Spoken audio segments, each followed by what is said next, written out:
Hey guys, how are you all? I hope you all are doing well. Today we are going to see an amazing what-if story.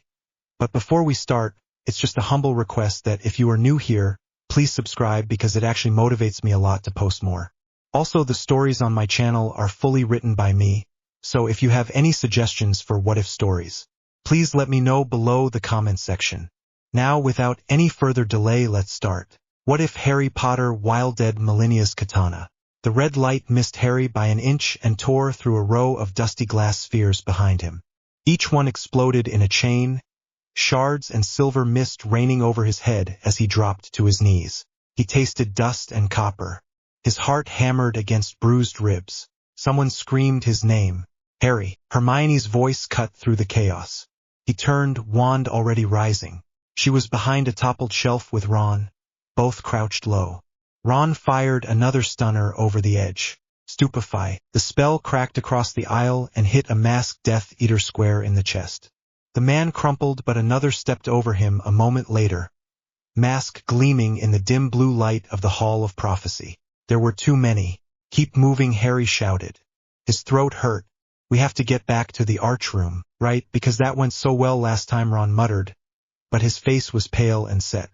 He helped Hermione up and they stumbled toward Harry, keeping low. Spells crisscrossed the aisle. Red, green, purple. Shelves shattered. Prophecy orbs dropped and burst with soft, whispering wails. Harry fired another stunner, then another. His arm shook. His wand hand felt heavy, as if every spell dug deeper into his bones. Expelliarmus. The familiar red beam shot toward a Death Eater in the far aisle. The man batted it aside with a lazy flick, shield flaring. Then he answered with a curse that slammed into the shelf near Harry's head and filled the air with flying glass. Expelliarmus again and again and again. It was what Harry knew, what he reached for without thinking. It did not feel like enough. Harry, left, Neville shouted. Harry spun. A Death Eater had broken through the next aisle, wand already raised. The mask turned straight toward them. Crucio. The word slammed into Harry's ears. He saw the red beam streaking toward Ron and Hermione, who were too slow to move. He did not think. His legs were still numb from the last curse. His wand arm was too slow. He threw himself at them anyway. The curse hit his chest just as he crashed into his friends. Pain swallowed him. Every nerve screamed. He could not breathe, could not move, could not even cry out. Time stretched. His vision went white, then red, then something darker than both. Somewhere under the noise he heard Hermione shrieking his name. Someone else shouted, voice breaking with fury. Reducto. The curse ended as suddenly as it had begun. Harry lay on the floor, chest heaving, fingers digging into cracked stone. He tried to push himself up. His arms shook. He managed to roll to his side. The aisle was chaos. Ron was on his feet, panting, wand arm extended, blood running from a cut at his temple. Hermione pressed herself to a shelf, hand on her ribs, wand clenched tight. Two Death Eaters lay sprawled on the ground nearby, one groaning, one very still. Harry, can you stand? Hermione shouted. He tried. His legs buckled. He cursed under his breath as his knee hit the floor again. Get him up. Ron grabbed Harry under one arm, Hermione under the other. Together they dragged him along the aisle, away from the worst of the spell fire. Where are the others? Harry rasped. His throat still felt flayed from the curse. Neville went back for Luna and Ginny. Hermione said. They are trying to circle round. Brilliant, Ron said through gritted teeth. We are about to die and you are doing roll call. Better than running blind, Hermione snapped. They burst out of the row of shelves into a wider space. Harry recognized it even through the haze of pain. The circular room with the many doors. The room that spun. Half the doors were blasted off their hinges. The floor was scarred and cracked. Several Death Eaters and members of the Order were still locked in duels around the edges. And there, broken and gaping, the doorway to the death chamber stood open like a black mouth. Harry's lungs tightened. The memory of Sirius falling through the veil lived behind his eyes.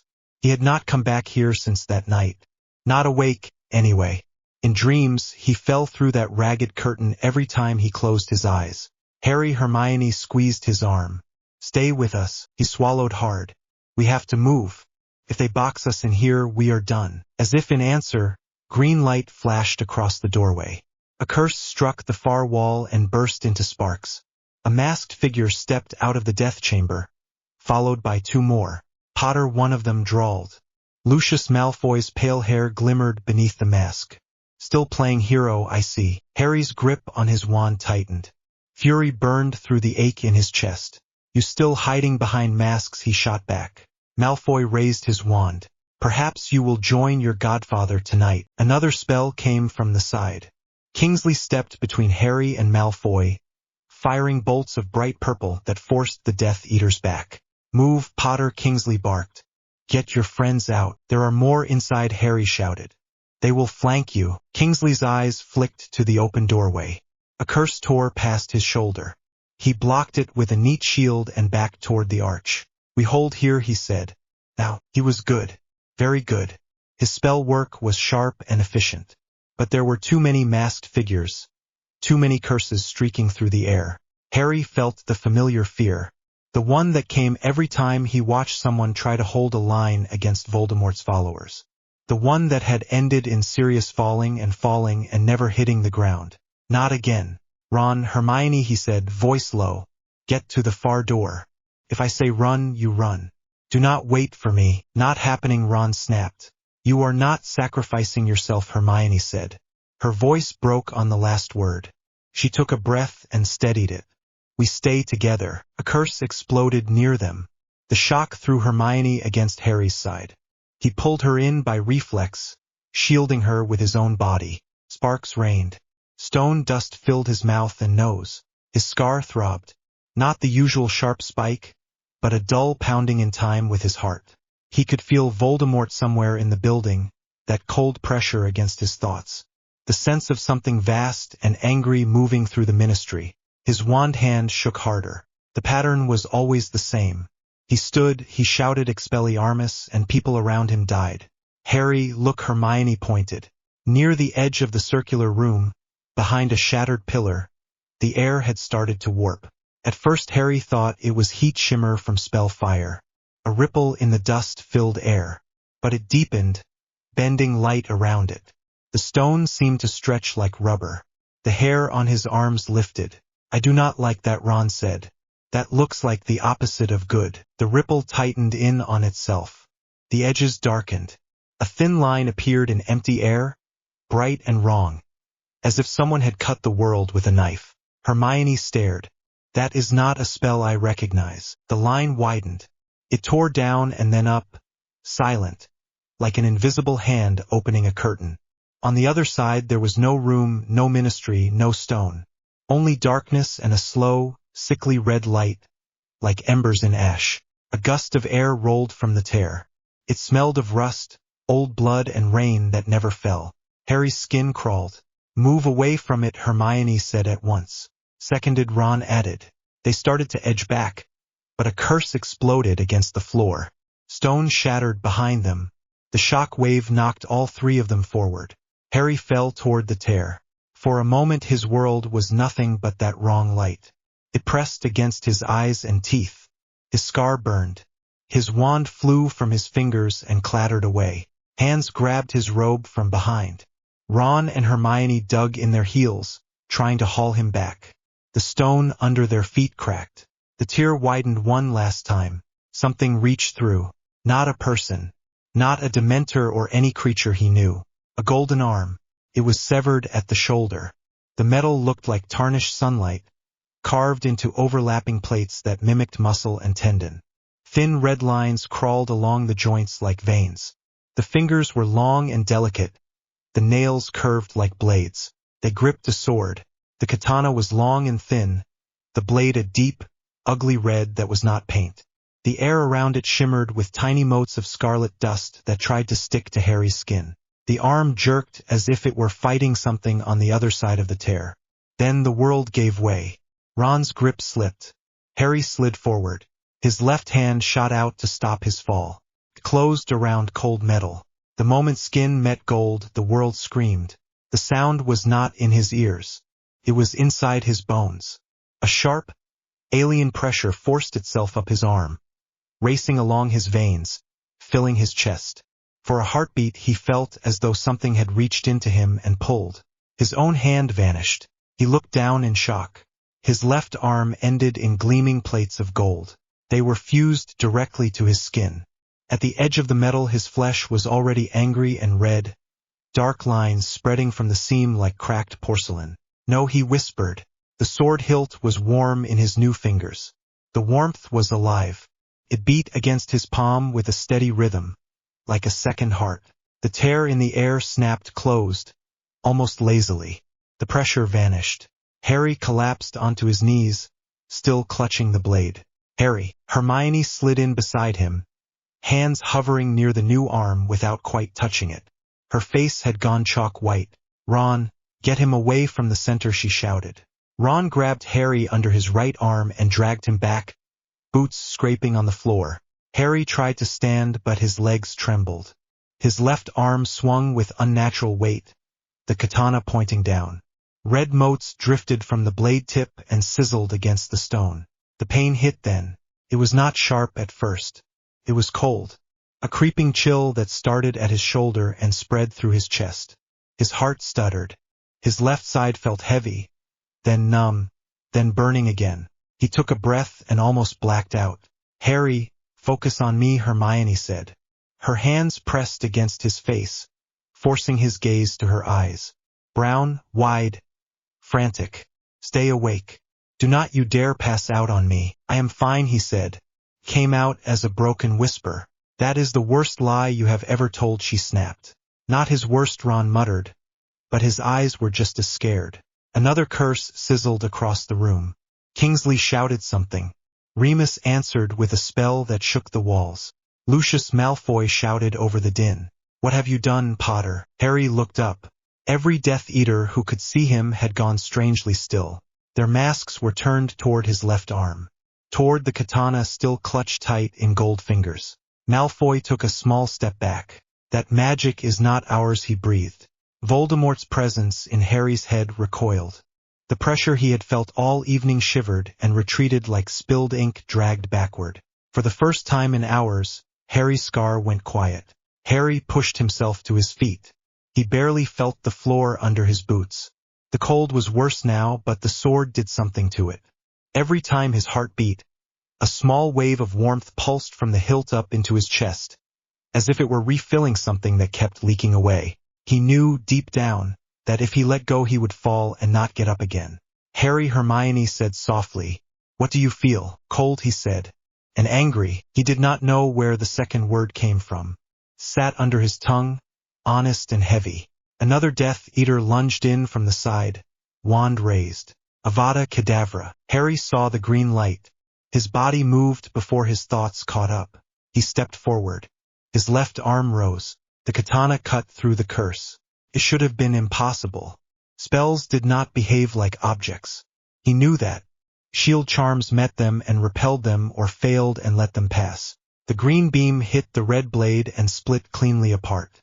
Two ragged streams flew wide, striking the walls behind Harry and leaving smoking gouges. The Death Eater froze. So did Harry. For one long second the entire room seemed to hold its breath. Then Ron shouted, Harry, watch it. Another curse came from the other side. This one blue, jagged, aimed at Harry's legs. He moved again, faster this time. There was no thought, no careful memory of spells or lessons. His body simply followed the pull in his arm. He stepped past the curse. His left foot slid along the stone, then his right. The katana rose and fell in a smooth arc. The blade passed through the Death Eater's shield as though it were smoke. The man's wand hand came away at the wrist. Blood sprayed. The mask tilted, mouth open in a shocked scream that never fully formed. Harry stared. The warmth from the sword surged. The cold in his chest receded just a bit. He had healed. He could feel it. Pain that had clung to his ribs since the cruciatus eased. The sharp ache in his legs dulled. The man he had cut dropped to the floor and curled around the stump of his arm, shrieking. Everything inside Harry lurched. He had done that. He had never used a severing charm in a fight. He had never cut someone like that. He had never needed to. He had wanted to disarm. Now his arm was gone. His stomach twisted. For a heartbeat he thought he might be sick right there. Then 3 spells slammed into the space where he had been standing. He had moved again without thinking. The katana stepped in and out, pulling his body along. A slice to the side deflected a curse. A shift of his weight carried him away from a second. He had never felt anything like this. His body and the sword were not 2 things. They were one, linked. Every step had weight and purpose. He could feel the distance to every enemy in the room. A strange sense of measure sat in the back of his mind, telling him exactly how far the blade would reach if he spun, or leapt, or lunged. It should have been terrifying. It was terrifying. But under the fear another feeling coiled. Felt good. The warmth in his chest pulsed brighter every time he stepped forward. Every time he cut. Every time someone else screamed and his own pain faded. He heard Hermione shout his name again. Heard Ron swearing in a broken stream somewhere behind his shoulder. He did not answer. He could barely pull his focus away from the next threat. He cut a second wand. The third. He did not kill. Not yet. Somehow he turned his arm just enough. Severed weapons. Sliced masks. Carved shallow lines across arms and chests. The stone under his feet hissed where red dust fell from the blade. That is enough. Dumbledore's voice cracked across the room. It came from the broken doorway of the death chamber. Harry had not seen him arrive. He had been too busy not dying. Dumbledore stood at the top of the stairs, wand in hand, robe singed, half-moon glasses askew. His eyes were not twinkling. They were sharp and cold. With a few swift spells, he wrapped ropes around the stiffest of the remaining Death Eaters and slammed others into the walls. A wave of silver pushed the survivors back through another door and sealed it with a blast that shook loose dust from the ceiling. Silence spread, except for moans and the crackle of scorched stone. Harry stood in the center of the floor, chest heaving, sword pointed down. His left arm trembled. Dumbledore's gaze settled on the katana. For once he had no words ready. The old wizard stepped closer, slowly, as one might approach a wild animal. "Harry," he said at last, "please put the weapon down." "I cannot," Harry answered before he could stop himself. His fingers refused to loosen. The golden plates around them tightened. Hermione moved to his side, one hand hovering at his elbow. "Professor," she said, voice tight, "something happened. There was this tear in the air and that arm and sword came through and now it is attached and he is freezing and he keeps saying he is fine and he is not." Her words spilled out in a rush, tripping over each other. "It appears," Dumbledore said quietly, "that something from a place very far from here has taken an interest in you, Harry. Can you remove it?" Ron blurted. Harry could see the answer in Dumbledore's face before he spoke. "I do not yet know," Dumbledore said. His gaze shifted to the wounded Death Eater holding his stump, now sobbing against the floor. The blood around the wound had already turned a sickly dark color. The stone nearby was crumbling. He waved his wand. Silver light wrapped around the man's arm, trying to stem the flow. The magic slid off the blackened flesh like water off oiled stone. Dumbledore's eye twitched. "Madame Pomfrey," he called, "we will need you in the hospital wing." "Now." "Already on my way," came a strained voice from the doorway. Dumbledore looked back at Harry. "We will speak once everyone is stable," he said. "For now, Harry, you will come back to Hogwarts at once. We must make certain you do not collapse." Harry wanted to say he was fine. He could feel the sword disagree. The moment the rush of battle faded, the cold rushed in again. His left arm burned from shoulder to fingertip. Dark lines crawled further up under his skin, visible even through his sleeve. He swayed. Hermione caught him around the waist. Ron grabbed his right shoulder. "You are not fine," Hermione said firmly into his ear. "Shut up and walk," Mate Ron said, voice rough. Harry let them drag him toward the flue entrance. Each step cost more. The sword grew heavier, as if every meter between him and the tear made it more real, more solid, more his. By the time they reached the fireplace, his vision had narrowed to a tunnel. Dumbledore's voice was a distant hum. The sound of the flue flaring, the squeeze of magic around his body as he stepped into the green flames, all blurred together.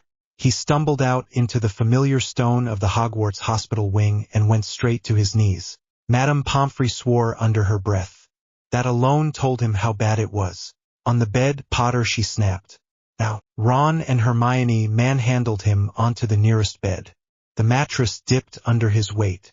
The sword lay across his lap, the tip pointing harmlessly at the floor. Pomfrey grabbed his wrist. Not the golden one, the other. She pressed fingers to his pulse, frowned, then seized his chin and turned his head this way and that. What curse hit you, Cruciatus, he muttered. And a few others. She huffed and flicked her wand. Cool light washed over his chest. Some of the ache eased. Your nervous system is a mess, she said. Nothing new there. Bruised ribs, strained muscles, some minor fractures. That much I can fix. She paused. And then there is that. Her gaze dropped to the prosthetic arm. Fine red dust still fell from the blade in slow, constant grains. The parts where it touched the sheets left black specks that ate tiny holes in the fabric. Pomfrey swallowed. I have never seen that material, she said.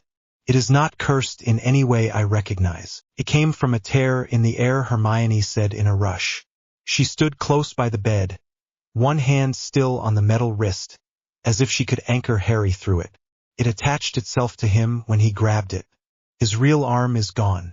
The seam is not clean, and there is spreading discoloration in the skin around it like necrosis, but it is moving faster than any natural infection I have seen in a book, and I have read a lot of books, and he keeps saying he is cold, which is not normal after a Cruciatus curse, and I think his heart nearly stopped twice. Ron stared at her. You did not breathe once during that. Hermione glared. Pomfrey laid her wand against the join where gold met flesh. A ring of soft blue light spread outward, then dimmed and flickered. It did not sink into the skin as diagnostic spells usually did. It skated over the area and then failed entirely. Pomfrey tried 3 more spells. Each one bounced off in a different way. One fizzled, one vanished outright, one rebounded and nearly hit her in the face. She stepped back, breathing harder than before. Cannot read it, she said, voice thin.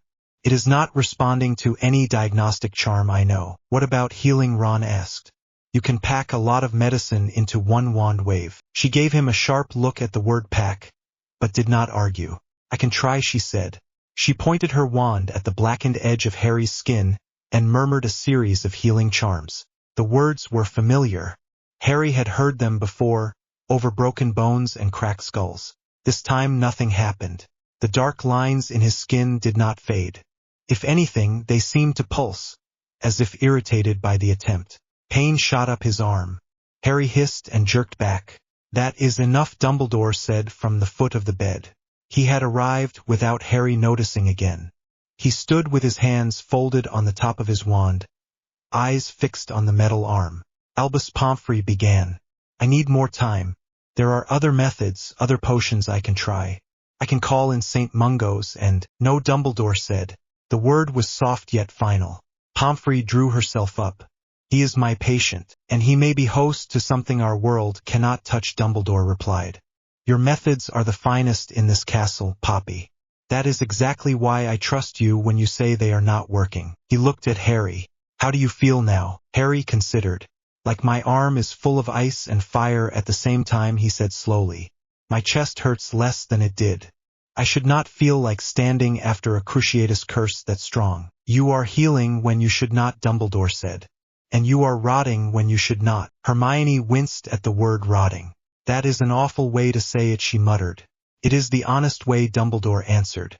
We do not have the luxury of soft words here. He turned to Ron and Hermione. I am afraid I must ask you to wait outside for a short while, he said. No, Hermione said at once. We are not leaving him alone. It is all right, Harry said. Speaking cost him less now. The sword pulsed weak warmth into his chest every few breaths. I will be fine. You can yell at me later. You promised, Hermione whispered. Her hand tightened on his wrist, the one that was still skin. You promised you would not run in alone again. I did not, he said. The floor ran at me this time. Ron let out a weak snort. Real funny, he said. His jaw clenched. We will be right outside. If you start glowing or something, yell. Hermione leaned in and pressed a quick, almost angry kiss to Harry's temple. Scare me like this again and I will hex you myself, she said. Noted, he murmured. They left reluctantly. The door closed behind them with a soft click. Pomfrey fussed a bit more, adjusting pillows and checking his pulse again, then shot Dumbledore a look. If you are going to experiment on him, she said, you do it gently. I will not perform any experiment at all, Dumbledore said. Only ask a few questions. She huffed but did not argue further. She stepped back to give them space yet stayed within reach. Dumbledore conjured a straight-backed chair and sat down near the bed, close enough that Harry could see every line in his face. I am sorry, Dumbledore said. Harry blinked. For what? For failing to keep you away from that place, he said. Once more, it was my choice, Harry said. His voice roughened. I went because I thought Sirius was there last time. This time I went because I could not sit at school and wait while people I care about fought in my place. I would do the same again. I know, Dumbledore said. That is precisely what worries me. He let out a slow breath. Tell me everything you remember about the moment it appeared. Harry did. He described the tear in the air, the wrong light, the smell, the golden arm, the feel of metal under his skin, the scream inside his bones, the instant silence from his scar when his fingers closed on the hilt, the way his body had moved in the fight, as if someone had slipped a map of the room into his muscles. Dumbledore listened without interrupting. His gaze grew darker with every detail. When you cut that man's arm, he said quietly at the end, how did you feel? Harry closed his eyes for a moment. He could still see it, the arc of the blade, the spray of blood, the way the warmth had surged in his chest. He forced the words out. Felt easy, he said. My body did it before my mind could tell it to stop. And when the sword cut, the pain in my chest faded. My legs felt steadier. It was like being refilled. Pomfrey made a disgusted noise. So it rewards violence, she said. Charming. Not violence, Harry said softly. Killing. He had not killed anyone in that fight. Dumbledore had arrived before his body crossed that line for him. But the sword had wanted it. He could tell. Dumbledore steepled his fingers. There is an old class of magic, he said slowly. Older than wands, older even than the runes we carve into stone. It deals with gods and beings that existed before our world took its present shape. I had hoped never to see evidence of such a thing within these walls. Are you saying a god stuck its arm through my ministry floor? Harry asked. Dumbledore's mouth twitched despite himself. Perhaps not the god itself, he said. More likely a fragment. An artifact fused with something that once was a woman and became something more and less. Harry stared at him. I do not understand half of that. Good, Dumbledore said. Hold on to that. The details are less important than the reality in front of us. We have a weapon in this castle that does not answer to our rules. Cannot be disarmed because it is grafted to you. Cannot be summoned away because no spell on earth recognizes it as an object. Our healing charms slide off its influence as though it were oil. So what do we do? Harry asked. We buy time, Dumbledore said. We observe. We test carefully with your consent. We search for every scrap of lore that might resemble this thing. And we keep its existence secret from as many people as possible. Why? Harry demanded. If this thing can hurt Death Eaters, why hide it? Dumbledore looked at the darkened skin near the golden plates. Because every time you use it to hurt someone, it will hurt you back, he said. And I do not yet know which side will win that contest. Harry swallowed. The truth of that sat heavy in his chest.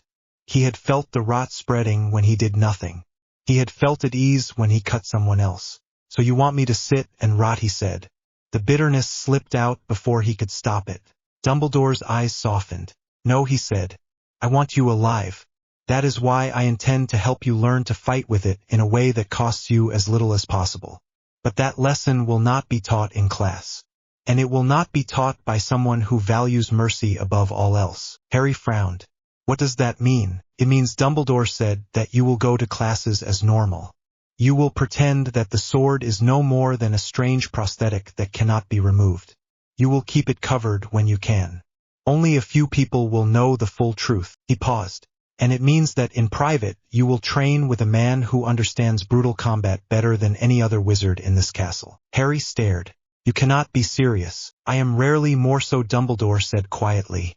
Severus Snape may not be your friend, Harry, but he has seen darker magic than almost anyone alive. He has killed when he felt he had no choice. He knows what it is to walk a thin line between obedience and resistance. If anyone can teach you to move with that blade without losing yourself, it is him. Pomfrey made a small protesting sound at the idea of Snape teaching Harry anything that involved movement, but she did not speak. Harry looked down at the katana. The red dust at its edge pulsed. His chest tightened in answer, as if the thing were breathing with him. "You really think I cannot just throw it away?" he asked. "Try," Dumbledore said simply. Harry gritted his teeth. He took hold of the hilt with his right hand and his new fingers, then tried to let go. Nothing happened. The metal plates around the grip tightened. Pain lanced up his arm, sharp and insistent. The more he tried to open his fingers, the deeper the pain went. Felt like nails driven into bone. He hissed and stopped. The pain faded back to its usual cruel simmer. Dumbledore nodded, as if this confirmed something he had already suspected. "Until we find a way to sever that bond," he said. "The sword is part of you. Refusing to move will not undo that. Learning how to move without losing control might." Harry closed his eyes for a moment. He thought of the way the curse had cut through the row of spheres. The way his friends had nearly been hit. The way the Cruciatus had left him shaking and helpless. He thought of Sirius falling through the veil. He thought of the Death Eater on the floor, clutching his ruined arm. "I do not want to become like them," he said quietly. "I know," Dumbledore said. "That is why you may be the only person who can carry that burden without turning it on the innocent." He rose from the chair. "Rest," he said. "Poppy will keep you under observation tonight. Tomorrow we will begin deciding how to keep your friends safe while you learn to live with that thing." He hesitated at the foot of the bed. "One more thing," he added. "Under no circumstances are you to draw that blade in a classroom or public corridor unless there is nothing left between your friends and certain death. Do you understand?" Harry thought of the way his chest had eased when he cut. The way the rot in his arm had flared when he sat still. "Yes," he said. The word was honest.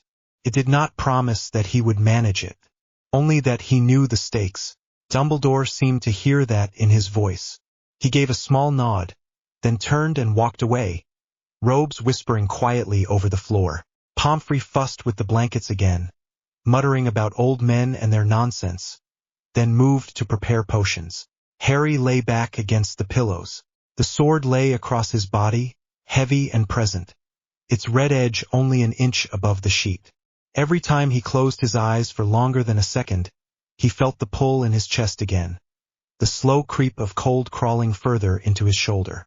On the other side of the door, he could hear Hermione's low voice and Ron's grumbling reply. He could not make out the words, but the sound itself settled something in him. He was not alone. His left fingers tightened around the hilt, with or without his consent. "All right," he whispered to the empty room. "If you are staying, you follow my rules." The blade did not answer.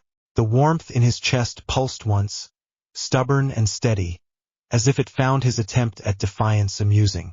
Harry stared up at the ceiling of the hospital wing and let the fear sit beside the anger. Neither of them were going anywhere. Outside, the castle slept. Inside one narrow bed, a boy with a golden arm and a red sword tried to decide whether the thing that had kept him alive tonight was a gift or a curse. By morning, the entire school would know that Harry Potter had come back from the ministry with more than scars. Only a handful would understand how much it was already costing him. The feather hit the ceiling and burst into dust. Harry flinched as tiny white bits rained down over his desk and the wrapped katana on his left side. His wand trembled in his right hand. Sweat slid down his back under the school robe. Professor Flitwick clapped once. "Very good control on the lift, Mr. Potter. Not so good on the stop." Again. The Charms classroom felt too small. Desks in neat rows. Windows open to a gray sky. The sound of quills scratching from the tables around him as other students finished their written work. Harry stood near the front with a few others, taking turns with practical revision. Flitwick had called it a gentle exercise to ease them back into normal lessons after the ministry chaos. Nothing about Harry felt gentle. The cloth wrapped around his left arm and the hidden blade felt heavier with every minute. Dumbledore and Madame Pomfrey had layered charms over it that morning. To other people it looked like a pale metal prosthetic under bandages. Harry could still feel every line of the golden plates under his skin. The rot pulsed there, slow and cold. Thin red marks had crept a little further up his forearm when he woke. Pomfrey had tried not to let him see how worried that made her. "Ready?" Hermione whispered from the desk just behind him. She leaned forward a little. Her books were already stacked in a careful pile. Her quill rested in the ink pot. She had abandoned the essay the moment Harry had stood up. Ron sat beside her, chair tilted back on two legs, trying to look casual and failing. He kept glancing at the wrapped arm with tight jaw and twitching fingers. Harry swallowed. Wingardium Leviosa. His wand swished. The feather on the desk in front of him jerked into the air. For a moment it hovered at chest height, wobbling. Good, Flitwick said from his pile of stacked books near the front. "Now hold it there. Gentle grip. No rush." Harry focused on the feather. His wand hand shook. His left arm burned. The cold inside the gold flared without warning. It shot up through his shoulder and into his chest. His heart gave a hard, stuttering beat. Black dots crept at the edge of his vision. He bit down on a curse. "Not now. Not here." Hermione murmured. "Breathe. In and out." He tried. The air scraped his throat. The feather dipped. He tightened his grip on the spell. The motion pulled on the thing inside his arm. The rot answered with a surge of pain that ripped a groan from his chest. The feather slammed toward the floor. The sword reacted before he could stop it. Scarlet light burst from the wrapped blade. It did not blaze or flash. It seeped. Threads of red energy spilled out through the cloth, coiling around his forearm, then snapping outward in a short, sharp wave. The air in front of him shimmered. A fan of fine red dust struck the stone wall by the front of the class. The wall hissed, stone darkened, then crumbled. A rough patch the size of a cupboard simply sagged inward. Bits of gray rock turned black and fell away in clumps. The smell hit them a second later, thick and metallic, like rust and old meat. Someone screamed. Lavender knocked her ink over. Seamus swore. Chairs scraped as people shoved back from their desks. "Everybody away from the front wall at once," Flitwick shouted. The little professor had already leapt down from his stack. His wand snapped up. Shield charm now. A clear barrier flared into place between the decaying stone and the class. Red dust slid down the inside of it and left faint black streaks. Harry stood frozen. His wand dangled useless in his right hand. His left fingers had clenched tight around the hilt under the cloth. He could feel the sword there, almost pleased. The cold in his chest had eased for a moment when the wave went out. Hermione hissed. She was at his side now. At some point she had moved round the desk. Her hand hovered near his forearm, careful not to touch the cloth. "Say something." "I did not mean to," he managed. His voice sounded thin. "No more practical work," Flitwick said. His usual squeaky cheer was gone. He kept his wand aimed at the wall. The shield shook where more bits of stone fell away and hit it. "Everyone to the back of the room. Mr. Potter, sit down at once." "Professor, it is not the wall we should worry about," one of the Ravenclaw girls said, voice sharp with fear. She stared at Harry, at his wrapped arm. Ron stepped forward so he was between Harry and the rest of the class. He planted his feet. His freckles stood out against his pale face. "Back off," he snapped. "He did not do it on purpose." "We do not know what he did," someone else said. "That is not a normal curse." "Enough," Flitwick snapped. The classroom fell quiet. "No accusations in my room. Mr. Potter, you and Mr. Weasley and Miss Granger will wait by the door. The rest of you out to the corridor at once. I will send you to your common rooms from there." Students hurried to obey. Chairs scraped. Whispered comments hissed through the air. Harry caught a few words. "Dangerous. Dark. Curse." Hermione took Harry by the right arm. Ron came up on the other side. Between them they steered him toward the exit. Harry walked because his legs knew how, not because he trusted them. He kept his left arm close to his body. Red dust still clung to the cloth. The edge of the hidden blade felt warm against his ribs. As they reached the door, the headmaster stepped in. Dumbledore took one look at the ruined wall and the shield charm. His jaw tightened. His eyes flicked down to Harry's arm, then back to Flitwick. Phileas, he said quietly. Thank you. I will take it from here. Flitwick nodded once. His face was pale. I will see the others safely away. He turned to the students gathered in the hall and began to herd them down the corridor with brisk, clipped words. Dumbledore waited until the last one had gone and the noise had faded.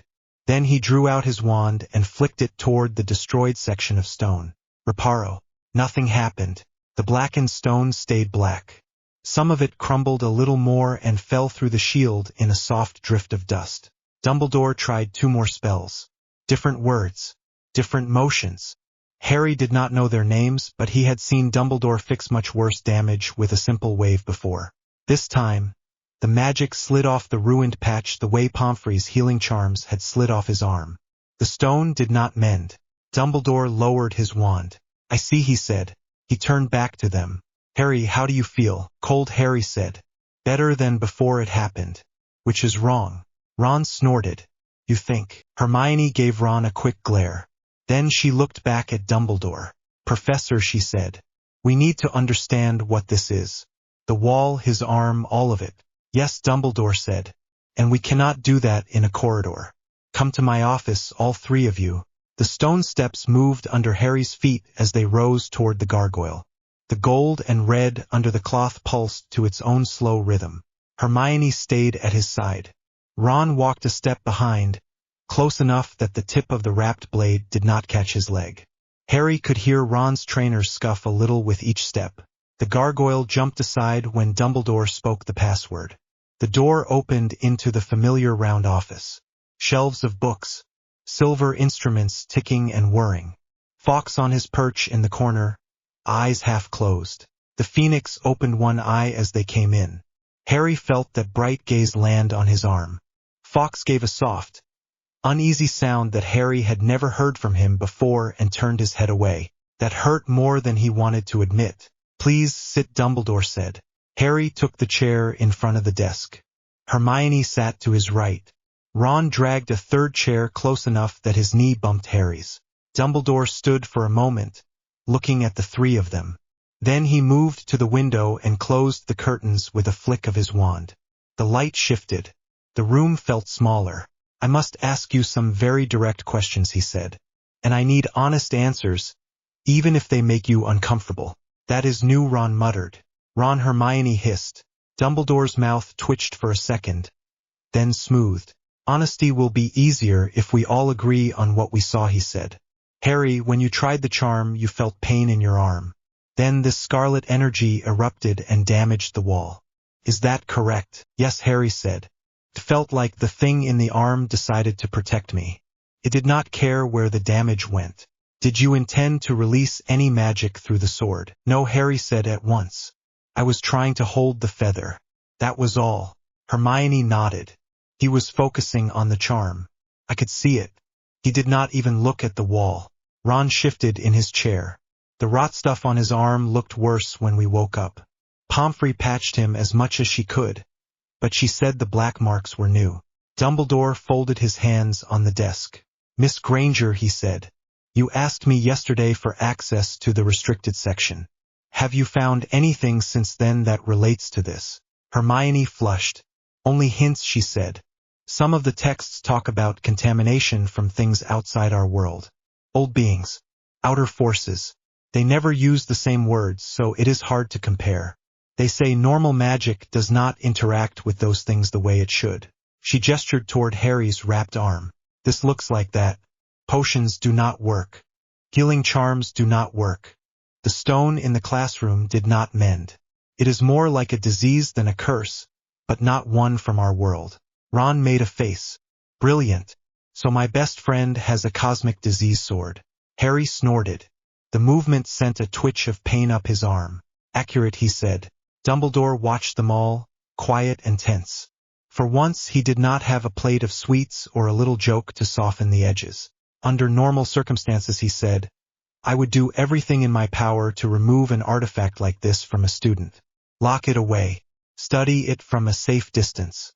Allow you to heal if healing were possible. But these are not normal circumstances, Hermione said softly. No, Dumbledore agreed. Voldemort has returned. He has broken the old protections. He is gathering followers and artifacts that make him very difficult to defeat. The prophecy that linked your fate with his remains unchanged. Harry. I cannot pretend that is not true. Harry shifted in his chair. So you want me to use this thing against him? I want you to survive long enough to have a choice, Dumbledore said. His voice had gone very quiet. And I must admit something that pains me greatly. I no longer believe that wand magic alone will be enough to stop him. Hermione sucked in a breath. So you are going to let him keep it, she said. Even though it is changing him. We may have no other option, Dumbledore said. But that does not mean we do nothing. If Harry is to carry this blade, we must ensure he is not carried by it. He looked Harry in the eye. I will not lie to you. This is a compromise of everything I have tried to teach. I have always believed that the right path is the harder one, that power must be held lightly, that we should refuse tools that demand blood. Yet here we sit with a weapon that might ignore Voldemort's shields, that the Ministry cannot sense, that eats through magic as if it were parchment. And it has chosen you. I did not choose it, Harry said. His throat felt tight. I slipped. I grabbed what was there. If someone else had fallen, maybe it would have taken them. Perhaps, Dumbledore said. But it took you. And now we must decide what to do with that fact. He moved round the desk and came to stand by Harry's left side. May I? He asked. Harry nodded. Dumbledore murmured a word. The cloth over the metal arm loosened and peeled back a little, just enough to expose the join. Gold plates, angry red skin, dark veins crawling outward under the flesh. The old wizard's jaw clenched. He raised his wand and whispered a diagnosis charm. The light that came from the tip hit the skin and skittered away, like rain on oiled glass. He tried another, more complex. Nothing, just like before, Harry said. Yes, Dumbledore said. He lowered the wand. The rot does not answer our magic, he said. Nor does the blade. Yet both obey you to some extent. Protects you when you are hurt. It guided your movements in the Ministry. The burst in charms, while dangerous, acted as a shield. You felt immediate relief when it happened. Did you not? Harry nodded slowly. The cold eased. My chest hurt less. And when you refrain from using it, Dumbledore asked, what happens? Harry looked down at his hand. The gold fingers twitched. It gets worse, he said. The cold creeps further. I feel weaker. Breathing hurts more. When I cut that Death Eater's wand last night, it backed off a little. When the rot hit the wall today, it did the same. Hermione's hands curled into fists on her knees. So if he does not hurt something, it hurts him, she said. That is how it seems, Dumbledore said. Which is why we cannot simply bind the arm and hope it goes away. We will need to work with its rules, while stopping it from turning you into something you are not. Nice and simple, then, Ron said. All he has to do is fight like a maniac, but also somehow stay a decent person and not rot from the inside out. Ron, Hermione said again. But there was no real bite in it. She sounded tired. Dumbledore gave a small nod. In basic terms, yes, he said. And for that, you will need guidance I cannot give. Harry frowned. You already said you want me to train with Snape. I did, Dumbledore said. After today's incident, I am more convinced than ever. I need someone who knows what it is to work with dark forces without drowning in them. Someone who understands occlumency, brutal combat, and the difference between necessary harm and cruelty. Snape understands cruelty just fine, Ron muttered. Dumbledore ignored that. I have already spoken to him, he said. He has agreed to take you on. Harry stared. He agreed, with conditions, Dumbledore said. He will tell you himself. For now, you need to know this. The blade stays. The rot will not be healed by any spell in this school. But you will not walk this line alone. We will keep it secret from as many people as possible. The Ministry must not learn that you hold a weapon they cannot see. Only a few staff members know. You three, Madame Pomfrey, Mr. Weasley's parents will be told enough to understand the risk. No one else. Hermione's eyes flashed. What about Ginny and Neville and Luna? If word spreads too far, the Ministry will come for the sword, Dumbledore said. They will claim it for safekeeping. They may try to use it, or destroy it. In either case, they will likely destroy Harry in the process. Harry shifted in his chair. The idea of someone else holding the blade made his skin crawl. The arm did not like the thought. So we lie, he said. Again. We protect, Dumbledore said. At a cost, as always. Silence stretched for a moment. The ticking of the silver instruments filled it. Hermione drew a slow breath. Then we do it properly, she said. We watch the rot. We write down every change. We test what makes it worse. We find something that slows it. I will keep looking in the restricted section.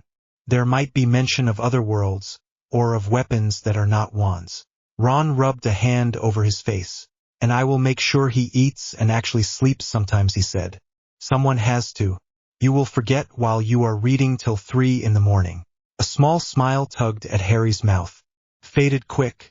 But it was real. Dumbledore nodded. Very well, he said. For today, classes are suspended for you. Harry, you will go back to the hospital wing for a few hours. Rest. This evening at 8 you will report to the old dueling chamber on the 3rd floor. Severus will meet you there. What about the wall, Harry asked. I will handle the story, Dumbledore said. You concentrate on not collapsing. By the time Harry reached the hospital wing, his legs shook with every step. Hermione and Ron walked on either side again. They had settled into that pattern without talking about it. Madame Pomfrey was waiting by the door, hands on hips. I told you not to strain yourself, she said the moment she saw him. And now look at that arm. She pulled back the loosened cloth with quick fingers. The dark lines had crept another finger width up his skin. The flesh around them looked dry and cracked. It reacted in charms, Hermione said. The wall is ruined. Dumbledore tried to fix it. He could not. Pomfrey muttered something under her breath that sounded rude. Then she guided Harry to a bed and made him sit. She ran her wand over his chest. The diagnostic charms still worked there. The ache from the cruciatus settled a little. His ribs felt less like broken glass, more like deep bruises. Then she tried another charm at the seam between gold and skin. This time the spell flickered and fizzled out before it even touched him. I hate that, she said shortly. Drink this. She thrust a couple of potions at him. Standard ones for pain and muscle strain. They helped a bit. The tired drag in his limbs eased. The cold in his arm did not move. Ron leaned on the rail of the bed. So usual rules, he said. Potions help everywhere else. That thing ignores them. That is one way to put it, Pomfrey said. She looked down at the arm, then up at Harry's face. At least your heart sounds a little stronger than last night. Small blessings. Harry thought of the blood on the Department of Mysteries floor. Of the Death Eater clutching his severed arm. Of the wall in charms collapsing under scarlet dust. Small blessings. Hermione perched on the edge of the next bed. She rested her hand on his right wrist. Her thumb moved in a slow line over his skin. You are going to Dumbledore's dueling room tonight, she said. Snape's now, I guess, Harry said. The headmaster says he is the best person to teach me how to move without becoming a monster. Ron snorted. Nice choice. Get the bloke who hates you to keep you sane. What could go wrong? Ron, Hermione said, though this time a quick smile tugged at her mouth. Look, Ron went on. I am not saying he cannot teach. He knows how to hurt people. That is sort of the point. Just do not let him near that arm with his own wand. If he cannot hex away the rot, he will want to poke it just to see what happens. Harry half smiled. He already pokes my brain with occlumency. This cannot be worse. Hermione gave him a flat look. That is not funny, she said. He sighed. Yeah, I know. For a few minutes they sat in a kind of quiet that was not comfortable but not horrible either. The pain muted by potions. The steady pulse of the blade. Ron muttering about missing lunch. Hermione already planning which books to grab. Pomfrey made him lie back and ordered them both out for an hour so he could rest. Hermione squeezed his hand. Ron ruffled his hair. Then they left. The room fell silent. Harry stared at the ceiling until his eyes drifted shut. Sleep came in short stretches, filled with odd flashes. A golden arm reaching through a tear. Sirius falling through the veil again. Only this time Harry reached out with metal fingers that turned him to dust when they touched. He woke with a jerk and a groan. The sky outside the window had gone darker. A quick glance at the clock on the far wall told him it was near 7. Pomfrey appeared with a soft sigh. You need more rest, she said. I have to go, he said. If Snape wants to yell at me, better to get it over with. She pressed her lips together. Then she helped him sit up and rewrapped the cloth around the arm with firm, efficient motions. Do not let him push you past what you can handle, she said. And if you feel faint, you stop. I do not care what he says. Yes, ma'am, Harry said. He slid off the bed. His legs held. Just, the sword weighed on his shoulder like a living thing. The old dueling chamber on the 3rd floor smelled of dust and faint burn marks. Tall windows looked out over the grounds. The color in the sky beyond had shifted from gray to deep blue. Torches flickered along the walls. The wooden floor was scarred from years of spells. Most students did not even know this room existed. Snape stood in the middle of the floor, black robes hanging straight. His wand rested in one hand. His eyes were dark and flat. Potter, he said. On time. Miracles do occur. Harry walked in, careful of his balance. The door shut behind him with a heavy click. Sir, he said. Snape's gaze dropped at once to the wrapped arm. Remove the covering, he said. Dumbledore said to keep it hidden, Harry answered. Dumbledore is not here, Snape said. If I am to teach you to stop that thing from rotting my school, I need to see it. Harry hesitated. The sword pulsed in his grip. It did not like the idea of exposure. Now, Potter. Harry sighed and muttered the word Dumbledore had used. The cloth loosened and slid down enough to bear the golden plates and the join. Snape's face did not change, but his shoulders stiffened. He stepped closer. For a second Harry thought he might actually reach out and touch the metal. Snape stopped himself a handspan away. Beautiful, Snape said. The word sounded wrong in his mouth. And very stupid. It saved my life, Harry said. It also tried to bring down a classroom, Snape replied. Do not confuse survival with virtue. He walked round Harry once, slow. Hold the arm out, he said. Harry raised the blade. The weight pulled on his shoulder. The red edge caught the light from the torches and threw it back in a dull, ugly way. Snape flicked his wand and sent a simple, stinging curse at the metal. The curse hit and broke apart, rippling around the blade and vanishing. Again he muttered. He tried a binding spell. A soft web of light wrapped round the arm for a second, then smoked and fell away in gray strands. He raised his wand for a third attempt. Harry could see the shape of the word on his lips. He did not recognize it, but it felt old and heavy. The magic hit the join where gold met skin. For a heartbeat it glowed bright. Then it fizzled like water on hot stone. Snape lowered his wand. Nothing, he said. Told you, Harry muttered. Snape's eyes snapped to his face. Do not start with that tone, he said. You are not proud of this. I am alive, Harry said. Yes, Snape said. For now. He stepped back until he stood a few paces away. Very well, he said. We accept that the arm cannot be removed and that no spell we know can touch the rot. That leaves us with two tasks. First, keep your mind from being eaten from the inside. Second, teach your clumsy body to move in a way that gets other people killed instead. Harry flinched. You have a real gift for comfort. Comfort coddles, Snape said. You do not need comfort. You need discipline.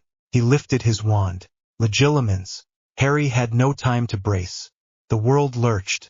His thoughts bent. A familiar pressure shoved into his head. Images flashed past. The Department of Mysteries. The Golden Arm. The scream inside his bones. The wall in charms dissolving in scarlet dust. Hermione's hand on his wrist. Ron's face tight with fear. Snape's presence hit the scene with the Death Eater whose arm he had cut. Harry felt the blade move again. The surge of warmth in his chest as blood sprayed. Snape ripped out of his mind with a sharp inhaled breath. Again Harry said through his teeth. Do you enjoy being stabbed in the brain, Potter? No, Harry said. But if you are going to rummage around, you might as well teach me how to throw you out. Snape's eyes narrowed. Legilimens. Harry tried to do what Snape had once told him. Clear his mind. Close doors. The trouble was, the blade did not want doors. It wanted motion. It wanted sharp, fast thought. His attempts to smooth things out felt like trying to calm a storm by shouting at it. Memories rushed past again. Sirius laughing in a grimy kitchen. The flash of green in the ministry hall. Dumbledore's face in the hospital wing. The golden arm reaching through the tear. Harry dug in. He pictured the sword's edge, then forced the image to turn, blocking Snape's probe. For a second he felt Snape push. Then something in the rot pushed back. Snape jerked out of his head with a sound between a hiss and a cough. "Do not let it do that," he snapped. "Do what Harry asked." His head pounded. "Answer for you," Snape said. "When you pushed me out, the energy from that arm rose. I felt it. Cold. Hungry. It is not your shield. You shield it. Understand the difference." Harry rubbed his temples. "So I cannot use it to block you, but if I do nothing it eats me faster." "Great." Snape ignored the sarcasm. "We will work on mental barriers later," he said. "For now, we begin with your feet." "My feet." Snape pointed to a line of scuffed boards near the center of the room. "Stand there. Sidestep to your right without looking at the floor. Feel the weight of the blade. Again. Again. Keep the tip steady. You will do this until you stop looking like a drunken troll." Harry grimaced but obeyed. He stepped. The blade dragged his balance to the side. He stumbled. Again Snape said. They repeated the motion. "Step. Adjust. Step. Adjust." "Do not fight the pull," Snape said. "Work with it. You are trying to move as if you still have two flesh arms of equal weight." "I am trying not to fall on my face," Harry said. "You can do both," Snape replied. "Probably." Minutes stretched. His legs burned. His shoulder ached. The sword grew heavier with every pass. "Forward now," Snape said at last. "Small steps. Heel then toe. Keep your center under the sword. If you lean back, it will drag you forward in a fight and you will die." "Nice, inspiring speech," Harry panted. "Move, Potter." They shifted forward and back along the line. Small steps. Blade up. When Harry's legs began to shake, Snape sent a light stinging spell at his chest. It hit. Pain flared through Harry's ribs and arm. The rot answered with a sharp stab that nearly took his breath. Again Snape said, "Step. Cut." "I am not going to cut you," Harry snapped. "Then cut the dummy," Snape said. He flicked his wand. A wooden figure rose from the side wall and shuffled forward. Empty face turned toward Harry. Harry's heart pounded. The ache in his chest sharpened. The cold inside the arm turned to pins and needles. He felt something in the blade lean, waiting. "Strike," Snape said. "Now." Harry stepped. The katana moved like it had been waiting all evening. His foot hit the board. His shoulder turned. The blade sliced through the dummy's chest in a smooth line. The wood at the cut point blackened at once. Red dust bloomed. The top part of the figure slid off and crashed to the floor, already crumbling at the edges. Warmth surged up into Harry's chest. The pain from the stinging spell faded to a dull throb. His legs felt a little steadier. He sucked in a breath. "That," Snape said, voice low, "is the problem." Harry stared at the ruined dummy. "Healed me. It rewarded you," Snape said. "You take harm, it demands you answer with worse harm. That is the pattern. If you refuse, you weaken. If you give in, you feel stronger. That is how it will train you if we do not train you first." Harry swallowed hard. "So every time I get hit, I will have to choose." "Yes," Snape said. "And the choice will get harder when it is not a piece of wood in front of you." He flicked his wand again. Another dummy shuffled out. This one carried a battered shield. Again he said. Harry moved. The exercise dragged on. Forward. Back. Sideways. Cut the dummy. Feel the sick rush as warmth replaced cold. Each strike sent more red dust into the air. The floor near the center of the room began to show black streaks where bits of wood had fallen and crumbled. Snape kept the spells light. Stings. Numbing jabs. They still hurt. Each time the rot pushed him toward the follow-up. Each time he obeyed, the pain receded.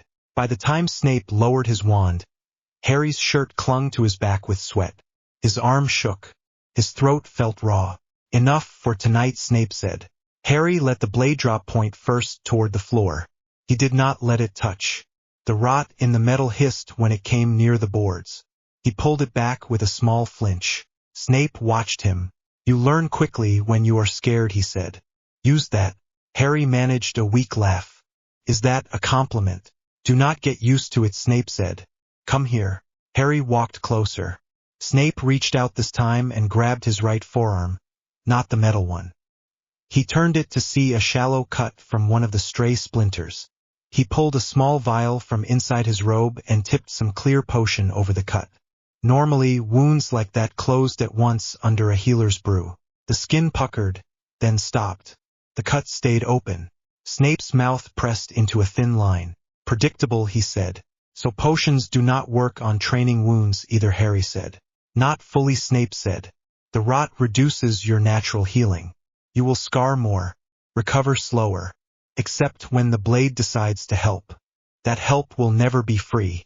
Harry looked at the half-dissolved dummy, at the black patches on the floor. Great, he said. So I get to be tired and covered in marks on top of everything else. Self-pity wastes time, Snape said. You are not the first wizard to pay a price for power. You just happen to be the one who will either win this war with it or die under it. Harry met his eyes. And you are the one who has to keep me just sane enough. That is the arrangement, Snape said. Do not make me regret accepting it. He stepped back. Cover the arm again before you leave, he said. You will attend classes tomorrow as normal. Afternoon, you return here. Harry muttered the charm and pulled the cloth back over the metal. Felt even heavier with the wrap in place. He turned toward the door. His legs gave a small wobble. He caught himself before he fell. Potter. He looked back. Snape hesitated for a fraction of a second. If you feel the cold worsen during the night, Snape said, do not wait for morning. Go to the hospital wing. If Madame Pomfrey cannot reach me, tell the headmaster. Do not play the martyr. Harry blinked. Did you just say you want me alive? Snape sneered. I said I want my work to have meaning. Do not twist my words into something sentimental. Harry gave a tired half-smile. Sure. He left the chamber.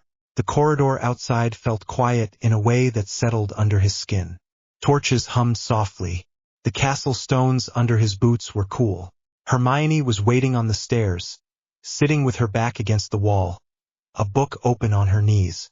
Ron sat beside her, head tipped back, eyes closed. They both jerked upright when they heard his steps. Well, Ron said, still have all your limbs. Mostly, Harry said. Ask me again in a week. Hermione stood and stepped close. Her eyes scanned his face, then his shoulders, then the wrapped arm. How bad, she asked. Legs hurt, he said. Head hurts. Arm is still cold. Snape is still a git. That last bit is comforting. Ron let out a short laugh. Hermione reached up and cupped his cheek for a second. Then she leaned in and kissed him, quick and firm, on the mouth. The world narrowed to that point. Warm, human contact that had nothing to do with rot or blades or training. She pulled back with her brow furrowed. Your skin is freezing, she said. That is the arm, he said. It leaks. She shivered. Then we warm you up. Ron groaned. Please never say that in front of me again. Hermione swatted his arm without looking away from Harry. We walk you to the common room, she said. You drink hot tea. You sleep. Tomorrow we do it again. Harry nodded. As they turned toward the stair, the blade pulsed once under the cloth. A reminder. Promise. Harry tightened his fingers around the hilt. I hear you, he thought. But you do not get the last word. The rot did not answer. His friends did. Ron's complaint about homework. Hermione's quiet plan for which books to steal next. The war, the sword, the training, the slow creeping cold. None of that had gone anywhere. For tonight, though, he walked between them, every step a little steadier than the last, and let the weight of the blade remind him that every small, normal moment would cost more from now on. Sources. Harry's forearm was already bare when Hermione whispered the next charm. Bright light from Snape office fireplace threw every crack in his skin into sharp relief. The skin along his wrist looked dry and pale, flakes gathering near the base of the katana guard where it fused into his hand. The blade rested across his knees, wrapped in a strip of cloth that did nothing to hide the way it hummed against the wood of the chair. Hermione tapped the tip of her wand against his wrist. Transfiguro Tegman, she said, voice tight. For a second, the dead-looking skin blurred. Smooth, healthy color spread up his arm like paint. Then the katana thrummed. A low, angry sound only Harry seemed to feel, and the illusion peeled away. The flakes returned. A thin crack of red crept higher. Hermione hissed through her teeth. Again, do not repeat failure for the sake of comfort. Snape said from behind the desk. Identify why it failed. He sat rigid in his chair, arms folded, black eyes fixed on Harry's arm rather than his face. A small stone basin sat by his elbow, smoke still curling from the last round of occlumency. Harry flexed his fingers around the hilt. They barely moved. The katana felt welded to bone. It is resisting active glamour, Hermione said, still staring at his skin. Every time I try to layer an illusion on top, the rot pushes back. It feels like it knows we are trying to hide it. Magic does not feel, Snape said. Rot or otherwise. Do not indulge in language that makes you sound like Mr. Weasley in a Muggle joke shop. What does it do, Miss Granger? Hermione swallowed, reset her shoulders, and tried again. It rejects broad, high-energy transfiguration. The charm spreads across the arm, but the contamination throws it off. She glanced at Harry now. We should go the other way. Smaller, slower, more physical than visual. Cloth, Harry muttered. Bandages. A brace. Something that looks like an injury, not like nothing is wrong. Hermione's eyes brightened at once. Yes, we do not hide the idea of damage, we hide the type. Broken bone. Tendon damage. Something everyone can see and then ignore. Snape inclined his head by a fraction. At last, a thought worthy of the time I am wasting. Proceed. Hermione moved closer. Harry could smell ink and dust on her sleeve. She lifted his arm with both hands. Even through the rising ache, the touch grounded him. Hold it still, she murmured. The less the blade fights me, the better this will work. It is not the blade, Harry said. It is me. She shot him a quick look. Then hold yourself still. He let out a short laugh that did not sound like him, then bit it back when the skin near his elbow throbbed. Hermione drew a square of thick cloth from her bag and laid it over the worst part of his forearm. Transfiguro splint, she whispered. The cloth thickened, turned to a white brace that wrapped around his wrist, then climbed to his elbow. Leather straps formed along the sides. It looked heavy and awkward. It also hid every ugly crack. Harry held his breath. The katana gave another low, angry beat, like a heart out of time. The brace wobbled, but held. Hermione did not move her wand. Sweat rolled down from her hairline onto her cheek. Hold, she said. Just hold. The pain in Harry's arm climbed from sharp to burning. He felt the rot under the skin, dragging against the shape of the brace. For a moment he thought it would rip the whole thing apart. Then the heat settled into a dull throb. The white surface stayed solid. Hermione sagged. Okay, that feels stable. Snape stood, came around the desk, and circled them once. He reached out and prodded the edge of the brace with one finger. Looks like a Quidditch injury, he said. A believable one, given Mr. Potter's history of poor life choices. The transfiguration is mostly physical, very little pure glamour. That is why it survives. So we wrap the rest, Hermione said quickly. Gloves. Long sleeves. Nothing flashy. We let people see something, just not the truth. Exactly, Snape said. You cannot erase reality, only misdirect attention.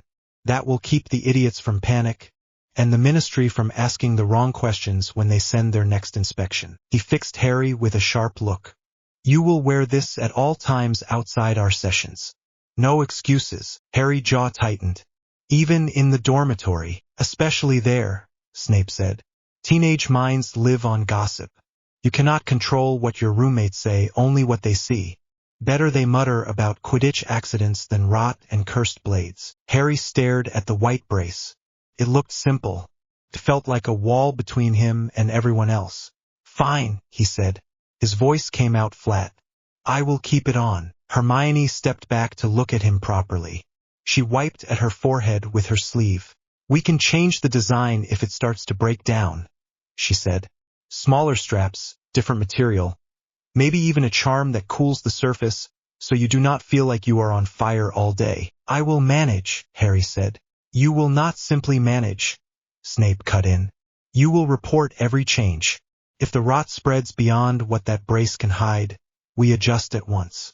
Secrecy is now a practical requirement, not a matter of pride. The katana pulsed under Harry's fingers, as if offended by the word. Snape's gaze shifted to the blade. Which brings us to the other problem, he said. You cannot keep swinging that thing around castle corridors. We need a place where you can train without showering the school in that delightful scarlet dust. Hermione hesitated. The room of requirement could adapt, but it is still connected to the castle. If the rot eats through the walls, it might spread through the structure. Snape's eyes narrowed, then he gave a slow nod. Correct. We need something already steeped in poison. Harry lifted his head. The chamber, he said. The word tasted like old fear and snakes in the back of his throat. The Chamber of Secrets. All that old basilisk venom, Hermione said quickly. It corroded the walls for years. If anything can take contact with this, it is that stone. Snape's mouth curled in a humorless way. For once, your unfortunate habit of stumbling into dangerous places becomes useful, Potter. He turned his cloak with a sharp movement. Very well. Tonight, after curfew, Granger, you will come as well.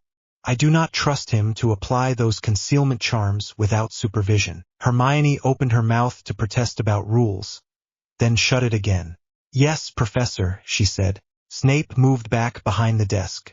Until then, Mr. Potter, keep your arm covered and your recklessness contained. If any teacher notices more than they should, this entire fragile arrangement collapses. Harry stood. The brace felt heavy. So did the katana. Understood, he said. The office door closed behind them with a quiet click. They reached the girls' lavatory just before midnight. The corridors were empty, lit by thin gray light from the torches. Harry could feel the castle breathing around them, the familiar comfort of stone and magic under his feet. Tonight it felt distant. Hermione walked at his side, wand in hand, hair tied back. The white brace on his arm was hidden under his sleeve, but she kept glancing at that arm as if she could see through the cloth. Snape is right, she whispered. This is the best place. If the rot reacts badly to the walls down there, we pull back and try something else. And if it does not, Harry said, I get a basement with a monster history as my private training room. Brilliant. You already killed the monster, Hermione said. We are just recycling the space. Moaning Myrtle drifted out of one of the cubicles as they entered, hands on her hips. You again, she said, eyes bright with curiosity. I knew you would find another reason to come and play in my bathroom. Hermione gave a tight smile. Hi, Myrtle. We will not be long. Myrtle's gaze dropped to Harry's arm. You look worse, she said cheerfully. All flaky and miserable. Very fitting. Thanks, Harry muttered. He moved to the familiar sink and hissed in Parseltongue. The pipes groaned. The basin slid aside, revealing the dark shaft. He looked at Hermione. You first, she said at once. If you fall, I can at least try to slow you down with a spell. He gave her a look. You just want me to land on the old bones again. She smiled for real that time. Someone has to go first. He sat on the edge, gripped the katana with his good hand, and let himself drop. The air tore past him. The landing knocked the breath out of his chest even though Hermione slowed him with a cushion charm near the bottom. He stumbled as he straightened, legs shaking. The rot inside his arm flared from the sudden jolt. His heart hammered in his ears. Hermione slid down after him, landing neater than he had. She looked around at the long tunnel, the old stains, the scattered remains of the basilisk. Right, she said. Not creepy at all. Harry snorted. You were much calmer last time. Last time I was running on pure fear, she said.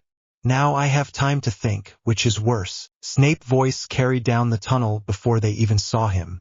You took long enough. He stood near the great stone door ahead, wand already raised. His cloak hung neat, untouched by dust, as if the grime did not dare stick to him. Had to talk Myrtle out of following us, Harry said as they walked toward him. She is very curious about my skin condition. Snape gave a short sound that might have been a laugh in another life. Approach the door, Potter, he said. I cannot mimic your charming talent for talking to reptiles. Harry stepped up, pressed his fingers against the cold stone, and spoke in the snake tongue again. The great carved snakes slid aside, stone grinding on stone, and the chamber opened. The air inside was damp and cold. Old poison clung to every surface. The huge statue loomed at the far end, still cracked from the last time Harry had been here. The floor was stained where basilisk blood and venom had soaked in. Snape stepped through, eyes scanning the walls. He lifted his wand and muttered a few spells, thin streams of light sweeping across the stone. No active curse residue, he said. Plenty of poison. This is good. Good, Hermione repeated. We are standing on a floor soaked in poison, and that is good. The venom already altered the stone, Snape said. It survived a direct clash between ancient magic and a deadly creature. If anything in this castle can endure contact with that blade, it is this place. Harry moved a few paces into the open space. His boots scraped against the stone. Echoes bounced back from the walls. Feels like walking into old homework, he said. Only worse. Hermione came up beside him. We will make it safe. Snape folded his arms. You will make it controlled. Safe is no longer an option. He pointed to a clear stretch near the center. Start with slow forms, Potter, he said. No leaps, no spins.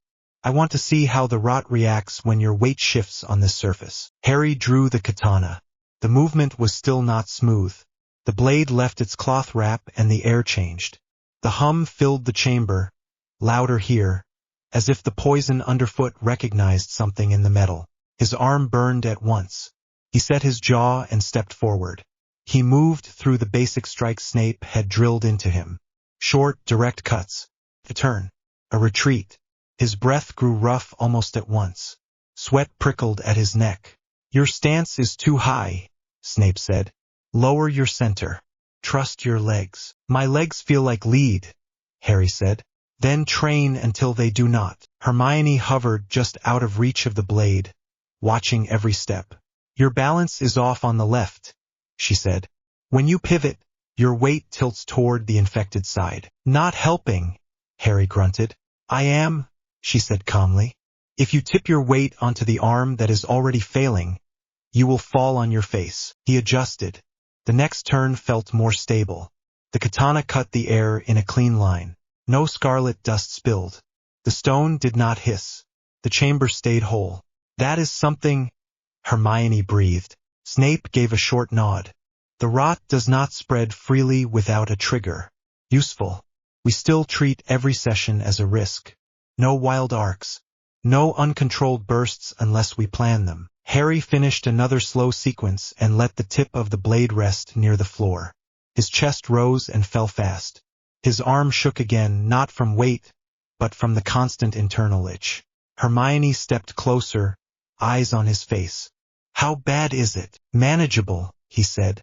Harry, he shut his eyes for a moment. The ache spread from his wrist up toward his elbow. A steady climb. Feels like someone is scraping my bones with sand, he said quietly. All the time. When I move it wakes up even more. Hermione's mouth pressed into a tight line. She looked as if she wanted to reach for his arm and then remembered the humming blade attached to it. Snape watched them both, expression unreadable. You can stop for tonight, he said. There is no value in breaking you in the first proper session down here. We have a war to prepare for. Harry sheathed the katana. The relief was small but real. As they left the chamber, Hermione walked close enough that her shoulder brushed his. Each touch steadied his breathing a little. He quit Quidditch the next afternoon. There was no graceful way to do it. Madame Hooch had barely finished blowing the whistle when Harry called the team into the center of the pitch. The wind cut across the grass, carrying the smell of mud and brooms and the usual noise of the stands. Ron hovered on his broom a few feet away, red hair wild, cheeks flushed from the cold. Ginny and the others circled nearby, chattering about drills. Harry's throat felt tight. The brace itched under his sleeve. I have to say something, he called. His voice carried over the pitch. Can everyone come in for a moment? They gathered around him in the air, a rough ring of scarlet robes and nervous faces. Ron frowned. We have not even run the first drill yet. Did Snape hex you on the way here or something? Harry took a breath. I am stepping down as Seeker. Silence hit hard. Even the wind seemed to pause. Ginny blinked. What? I cannot play this year, Harry said. Maybe not at all. It is not safe. Ron stared at him. Not safe how? You flew through Dementor attacks. You flew while Umbridge tried to ban you from breathing. Now you suddenly care about safe. Harry opened his mouth, closed it again, then forced himself on. It is my arm, he said.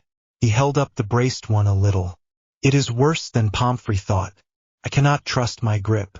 If I fall off the broom from that height, it is not just me who gets hurt. It was not even a lie. It just was not the whole truth. Ginny looked worried instead of angry. Did you talk to her again?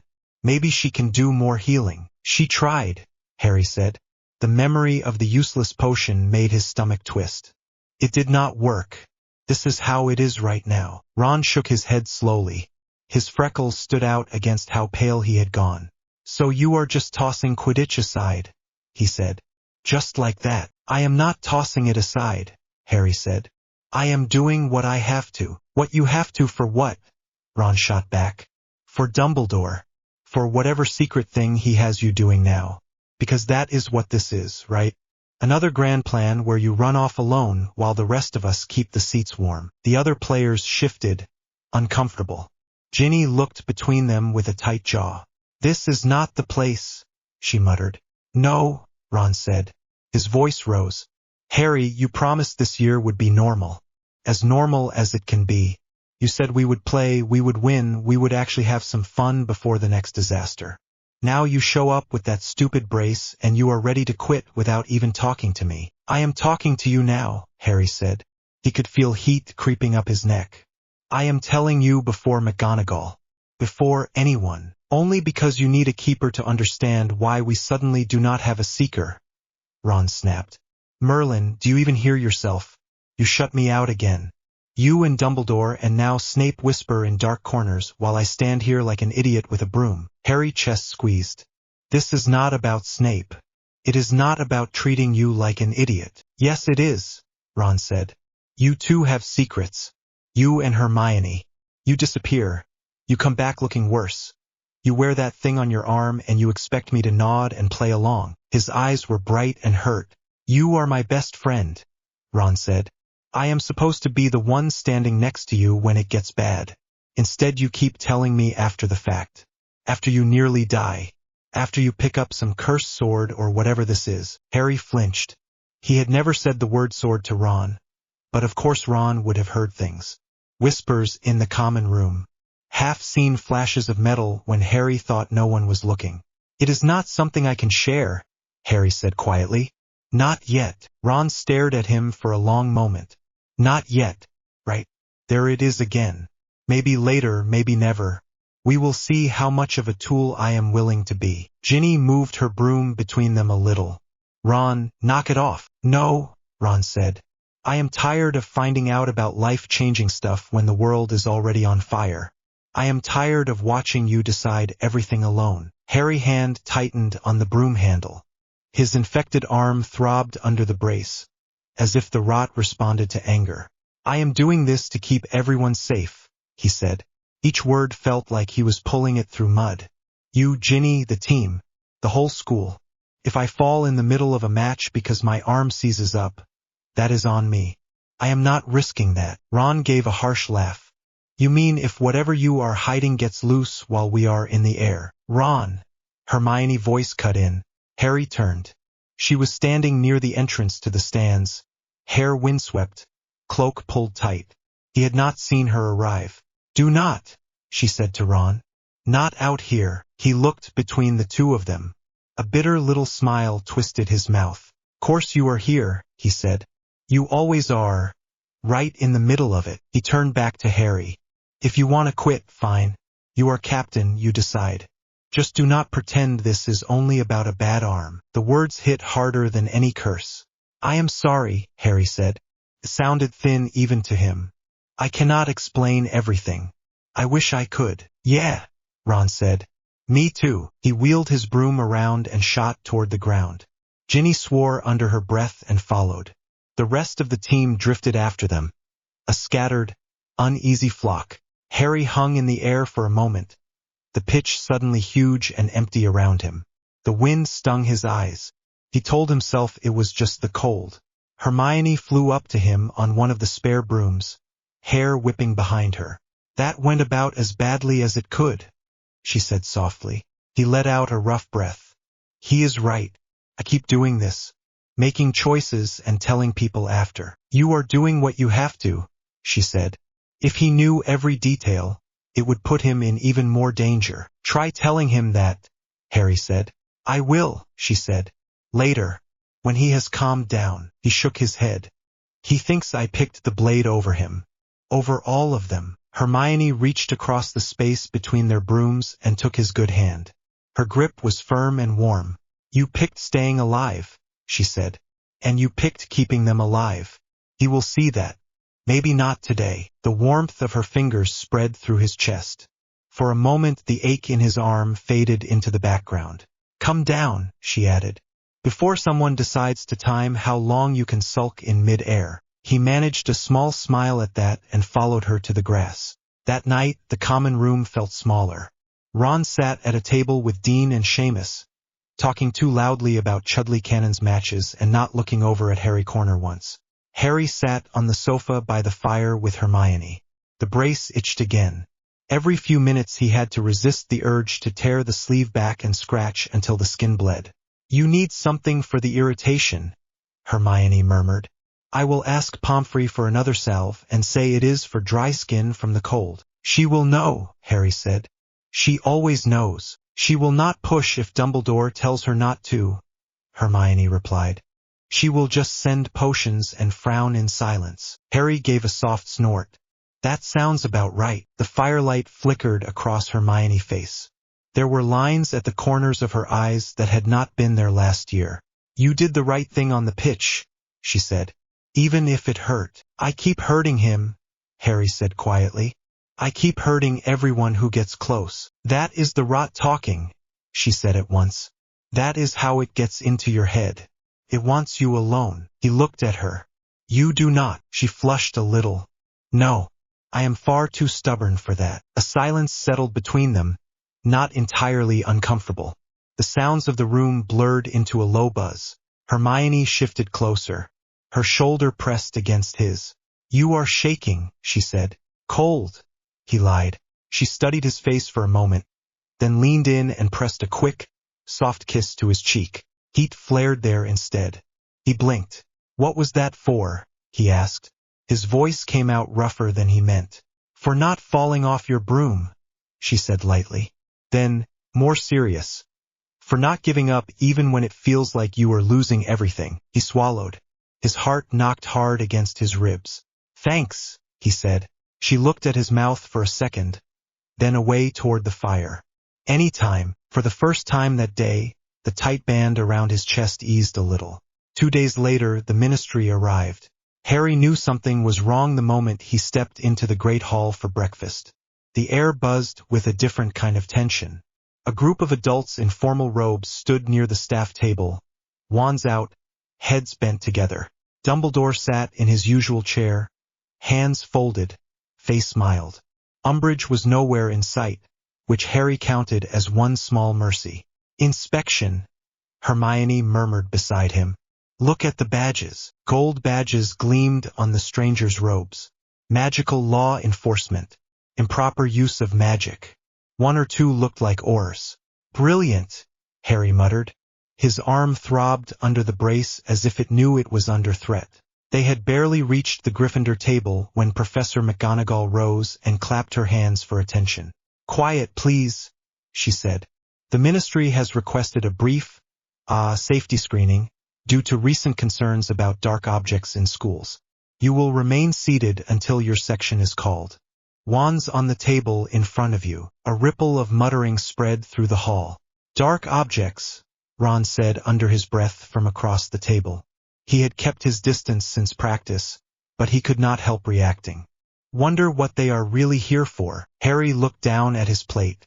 "Who knows?" He laid his wand on the table with everyone else.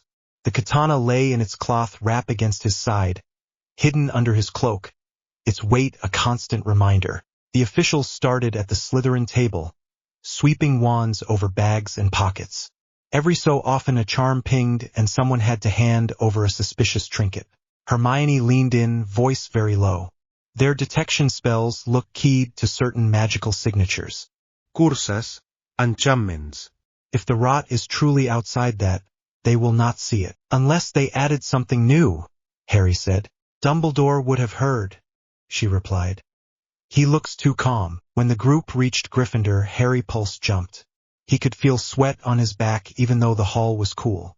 A tall witch with dark hair stopped in front of him. She had sharp eyes and a clipboard. Name, she said briskly. Harry Potter. A flicker of recognition crossed her face. She cleared her throat. Right? Of course. Wand. She passed her wand over his. A pale blue light washed over the wood, then faded. She nodded and moved the tip toward his chest, then his shoulders, then down the length of his cloak. The katana hummed once, a faint protest, then went still. The pale blue light did not change. No alarm sounded. The witch frowned slightly, as if she had expected something more. She ran the spell again, slower this time, focusing on the side where the blade rested. Nothing. Hermione watched with wide eyes. Ron stared too, his expression mixed with suspicion and worry. Anything wrong? Dumbledore asked pleasantly from the staff table. His voice carried just enough to reach them. The witch hesitated, then shook her head. No detectable cursed items, Headmaster. All readings within normal limits. Excellent, Dumbledore said. I knew my students would not disappoint you. The official moved on. Harry let out a breath he had not realized he was holding. His arm burned under the brace, as if the rot were laughing at the idea of being called normal. Hermione leaned close. They cannot see it, she whispered. They are blind to it. Is that good or bad? Harry muttered. Yes, she answered softly. Across the table, Ron watched him. Their eyes met for a second. Ron looked away, jaw tight, but some of the raw anger from the pitch had faded into a deeper, unsettled worry. Harry turned his gaze back to his untouched breakfast.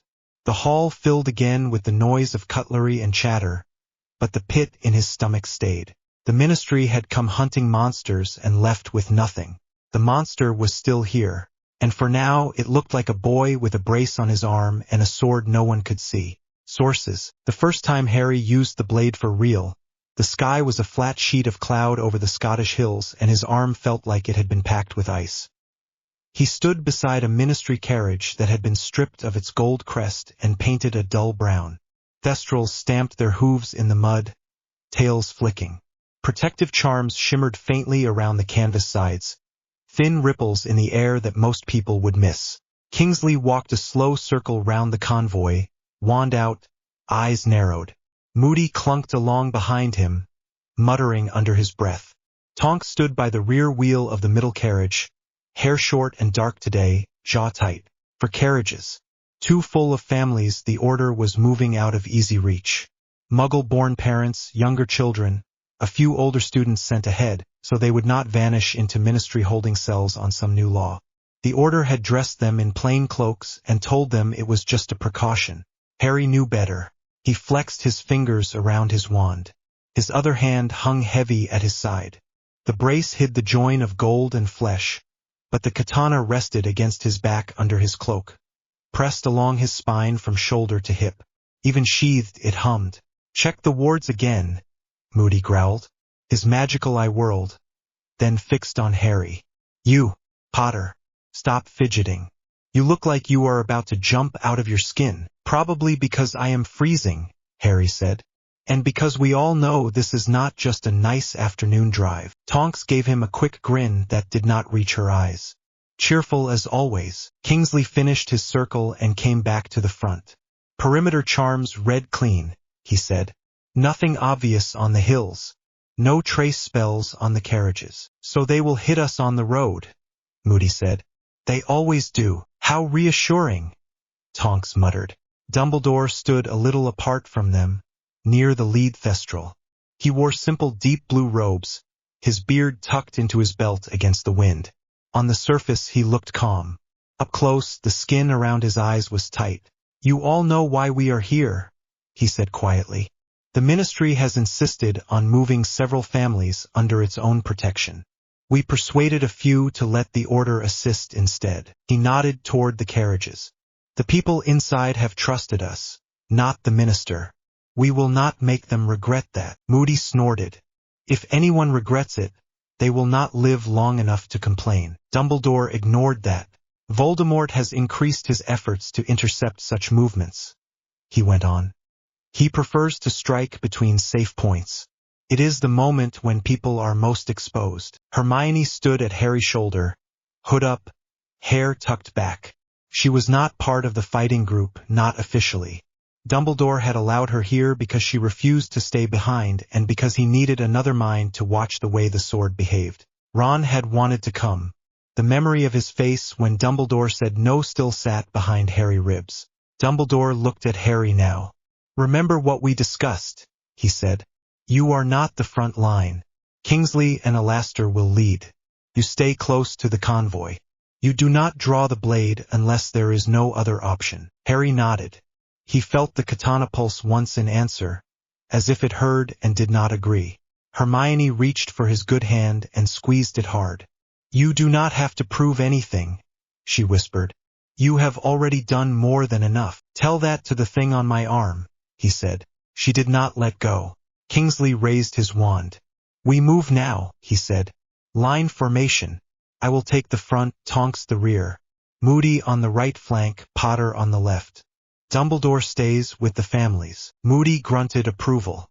"If they come from the left, we see how that shiny new toy works. If they come from the right, I get to blow something up. Fair trade." Dumbledore gave Harry a look that said he had heard every word and did not like any of it. Then he stepped to the side of the lead carriage and placed his hand on the canvas. "Onward," he said. The convoy rolled out. They left the hidden sidetrack and joined the normal road that cut through the hills. The Thestrals trotted along, hooves quiet on packed dirt. Broken stone walls lined the way in places, old boundaries that had not meant much for years.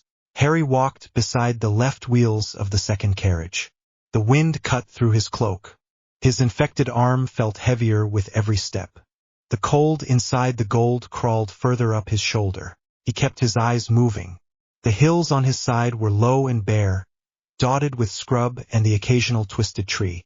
Perfect places to hide behind charm work. Hermione walked near the rear carriage, not quite in formation, but within shouting distance. Dumbledore had given up trying to send her back to Hogwarts once she set her jaw.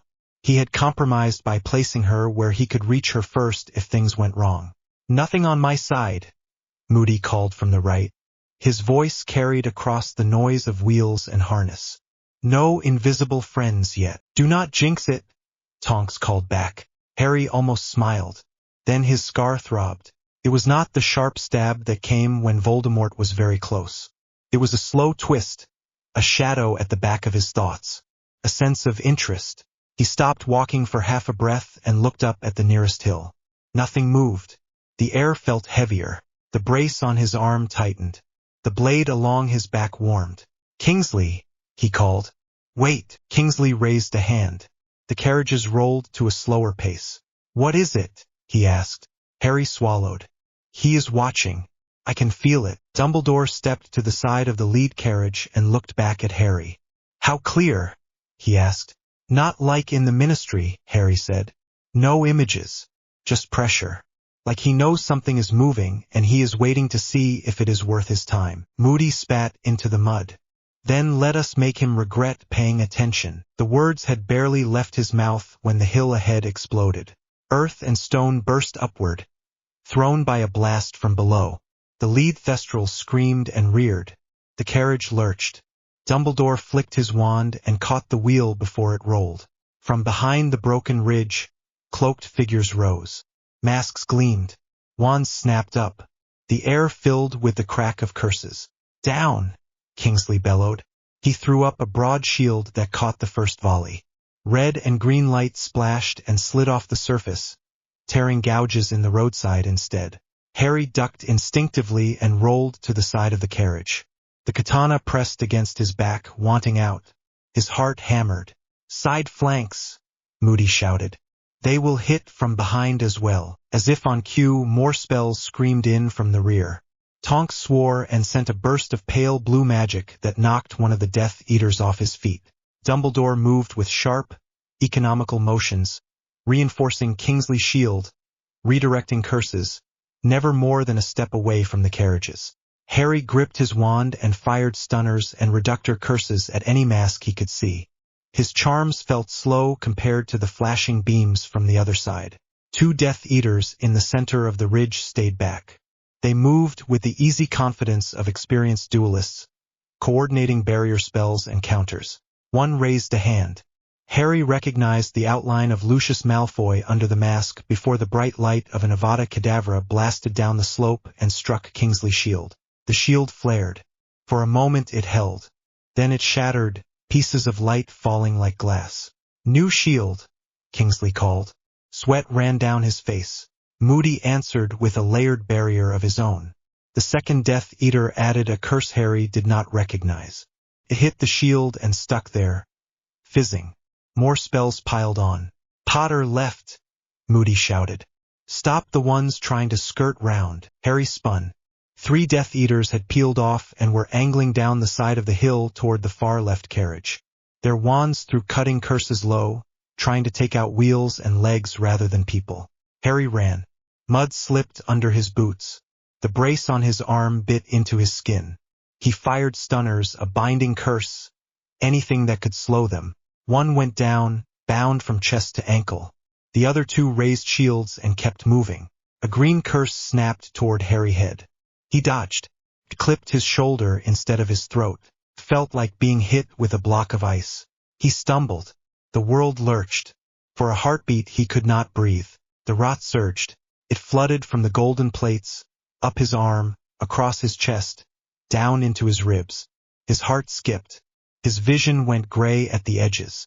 He felt something inside him tear a little. He had felt cold before. This was worse. His knees threatened to give. He caught himself on the side of the carriage. Inside he heard a child start to cry. A woman tried to hush the sound and failed. The katana woke. Warmth pulsed from the hilt along his spine. Slow at first, then harder. Pushed against the cold. It was not gentle. In that moment Harry understood the rule properly. The blade would not let him die quietly. It would give back what the curse took, if he paid for it. The 2 Death Eaters on his left saw him falter. One laughed, a short, ugly sound. "Potter," he called. "All that fuss for a boy with a bad arm." The other aimed at the carriage. Avada Kedavra. Harry did not think. His fingers left his wand. His right hand reached back. The brace straps snapped with the movement. Gold plates flexed. The katana slid free. The world sharpened. Every sound came clear. The hiss of the killing curse. The scrape of boots on stone. The panicked breath of the child inside the carriage. Hermione voiced somewhere behind him, shouting his name. His body moved with the blade. He stepped forward. One step, then another, then a leap that did not feel like his own. The killing curse streaked toward the carriage. The katana cut through it. The green beam broke apart on the red edge. Fragments of light spun away and sank into the mud, leaving smoking pits. Harry landed in front of the 2 Death Eaters. They were close enough that he could see their eyes through the slits in their masks. Both sets widened. The first slashed his wand sideways, sending a curse at Harry's legs. The second tried for a shield. The dance took over. There was no music, no rhythm outside his own pulse.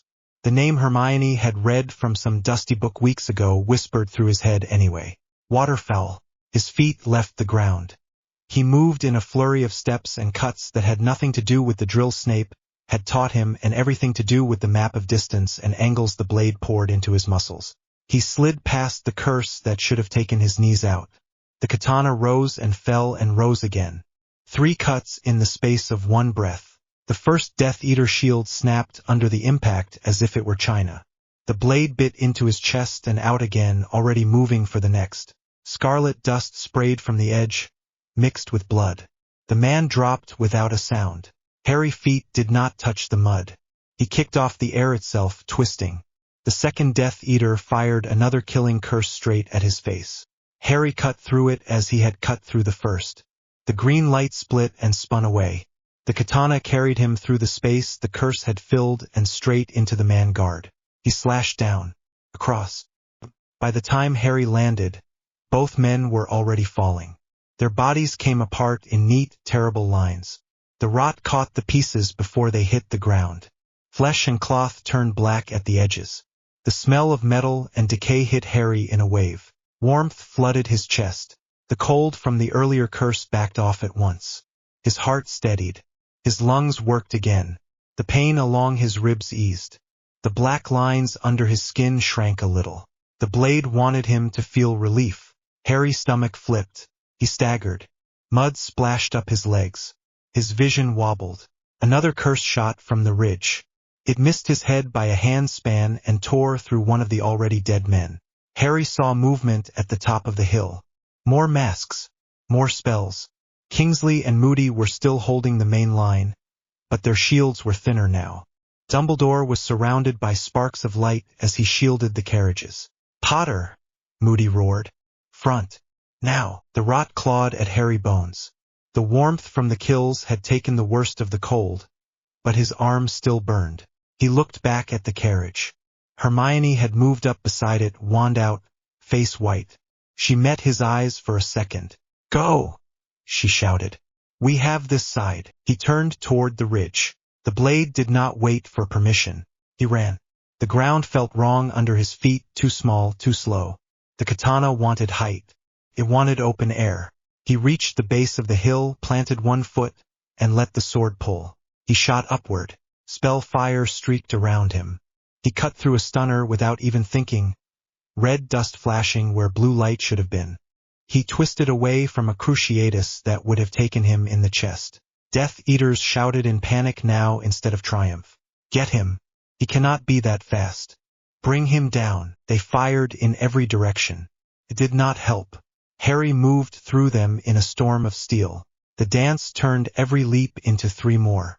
Every turn into a cut. He felt the line of each strike before it happened. Saw the path through shields and bodies laid out in his mind. He did not have time to think of spells or words. Only steps and angles. He slashed through a wand arm and felt warmth surge again. He cut a shield and the face behind it in the same motion. He ducked under a curse and drove the blade through the chest of a man who had been shouting orders at the other seconds before. His throat tasted of metal. His eyes burned. The wind tore at his cloak. Somewhere, someone screamed for retreat. The last few Death Eaters broke. A couple tried to disapparate and failed, their spells fizzling as the rot brushed them. Others ran down the far side of the hill, stumbling. Harry landed near the crest, panting. The ground around him was a mess of blackened mud and still bodies. Some were already breaking at the edges, their flesh turning to dark crumbs that sank into the earth. Others lay in more familiar ways, bleeding into the dirt, moaning or very quiet. His arm shook. The brace lay in pieces somewhere behind him. His sleeve had burnt away from the wrist down. Gold plates gleamed, streaked with red. The rot was quiet for the first time since he had grabbed the blade in the ministry. Not gone, just content. His chest felt almost normal. The earlier hit had left a faint ache. Nothing more. He dropped to his knees and vomited. The bile burned his throat. He heaved until there was nothing left, then stayed there on hands and knees, breathing hard, trying to keep his breakfast from coming back again. The katana hung loose in his grip. "Potter!" Moody voice was closer now. Boots squelched in the ruined ground. Harry wiped his mouth with the back of his good hand and looked up. Moody stared at the bodies, then at Harry, then at the blade. His magical eye rolled once, then fixed tight. Kingsley came up beside him, cloak torn, one sleeve smoking. Tonks limped a little as she joined them, hair singed at the ends. Behind them, Dumbledore and Hermione stood at the base of the hill. The carriages were still intact. Families peered out from behind the canvas, pale and wide-eyed. "How many?" Kingsley asked quietly. Harry swallowed. Counted shapes he did not want to count. 7, he said. "Maybe 8. I did not see all of them go down." Moody gave a low whistle. "That was not Expelliarmus." Harry laughed once, a short, ugly sound that hurt his chest. "No," he said. It was not. Kingsley walked forward and crouched near one of the bodies. He reached out as if to check for a pulse, then stopped short when his fingers hovered over blackened flesh. "Do not touch," he said. "The stone will not take this well." He stood and dusted his hands on his robe even though he had not actually touched anything. Tonks hugged herself, wand still in one hand. "I have seen curse damage," she said. "This is different." Moody nodded. "I watched a man get hit by fiendfire once. Took longer. This is faster. Cleaner." "Do not call it clean," Harry snapped. They all looked at him. He felt his temper flare. "I cut them apart," he said. "The ground is covered in bits I cannot even look at. There is nothing clean about it." Tonks flinched. "Sorry," she said. "That was a stupid word." Kingsley's gaze softened. "You saved the convoy," he said. "If they had broken through, those families would be dead right now. You know that." "I know," Harry said. "I also know this thing inside me was pleased about it." He held up his arm. The gold caught the gray light. The skin at the edge of the plates looked less cracked than it had that morning. "It healed me because I killed them," he said. "Not because I defended anyone. It does not care about why. Only what." Dumbledore climbed the last few steps of the slope and joined them. His eyes took in the scene in one sweep. The bodies. The rotted patches. Harry pale face. "Is anyone else hurt?" he asked. "Minor burns," Tonks said. "Kingsley took a cut, nothing serious. The families are shaken but whole." Moody jerked a thumb toward Harry. "Our new favorite weapon took a glancing curse and answered with a massacre." Dumbledore closed his eyes for a second. When he opened them again, they were very blue and very tired. "Harry," he said softly, "can you stand?" "I am standing," Harry said, even though his legs felt like jelly. Dumbledore moved closer and lowered his voice. "How does the rot feel?" "Quiet," Harry said. "For now. My chest hurts less. My arm hurts more." "We will get you back to the castle at once," Dumbledore said. "Kingsley, please arrange for the carriages to move on while Alastair and Nymphadora handle the scene here. I will write a report for the Order. The Ministry need not know the details of how the ambush was repelled." Moody barked a short laugh. "Quite right," he said. "I would pay to see Scrimgeour face if he ever saw this.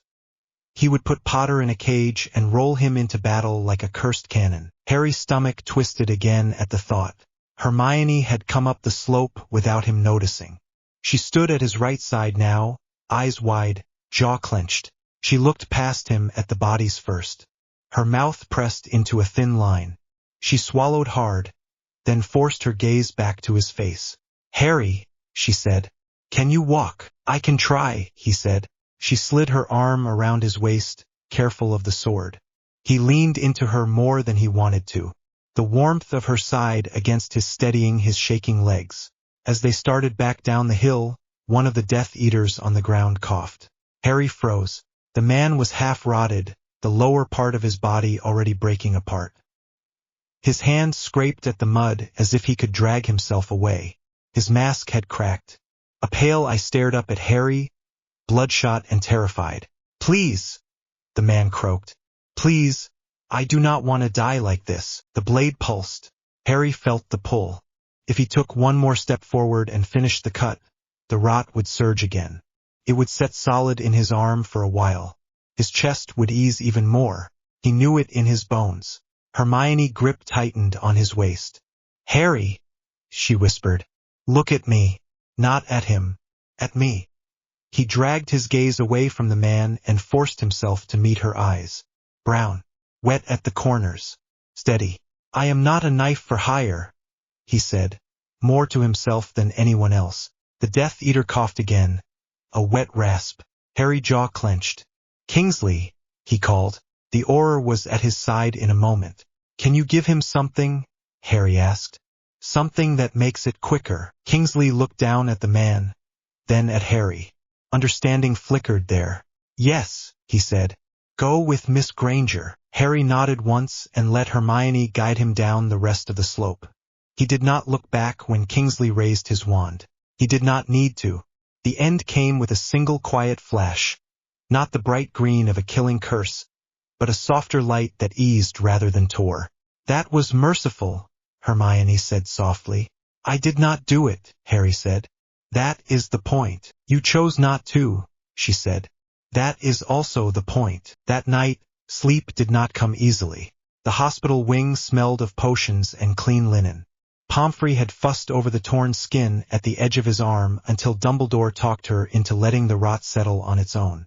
She had still wrapped the joint again, muttering darkly about old men and their stupid wars. Harry lay on his back and stared at the ceiling. His muscles ached from the dance. His stomach still felt hollow. Every time he closed his eyes, he saw flashes of the hill. The way the killing curse had split. The way the bodies had dropped. The way the rot had eaten everything it touched. Hermione had sat with him until Pomfrey threw her out. She had pressed her forehead to his for a moment and kissed his mouth, slow and deliberate, as if she were reminding him he still had a human body, not just an arm made of gold and decay. He clung to that memory when the rest threatened to swallow him. He must have drifted at some point, because he woke with his scar burning and his heart pounding. The room around him was gone. He stood in darkness that smelled of damp stone and old blood. Candles burned somewhere out of sight, low and yellow. Voices murmured. The scar prickled. He knew this feeling. Voldemort was close. He saw through someone else's eyes, not his own. The point of view was lower, unsteady. A robed arm shook at the edge of his sight. Explain it again, Voldemort said. The voice slid along Harry's nerves. It held a new note tonight. Not amusement, not pure rage. Something tighter, fear. The man whose eyes Harry was borrowing swallowed. My lord, he stammered. We had the convoy pinned. Shields were failing. Then the boy moved. He should have been hit by the curse. We all saw it. But the light broke when it touched his sword. Sword? Voldemort repeated, as if tasting the word and finding it strange. You mean a blade? Yes, my lord, the man said. Red. Wrong looking. Cut spells apart. It cut through shields as though they were air. He moved faster than any broom. It was like the air itself was letting him step on it. Harry felt Voldemort contempt spike. You are babbling, the Death Eater flinched. Forgive me, my lord. I only know that our curses did nothing. Those who stood near him died in pieces. Images flickered at the edge of the vision. The ridge, blackened mud. Bodies torn and eaten by something that was not fire and not curse. Voldemort was seeing what Harry had done. Harry wanted to be sick again. And you lot ran, Voldemort said softly. The entire room went very still. Yes, my lord, the man whispered. Those of us who could. Many did not. Harry felt the wand rise. Cruel red light filled the narrow field of view. Pain slammed into the borrowed nerves. The sight snapped, cut off so fast Harry sat up in his own bed with a gasp. He pressed his palm to his scar. It burned under his fingers. The connection did not sever entirely. A faint echo remained. Voldemort pace, robes whispering over stone. He cut the curse, Voldemort said. He sounded as if he did not quite believe it. He cut the curse. Another voice, cautious. If their reports are true, my lord, then the weapon he carries is not part of our world. Our wards do not react to it. Our shields do not know how to repel it. Snape. Harry's heart lurched. He could not see Snape, but he knew that voice from 100 tension-filled classes and more than one occlumency lesson. You saw this thing, Voldemort said. From a distance, Snape answered. Only once. In the Ministry. Even then it warped the air around it. I have felt its influence since. Diagnostic charms used on Potter and on damaged stone have failed. It is not subject to our normal understanding. Voldemort hissed softly. So Dumbledore has found a weapon we cannot disarm with a simple charm. Perhaps, Snape said. But it is tied to Potter. That may be our advantage. How? Voldemort snapped. The boy still clings to his little morals, Snape said. And there was a bitter edge in the word boy that Harry knew was real. He is sickened by what the blade forces him to do. Every report from the hill today mentioned his condition after the fight. He vomited. He shook. He looked, to use their word, haunted. A pause. If the rot demands blood to hold back death, Snape went on, then we need only push him into a situation where he must choose between his own life and the lives of others. He will hesitate. He always has. Harry flinched. Voldemort laughed. A sharp, short sound. You still think of him as a child, Severus? There was a small, careful silence. I think of him as a weapon that has not yet accepted what it is, Snape said. That is a weakness we can exploit. Harry felt heat and cold twist together in his chest. Voldemort paced again. This sword cuts curses. It rots what it touches. And my followers fear it even more than they fear me. He spat the last word as if it tasted foul. We will need other methods, he said.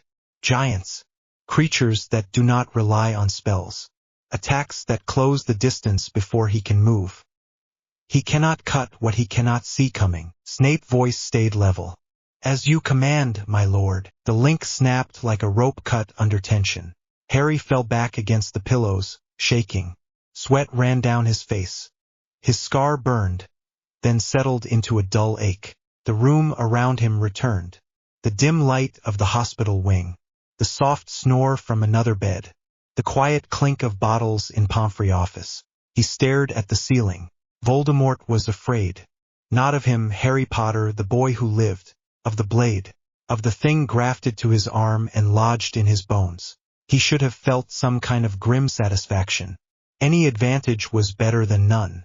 Instead he felt tired down to his core. The enemy was adapting. Building plans around the weapon he had never wanted. Using Harry's own reluctance as a flaw to pry at. The dance on the hill had bought the lives of the people in those carriages. It had also bought him a place in Voldemort nightmares. He closed his eyes. Hermione's kiss on his mouth and the warmth of her hand on his wrist earlier that day were the only things that did not make him feel cold when he replayed them. The rot in his arm slept. For now. The war outside his bed did not. Harry did not remember getting back to the castle. One moment he was on the hill, mud on his knees and the copper taste still thick on his tongue. The next, he was stepping out of green fire into Dumbledore's office, Hermione at his side, Kingsley just behind them. The room smelled of ash and lemon. Fawkes watched from his perch, head tilted. Sit, Dumbledore said. Harry sat because his legs were shaking too much to argue. Hermione stayed close, one hand on the back of his chair. The katana lay across his lap, back in its cloth wrap, heavy and quiet. Kingsley leaned his hip against the desk. His normally smooth voice had a rough edge. We lost none of ours, he said. They lost at least 7, maybe 8. Potter stopped 2 killing curses. One aimed at the carriage. One at him. McGonagall, who had arrived from somewhere deeper in the castle, still in her tartan dressing gown, paled. 2, she repeated. He blocked 2 killing curses. Cut them, Kingsley corrected. With that, every eye went to Harry's lap. McGonagall's mouth compressed. Mr. Potter, he swallowed. Yes, Professor. Why are you walking around with a blade that can? She stopped herself, swallowed whatever word she had been about to use, and tried again. Do you understand what you have just done to yourself? Professor, Hermione cut in. Her voice shook, but she kept talking. He did it because they were about to kill the people in the carriages. There was not time for anything else. I am not questioning his heart, Miss Granger, McGonagall said sharply. I am questioning the adults who put him there with that thing attached to him. Her glare landed on Dumbledore so hard it might have cracked the desk. Dumbledore accepted it without flinching. We did not put the sword on him, Minerva. We are only trying to live with what has already happened. By letting him carve people up on hillsides, she said. Kingsley cleared his throat. With respect, Professor, those people were trying to slaughter families. The boy made sure they failed. The boy, McGonagall repeated. You all keep saying that as though he is a weapon you picked up, not a student who was meant to be in my transfiguration class. Harry stared down at his hands. The brace on his left arm had been hastily reformed by Dumbledore before they flooded back. The white surface looked too clean. I am both, he said quietly. Silence dropped over the room. Hermione's fingers tightened on his shoulder. Dumbledore looked older than Harry had ever seen him. That is the knife's edge we are walking, he said. He is the boy we have sworn to protect. He is also the one person Voldemort cannot simply brush aside. Remus stepped out of the flue with a soft thump then, hair dusted with soot, robes patched at the elbows. He stopped when he saw Harry. I came as soon as the Patronus reached me, Remus said. Kingsley, Tonks said there was an ambush. Is anyone? His eyes landed on the blade. The half-spoken question died. Harry met his gaze, then looked away first. 7, Kingsley said quietly. Maybe 8. Remus drew in a breath that was almost a wince. And they are calling that victory, McGonagall muttered. They are alive, Harry said. His voice came out rough. The families, the kids in the carriages. If I had done nothing, they would not be. I can live with them hating me if it means the others get to live at all. Remus crossed the room and crouched to Harry's level. Up close, his face had more lines than last year. You should not have to make that trade, he said. I already did, Harry said. Remus' hand hovered for a moment, then settled on Harry's good wrist. Then our job is to make sure you do not make it alone, he said. No matter how much this. His eyes flicked to the blade. Tries to convince you otherwise. Dumbledore nodded once, as if Remus had put words to something he had been circling. Kingsley, Dumbledore said. Thank you. Please return to headquarters. Tell the Order only what they must know for now. That we were attacked. That we fought them off. That we lost no one. Leave the specifics of Potter's intervention out of the first report. Kingsley hesitated. They will hear rumor, he said. From our own. Tonks does not stay quiet well. Then they will hear it in pieces, Dumbledore said. I will speak to them when I can frame it properly. McGonagall made a small sound that might have been annoyance. Frame it, she repeated. We are at war, Minerva, Dumbledore said tiredly. Words are also weapons. If the Order sees Harry only as a boy, they will try to pull him from every battle. If they see only a weapon, they will stop seeing him as human. Neither extreme will help him survive what is coming. Harry rubbed his face with his right hand. The skin there felt raw. Can we stop talking about me like I am not in the room? He muttered. Hermione squeezed his shoulder. Seconded, she said. Remus' mouth tugged into a shadow of a smile.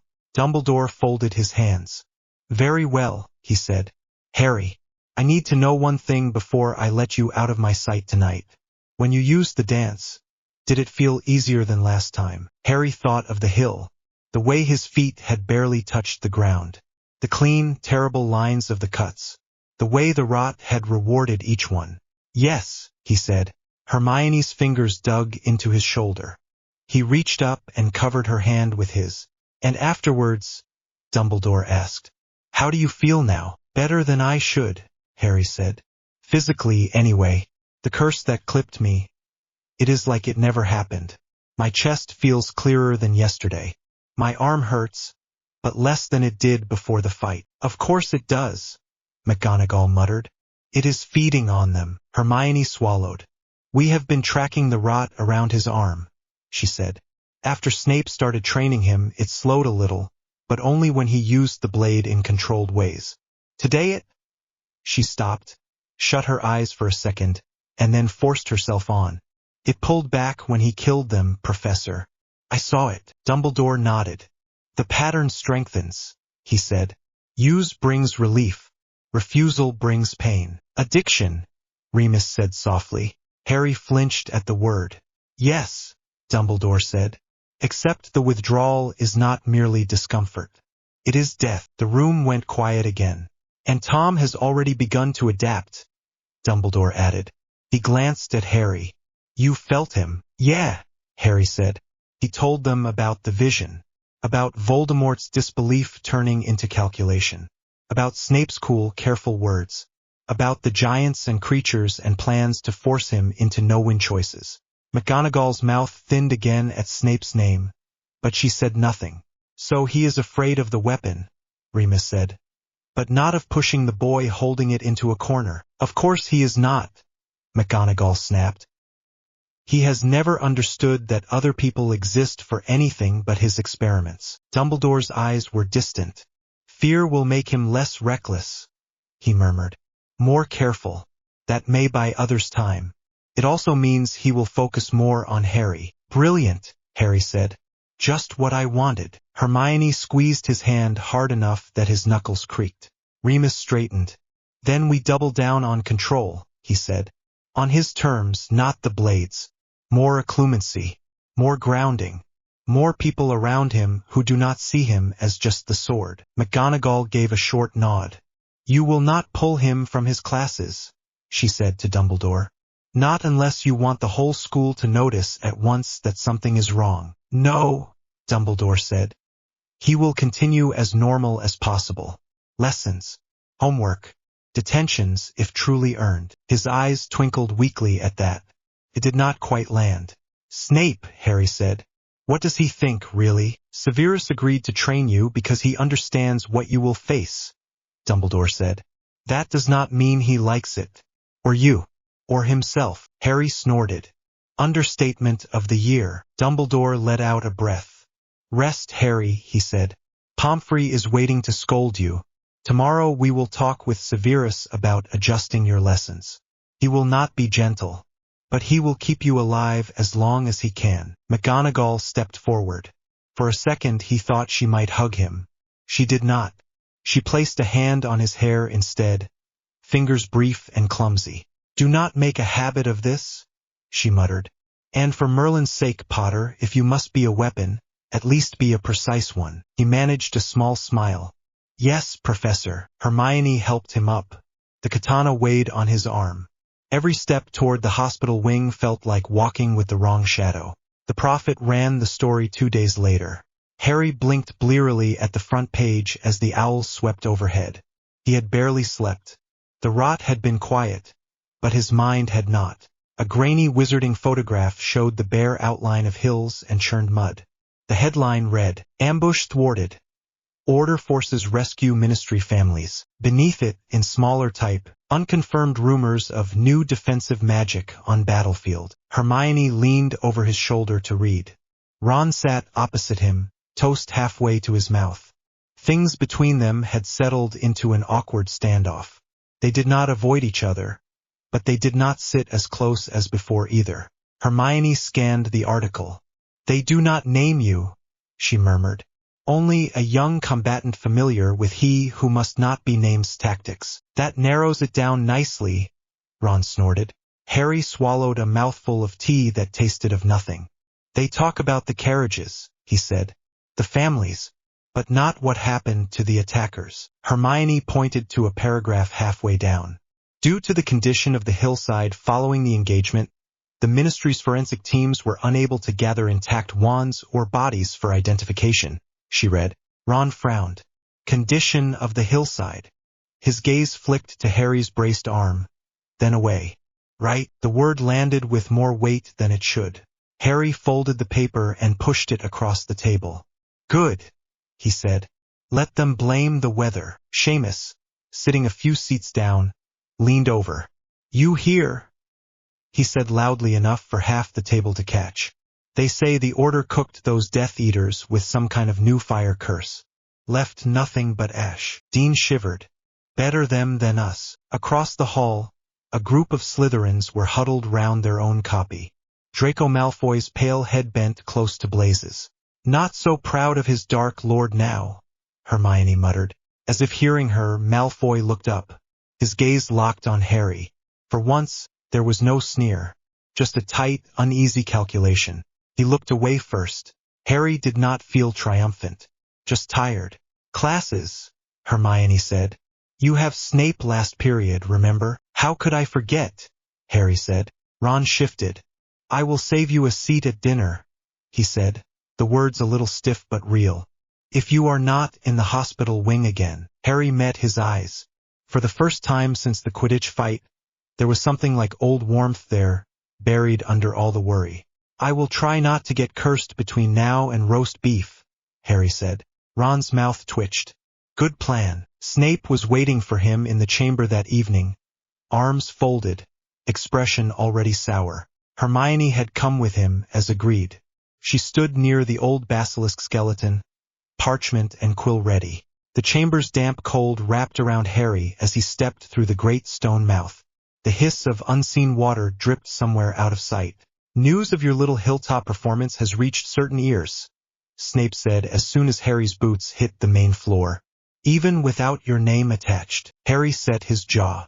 I did what I had to. Yes, Snape said. You slaughtered 7 and terrified the rest into flight. The Order is impressed. The Ministry is confused. The Dark Lord is interested. He said the last word like it tasted bad. Harry pulled his cloak tighter. We already knew that. I felt him. Yes, Snape said. You also heard me. Harry stared. You knew. You are about as subtle in your mind as you are in your flying Potter, Snape said. When he pulls on that connection, you come along whether you like it or not. I have warned him he risks giving you as much as he takes. He does not care yet. Harry swallowed. You told him I would hesitate. I told him the truth, Snape said. You are not a killer by nature. That is not an insult. It is simply fact. He will try to use that. As will I. Harry bristled. You enjoy that, do you? Do not be stupid, Snape said mildly. I enjoy very little, but I understand leverage. Today we use yours against the blade instead of against you. He flicked his wand.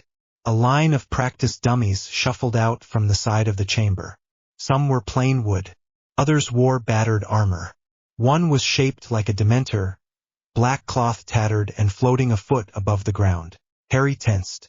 Relax, Snape said. It will not kiss you. I have removed the mouth. That is not actually reassuring, Harry muttered. Hermione moved closer to the wall, leaving them space. I will track movement patterns, she said, and mark when the rot flares. Snape ignored her commentary and pointed at Harry. We test something new today, he said. You will take hits and refuse the dance. Harry stared. Refuse it how? By not drawing the blade, Snape said. By holding it back even when your nerves scream for it. You will take the pain and answer with wand work. Or you will fall. We see which happens first. That sounds safe, Harry said. It is not, Snape said. War is not.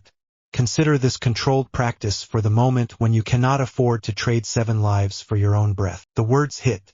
Harry looked at Hermione. She was frowning, but she did not object. He is right, she said quietly. We need to know how far you can go before it forces itself out. Harry exhaled. Fine. Snape raised his wand. Ready your stance. Harry set his feet, wand in his right hand, left arm heavy at his side. The katana stayed strapped along his back, under layers of cloth and magic.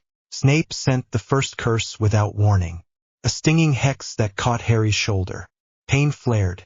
The rot twitched, then settled. Shield, Snape snapped. Harry threw up a protego that caught the second curse. Still rattled his bones. Snape did not stop. He layered hex after hex, cutting spells that grazed Harry's ribs.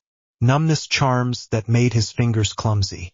A silent curse that sent spikes of pain up his infected arm without leaving a mark. The rot responded to every blow, crawled faster under his skin, desperate. Each time Harry did not reach for the hilt, the cold spread a little more. Again, Snape said when Harry stumbled. Block, Potter. I am trying, Harry hissed. His breath came in ragged bursts. Sweat soaked his shirt. A jinx slipped past his shield and slammed into his chest. For a second his heart stuttered. The world went gray. The katana screamed in his bones. It did not make a sound out loud, but he felt it. An internal shriek. His fingers twitched toward his back. No, he gasped. He forced his hand down. His knees buckled. The rot surged in protest. Felt like ice water poured straight into his veins. His vision blurred. The chamber tilted. Harry! Hermione shouted. Snape's wand snapped up. The next curse he had been about to send vanished. He was at Harry's side in 3 strides, catching his shoulder before he hit the floor. Enough, he said.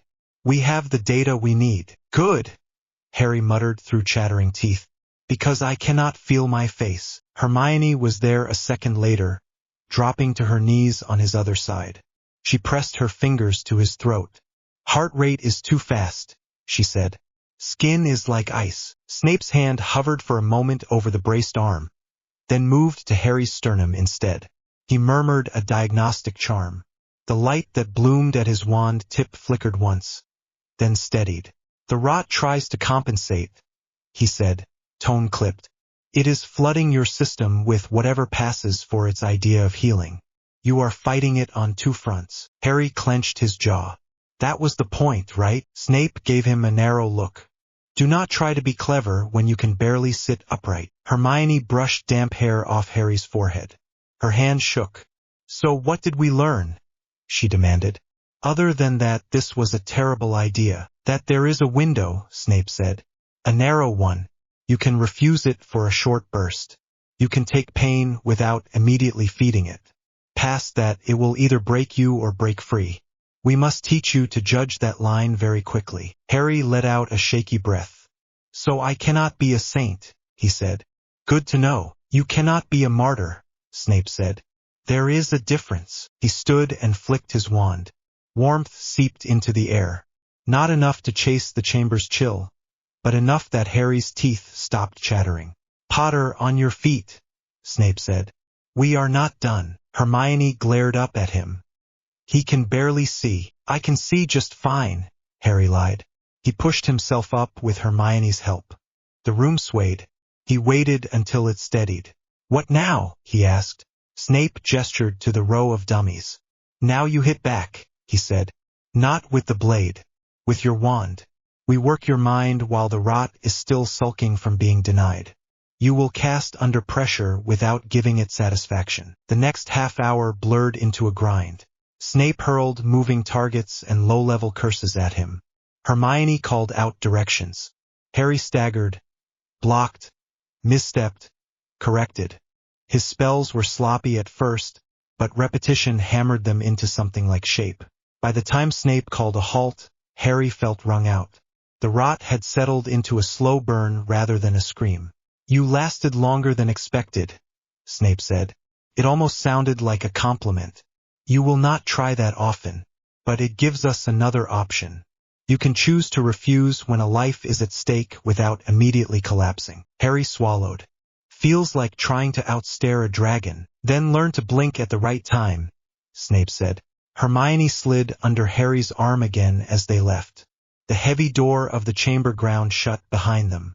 Once they were back in the tunnel, away from Snape's sharp eyes, she stopped and turned him gently so his back was against the damp wall. "Lift your sleeve," she said. He hesitated. "Harry," she said softly. "Please." He sighed and tugged the brace down.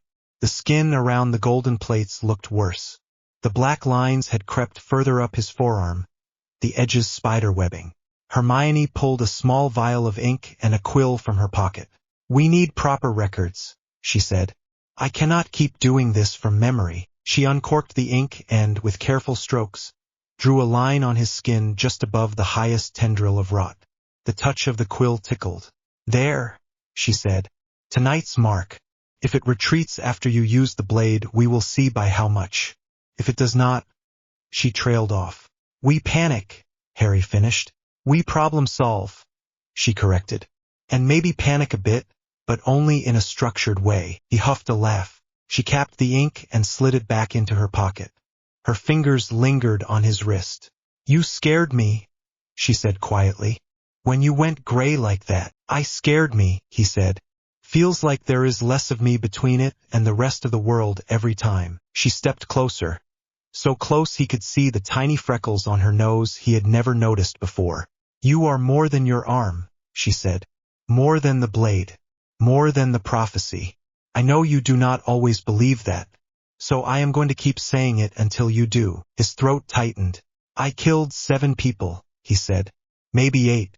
I am not sure that version of me deserves it." "You killed Death Eaters who were about to murder children," she said.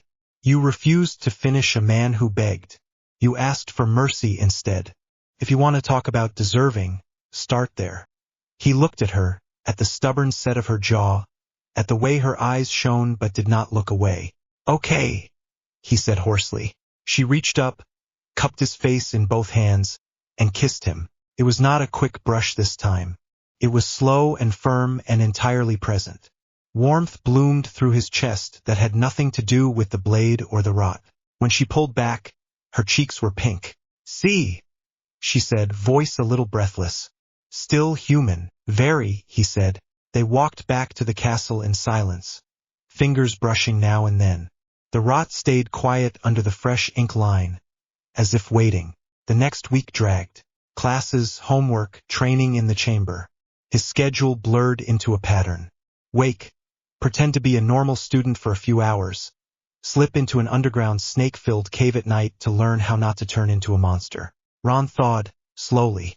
He still bristled when Harry dodged questions, but he also threw a quill at Seamus' head when Seamus joked about mysterious new killing curses. "At least joke about something you understand," Ron had snapped. One evening, after a particularly grim history of magic essay, Ron dropped into the armchair opposite Harry in the common room and stared at the fire for a full minute. "You did the Quidditch thing for us, did you not?" he said finally. Harry blinked. "What? You quit because of the arm," Ron said. "And because if that sword thing goes off in the middle of a match, half the team ends up in pieces." Harry opened his mouth, then closed it again. "Yeah," he said.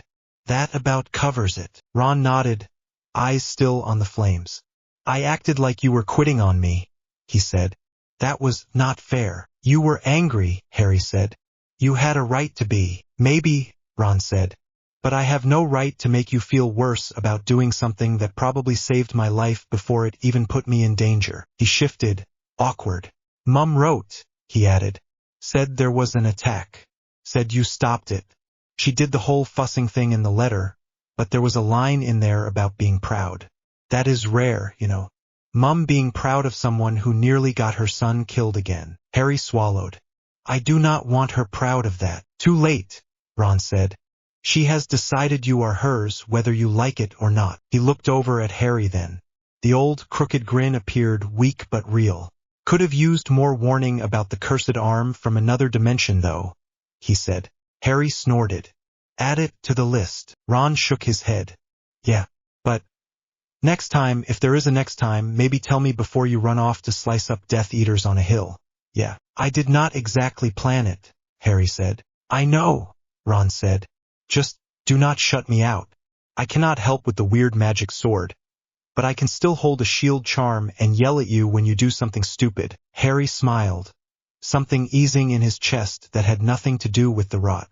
"I would miss the yelling," he said. "Good," Ron said. "Now move." "Hermione is eyeing that book in your lap like she wants to steal it." Hermione, from her spot at the next table, did not even deny it. The hook for the next disaster came from Hagrid. He shuffled into the great hall halfway through dinner one night, beard singed at the ends, one arm wrapped in a grimy bandage. His hair was full of leaves and something that looked suspiciously like burnt fur. Harry, Hermione, and Ron exchanged a look and slipped out to follow him as he left. "Hagrid!" Harry called down the corridor. Hagrid turned. His eyes lit up when he saw them, then clouded quickly. "Harry," he said. "Hermione." "Ron. I were just comin' to see ya." "You look like you wrestled a dragon," Hermione said, eyeing his arm. "Close enough," Hagrid muttered.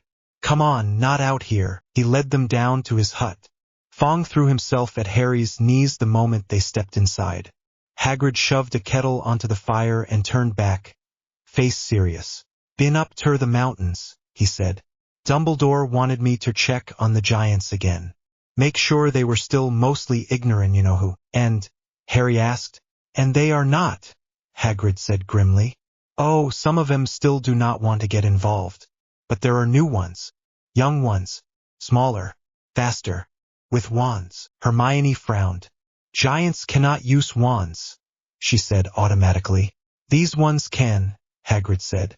"Guess you know who found some way, or some kind o' magic that sticks to their hands. Whatever it is, they do not need to throw boulders if they can blast them from halfway down a valley." He rubbed his bandaged arm. "Caught me by surprise, they did. If Grop had not been there." Harry's stomach dropped. Voldemort had talked about creatures that did not rely on spells. Giants. Now giants with spells. "He is changing tactics," Hermione said quietly. Hagrid nodded. Dumbledore reckons he knows about a new weapon on our side, he said. Something he cannot curse away. So he is looking fair things that can just squash it. Me, Harry said. Not just yeah, Hagrid said. But yeah, Yeri part of it. Ron whistled low. So we have Death Eaters on brooms, Dementors in alleys, and now wand-waving giants chucking spells from the hills. Do not forget whatever else he has hidden in that snake pit of his, Hagrid said. The katana pulsed under Harry's sleeve. He felt its attention sharpen at the thought of larger targets. His stomach flipped. Hermione noticed his expression. We train more, she said. We adjust. If he brings giants, we work out how to cut boulders before they hit the carriages. Ron stared at her. You heard the part where they are giants, right? Yes, she said. And I heard the part where we do not get to choose the shape of the war. We only choose how prepared we are when it hits. Hagrid sank onto his enormous chair. Dumbledore's puttin' together some plan, he said. Talking about move-in people earlier, changing routes, using old tunnels. But he cannot do it alone. He looked at Harry. You look tired, Hagrid said softly. More than before. You don't have to tell me anything, but you know you can, right? Harry swallowed. I know. He did not know how to explain a blade that healed him when he hurt others to a man who had raised illegal dragon hatchlings because he loved them. I am managing, he said. Hermione shot him a look that said liar. Ron did not argue for once. Hagrid sighed, huge shoulders sagging. Just be careful, ya three, he said. Dumbledore trusts ya with more than most. Do not let that turn into ya trusting yourselves with too much. On the walk back up to the castle, Hermione fell into step beside Harry. Giants, she said. Creatures that do not care about curses. Attacks that close distance fast. He is doing exactly what he said he would do. Harry flexed his fingers around the braced arm. The ink line Hermione had drawn a few nights ago sat just above the dark webbing. It had retreated a little after his last dance in training. Not much. Enough to taunt. I know, he said. She looked at him. We need a plan for when the blade is not enough, she said. And for when it is too much. He managed a thin smile. Good thing I have you, then. She bumped her shoulder against his. That is the idea. As they climbed the steps, the katana hummed under the cloth. Promise. A threat. Harry set his jaw. Voldemort was changing the shape of the war. Chapter by chapter, Harry would have to decide what part of himself he was willing to lose to win it. Harry hit the ground harder than he meant to. The snow was packed to crust along the side of the ravine, but it still knocked the breath out of his chest. He slid, boots skidding on ice, one hand scraping rock, the katana a heavy line against his spine. A boulder the size of Hagrid's hut smashed into the ledge he had just jumped from. Stone exploded into shards. Snow and dust rained down. Move! Kingsley shouted from above. Left side now. Harry rolled, coughing. A second boulder crashed into the spot where his head had been. It bounced once, tore a gouge in the ravine floor, and went barreling off into the trees below. The air shook with the impact. Birds burst from the branches in a panicked cloud. Far overhead, a roar echoed across the mountains. Not a dragon, a giant. Hermione scrambled down the slope on her hands and knees, boots sliding, hair full of snow. She dug her heels in beside him and yanked at his sleeve. Up, she said sharply. Come on. They have the high ground. Yeah, I noticed, Harry wheezed. He forced air into his lungs and let her haul him to his feet. His left arm throbbed under the brace. The rot crawled, awake and angry. The katana hummed low and eager against his spine. Above them, the giant on the ridge lifted another rock. His skin looked like rough stone, gray and cracked. Thick fingers curled around the boulder as if it weighed nothing. The sky behind him was flat white cloud. Small figures moved near his feet. Death Eaters, wands out, hoods up, darting between his legs like shadows. Harry! Tonks called from the other side of the ravine. She had one knee in the snow, wand pointed upward. Her hair was short and dark again, stuck to her face with sweat despite the cold. We need that shield charm of yours to the left. Kingsley and I can't cover everything. On it! Harry raised his wand. Ice stung his fingers. He fought down the urge to grab the hilt instead. Protego Maxima, the shield flared to life above them. A curved wall of pale blue. A fresh barrage of curses smashed into it at once. Green and red and purple light splashed across the surface, sending ripples through the air. The giant laughed. It sounded like boulders grinding together. He heaved the next rock. It hit Harry's shield with a crack that rattled his teeth. The spell buckled. For a moment he thought it would shatter. Then Kingsley's magic slammed into it from the right, reinforcing the curves, thickening the light. Hold! Kingsley shouted. Potter! Keep it steady. I am trying. Harry yelled back. Hermione pressed her shoulder against his. Her wand came up beside his. Let me layer it, she said, breath short. Finite the overlap. Then we crosslink. She muttered a tight string of Latin. The shield shuddered, then settled. The next volley of curses slid off it with less fuss. Another roar shook the ravine.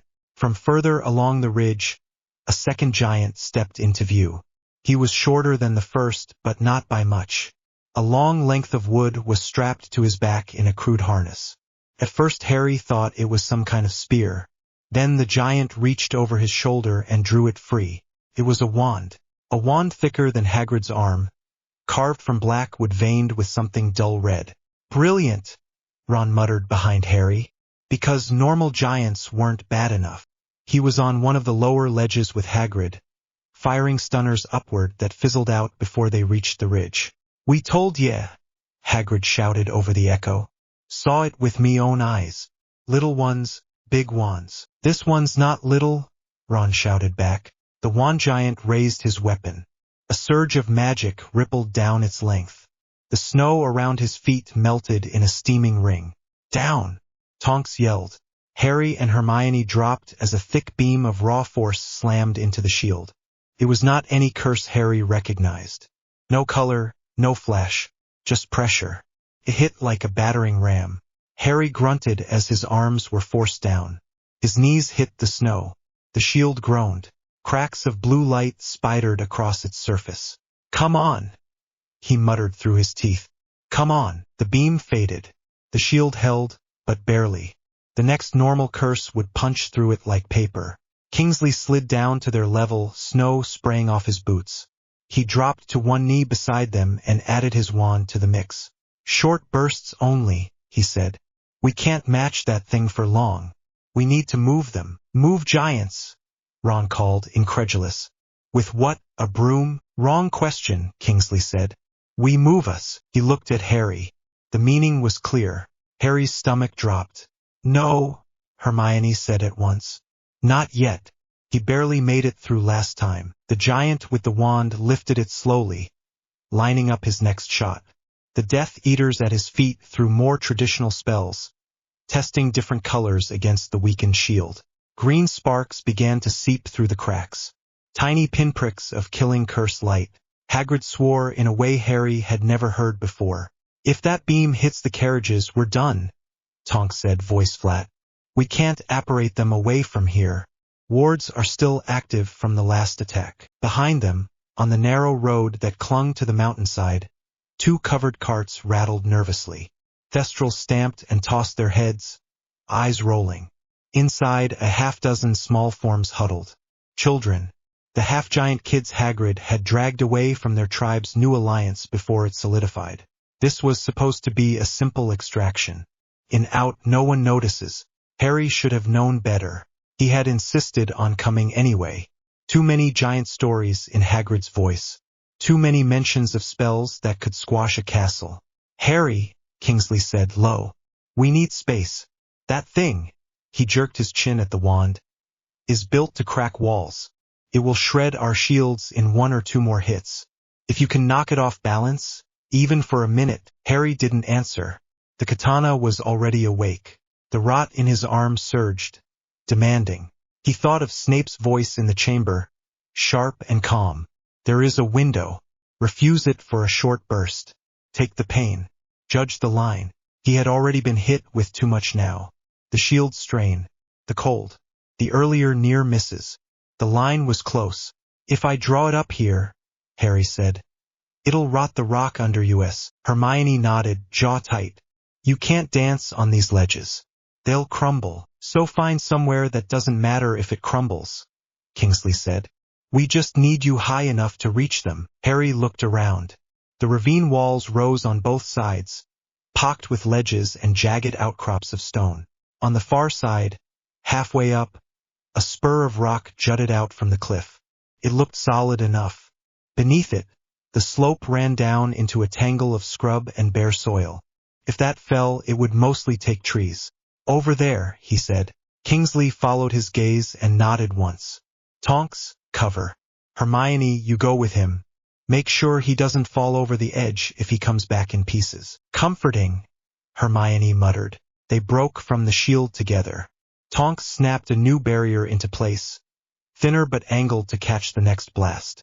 Harry, Hermione, and Kingsley scrambled along the ravine wall, boots slipping on ice. The wand beam came again. It hit Tonks' shield. For a second Harry thought it would tear straight through. Then the curse split, sliding off in two directions and blowing holes in the slopes instead. Angle change worked, Tonks shouted. Don't make me hold it on my own for long. We won't, Kingsley called. They reached the base of the spur. Up close, the path looked even worse. Half ice, half loose stone. The drop beneath was long enough to be final. I'll go first, Harry said. If I fall, you don't. Absolutely not, Hermione snapped. We don't have time to argue, so we're doing it together. Kingsley grabbed Harry's sleeve. I stay down here, he said. If you fall, I catch what I can. Go. Harry swallowed hard, nodded once, and started to climb. He dug his boots into small gaps, fingers searching for holds in the frozen rock.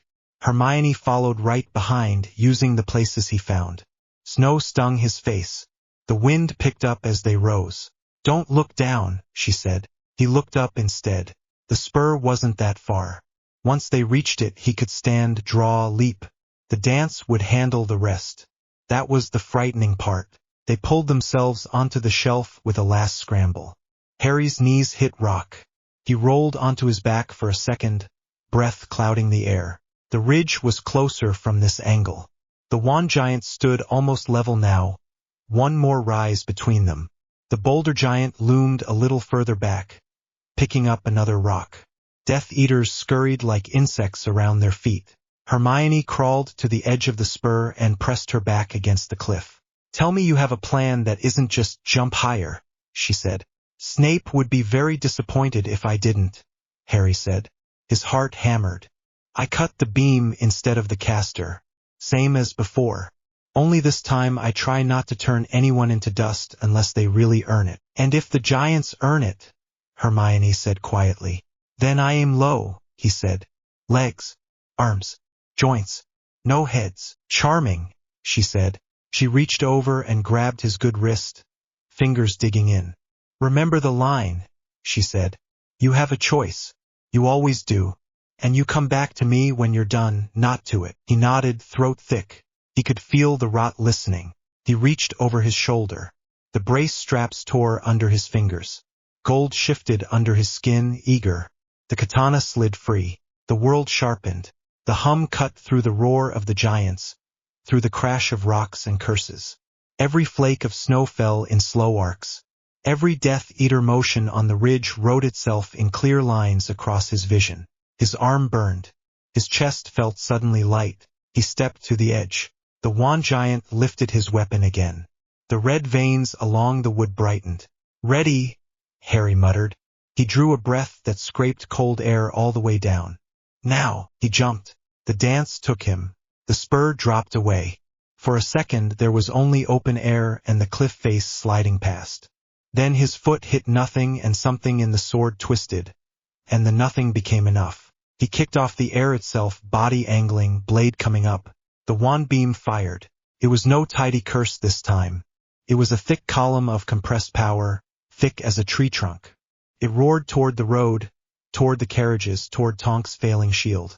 Harry met it halfway. The katana cut into the curse. There was no hiss, no explosion. Just a sudden, clear moment where magic and metal met and the world decided which was harder. The beam broke. Chunks of force sheared off, spinning away in wild directions. One slammed into the cliff face, gouging a hole.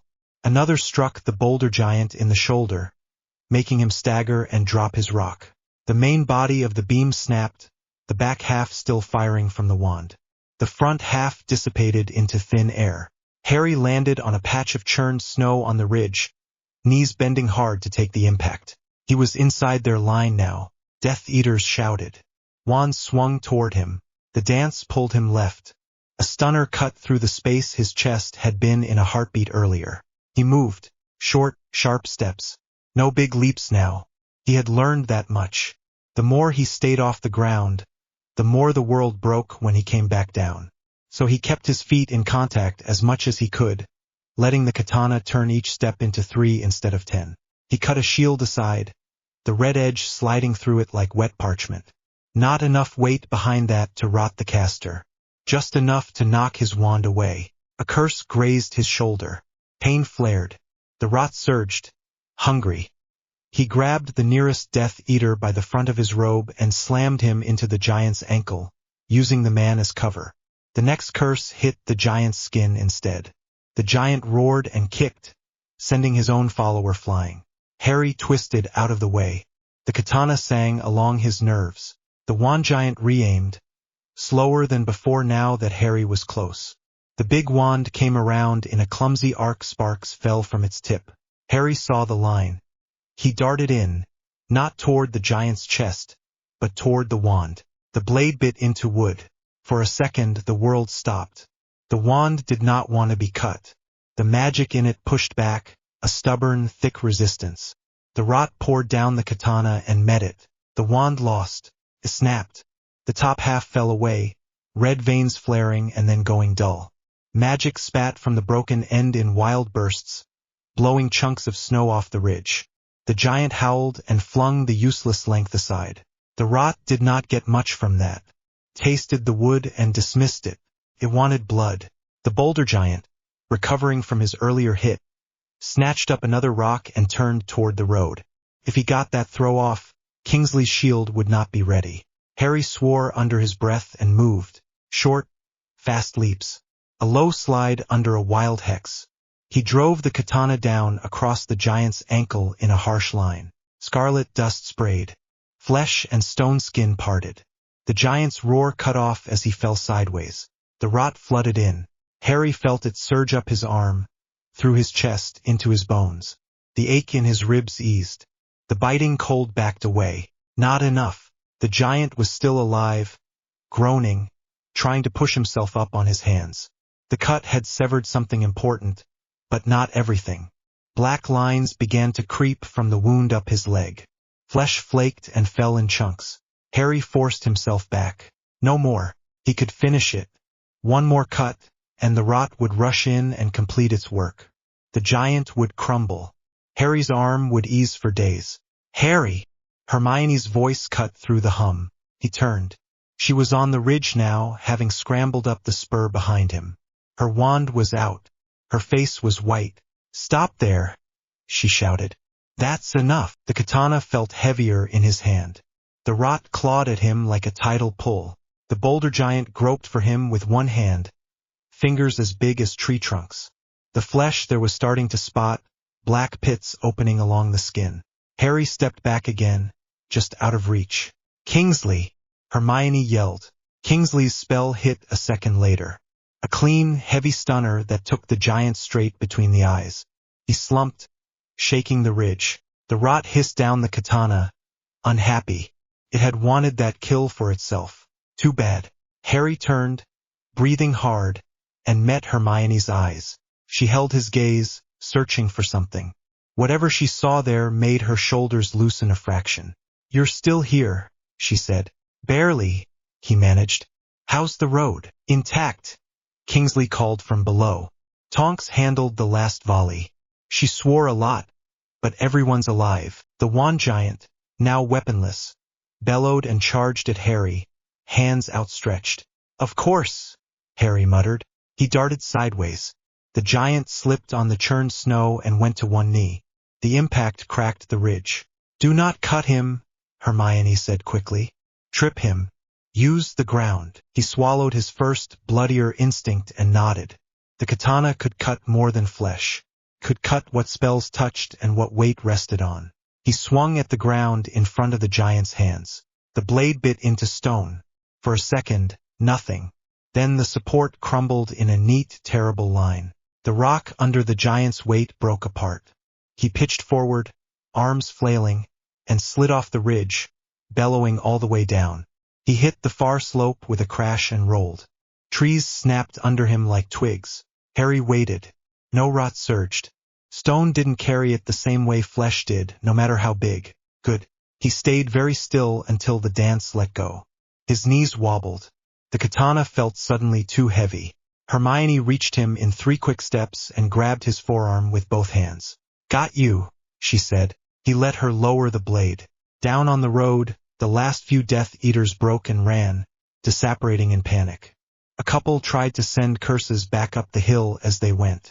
Tonks and Kingsley batted them aside like flies. The ridge settled into a cold, ugly quiet. The boulder giant lay crumpled on his side, half his lower leg eaten away by rot, the rest slowly turning to black flakes. The wand giant was a broken heap of limbs and rock at the bottom of the ravine. No movement. Harry's chest heaved. His arm burned bright, then slowly steadied into a low, constant ache.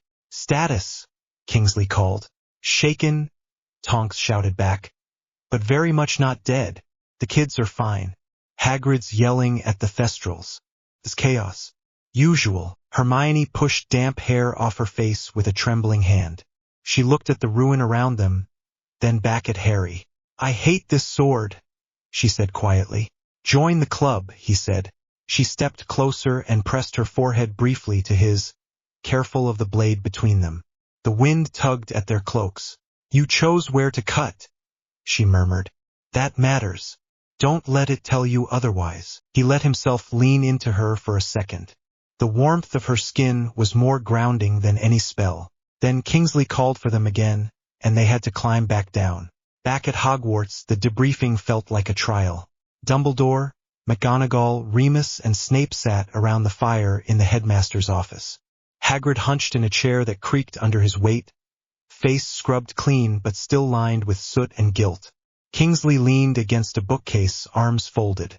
Harry sat in front of Dumbledore's desk, Hermione and Ron flanking him. Ron had not been on the mission, but he had refused to be left out of the aftermath. The katana lay on Dumbledore's desk, wrapped and bound with 3 separate chains of spelled silver. The metal glowed faintly where it touched the cloth. Fawkes watched from his perch, head tilted, tail feathers twitching. So, McGonagall said, voice clipped, you fought wand-wielding giants. Yes, Professor, Harry said. You cut one, she said. Yes, he said again, and dropped the other down a ravine, which I'm sure did wonders for the local wildlife, she added. Harry opened his mouth, then shut it. Minerva, Dumbledore said quietly. She pressed her lips together. I know, she said.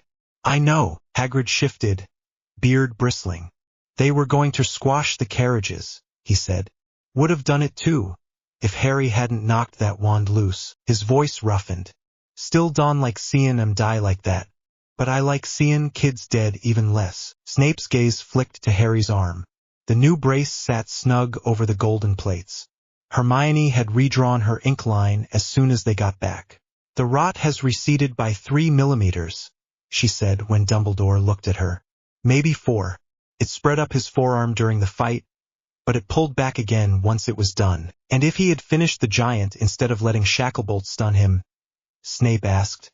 How far would it have retreated? Hermione met his eyes without flinching.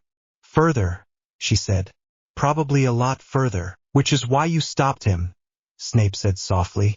Yes, she said. Harry shifted in his chair. I wasn't going to. You were, Snape said, not unkindly. For a moment, the blade would have made very good arguments. Miss Granger made better ones. Ron bristled. You say that like it's a joke, he said. Snape's eyes slid to Ron. On the contrary, Weasley, I am impressed. It is difficult to talk someone down when they are halfway to giving in to something that feels like relief. Remus rubbed his mouth. The more we lean on this thing, the more it trains him to associate killing with survival, he said. That is not just a battlefield problem. That is a Harry problem. Harry stared at his hands. Dumbledore steepled his fingers. And yet, he said, if he had not used it today, we would be counting small bodies instead of giant ones. The room went quiet. I do not like this, Dumbledore added, any more than you do, but I refuse to close my eyes to the simple arithmetic. McGonagall snorted softly. Arithmancy, she said. All of this feels like some cursed numbers chart. Lives on one side, corruption on the other, and poor Harry in the middle as the balancing line. Harry let out a breath. It's already inside me, he said. So use it. That's the logic, right? Hermione's hand found his under the arm of the chair and squeezed. Snape watched that, eyes narrowing a fraction. If he had a comment, he kept it to himself. Kingsley shifted against the bookcase. We learned some things, he said. The wand those giants had did not respond like normal would. The rot barely tasted it. That means Voldemort has something the blade is not interested in. That matters. Dumbledore nodded. Another unknown substance, he said. We will need samples if we can get them. Good luck, Tonks said from the doorway. She had slipped in late and now leaned against the frame, hair back to bubblegum pink. The broken bit went up like a firework when it hit the rocks. Left nothing but slag. So he is experimenting, Snape said. On giants, on conduits, on ways to circumvent our new advantage. Ron snorted. Feels like he's not the only one experimenting. McGonagall gave him a brief, sharp look, but she did not disagree. Hagrid cleared his throat. The young uns we got out, he said. They're settled in the empty gamekeepers' huts now. Don't like bein' so close to the school, but they like bein' away from wand giants more. That counts for something. It does, Dumbledore said. Thank you, Hagrid. Hagrid gave Harry a long look. What ye did up there was terrible, he said slowly. And necessary. Both can be true, you know. Harry met his eyes. I know. He wasn't sure yet which side weighed more. Dumbledore's gaze moved back to the sword on his desk. We have to formalize this, he said. When Harry draws the blade. Under what conditions? With whose consent? Snape raised one eyebrow. You want a charter for a cursed sword. I want the boy to have rules that are not solely dictated by pain, Dumbledore said. If we leave it to the rot and the battlefield, he will bend whichever way demands less immediate suffering. That is human. We need something to lean against that. Hermione straightened. Then set a line, she said. He does not draw it unless there are civilians in immediate danger. Or the whole school. Or one of us if we tell him to. That's a lot of exceptions, Ron muttered. War does that, Hermione shot back. Remus nodded slowly. We can write something, he said. Not for the order at large. For us. For Harry. A list of situations where reaching for the sword is allowed, and where it isn't. If he breaks his own rules, he'll know it. That might bite harder than the rot when things calm down. Harry made a face. So I get a conscience in bullet points, he said. Yes, Hermione said. If that's what it takes. Dumbledore's mouth twitched. You mock, Harry, but it may help, he said. A small bit of structure in a very unstructured mess. Snape exhaled through his nose. Very well, he said. I will add it to my growing list of impossible tasks. He rose, cloak swirling, and stepped closer to Harry. His eyes went to the ink line on Harry's forearm. You did not finish the giant, he said. You refused a kill that would have fed the thing inside you more than anything so far. Next time you will want that relief even more. I know, Harry said. Good, Snape said. If you ever stop knowing, we are lost. He turned on his heel and stalked out. McGonagall followed with a muttered excuse about house points and children who were not currently dabbling in cursed magic. Remus squeezed Harry's shoulder once and went to meet Tonks in the doorway. Kingsley straightened and gave Harry a nod that felt like approval and apology mixed together. Soon, only Dumbledore, Hagrid, Harry, Hermione, and Ron remained. Dumbledore stood. The chains around the sword rattled softly. I will keep it here tonight, he said. It will not like that. You may feel restless. Harry managed a weak snort. That's one word for it. I will ward the room strongly, Dumbledore said. If it tries to reach for you, it will find stone in the way. That's stone enough? Ron asked. Dumbledore's smile did not quite reach his eyes. It had better be, he said. Hagrid lumbered to his feet. I'll go check on the little giants, he muttered. Make sure they haven't ripped the walls off already. He patted Harry's good shoulder on the way past, nearly knocking him sideways. Don't let it eat ya, he said gruffly. You're allowed to be more than the worst weapon in the room. When the door finally shut behind the last of them, the office felt too big. Dumbledore opened a drawer, took out a small, folded piece of parchment and slid it across the desk. I wrote this when Snape first told me the nature of the blade, he said. It is not a prophecy, just a thought. I did not show you earlier because I feared it would make you feel trapped. Harry picked it up. His fingers shook a little. In Dumbledore's neat hand were 4 lines. Use it and live. Refuse it and die. Use it wrong, and lose yourself. Refuse it too long, and lose us all. Harry stared at the words. That's cheerful, he said. Dumbledore sighed. I am sorry, he said, for being the one to hand you this puzzle. For not finding a cleaner path. Harry folded the parchment again, tighter this time. I'll solve it, he said, or I'll break it. Either way, I'm not doing it alone. He glanced at Hermione and Ron. Hermione nodded at once. Ron did too, slower but solid. Good, Dumbledore said softly. That is all I can ask. He lifted his wand. The chains around the sword glowed brighter. Runes flared along the desk edges. The air thickened. Go, he said. Sleep if you can. Tomorrow you are still students. There will be essays and detentions and, if I'm lucky, fewer giants. Low bar, Ron muttered. They left together.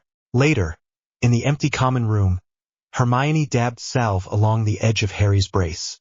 Most of Gryffindor had gone up already. A few first years played gobstones in the corner. The fire was low. Does that hurt?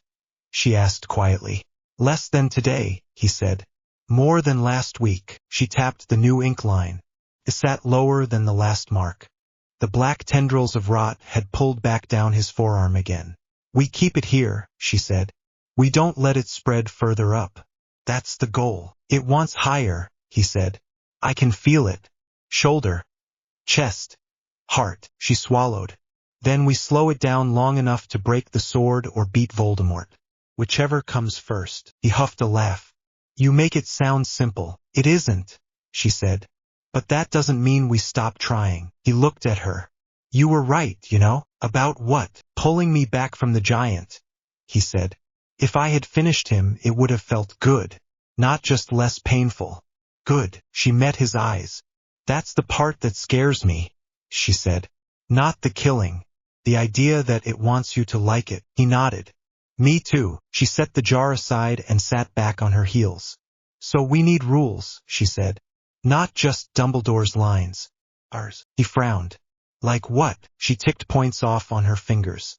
1. You don't draw the blade when it's just you in danger, she said. There has to be someone else at risk. More than you. Already going to argue with that, he said. What if I'm the only one who can stop him, and he kills everyone later if I die now? Then it fits the rule, she said. If using it now stops more people dying later, that still counts as not just you. He thought about it. All right, 2, she went on. You don't draw it if there's another way. If a shield or a stunner or a disarming charm would work, you use that first. Snape has been drilling that already, Harry said. He calls it not being stupid. Good, she said. 3. You don't draw it alone. Ever.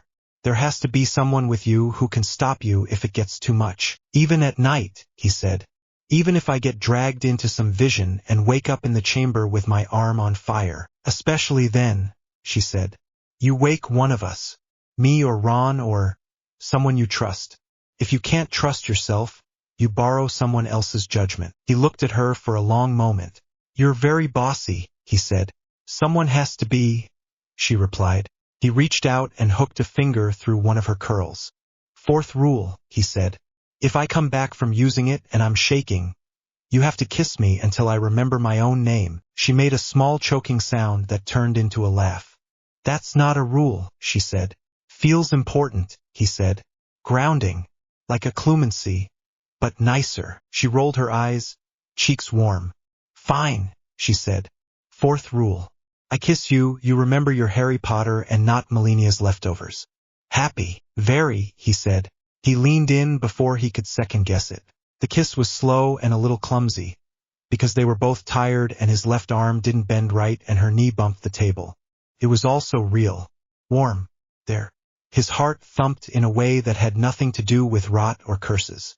When they broke apart, she kept her forehead against his for a moment. Still Harry, she murmured. Still Hermione, he said. Good, Ron said loudly from the stairs. Because if the sword starts snogging people, I'm leaving. They jumped apart.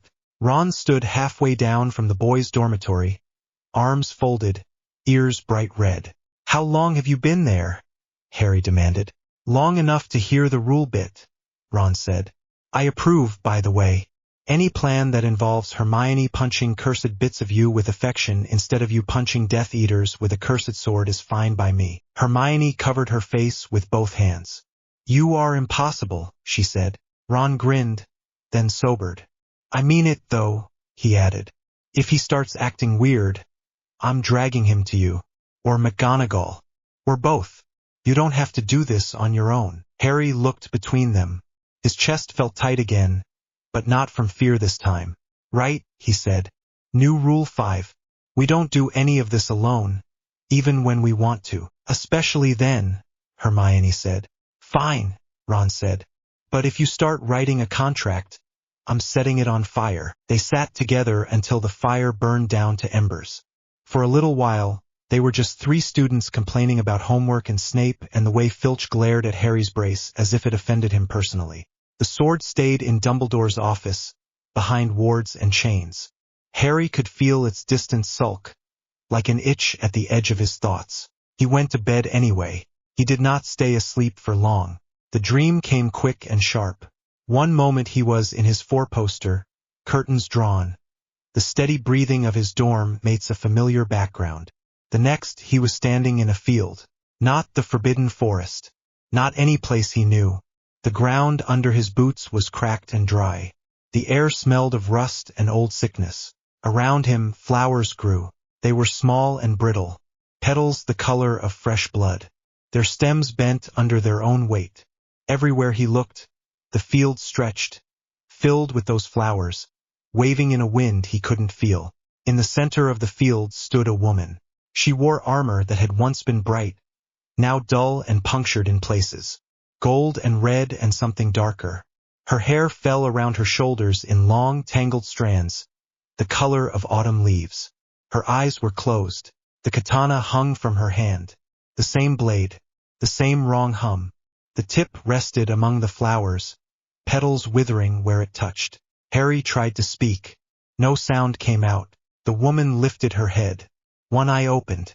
The other side of her face was marked by a strange, branching pattern, like the rot under his skin turned outward. You are late, she said. Her voice was quiet, rough, not mocking, not kind, just tired. Harry's throat worked. Who are you? She tilted her head, studying him. You do not remember, she said. Good. Memory is a weight you don't want yet. The field rustled. The flowers leaned toward the sword. When you took my blade, you took my rot, she went on. Piece by piece. You carry a shard of a war I lost a long time ago. Harry swallowed. I didn't choose it, he said.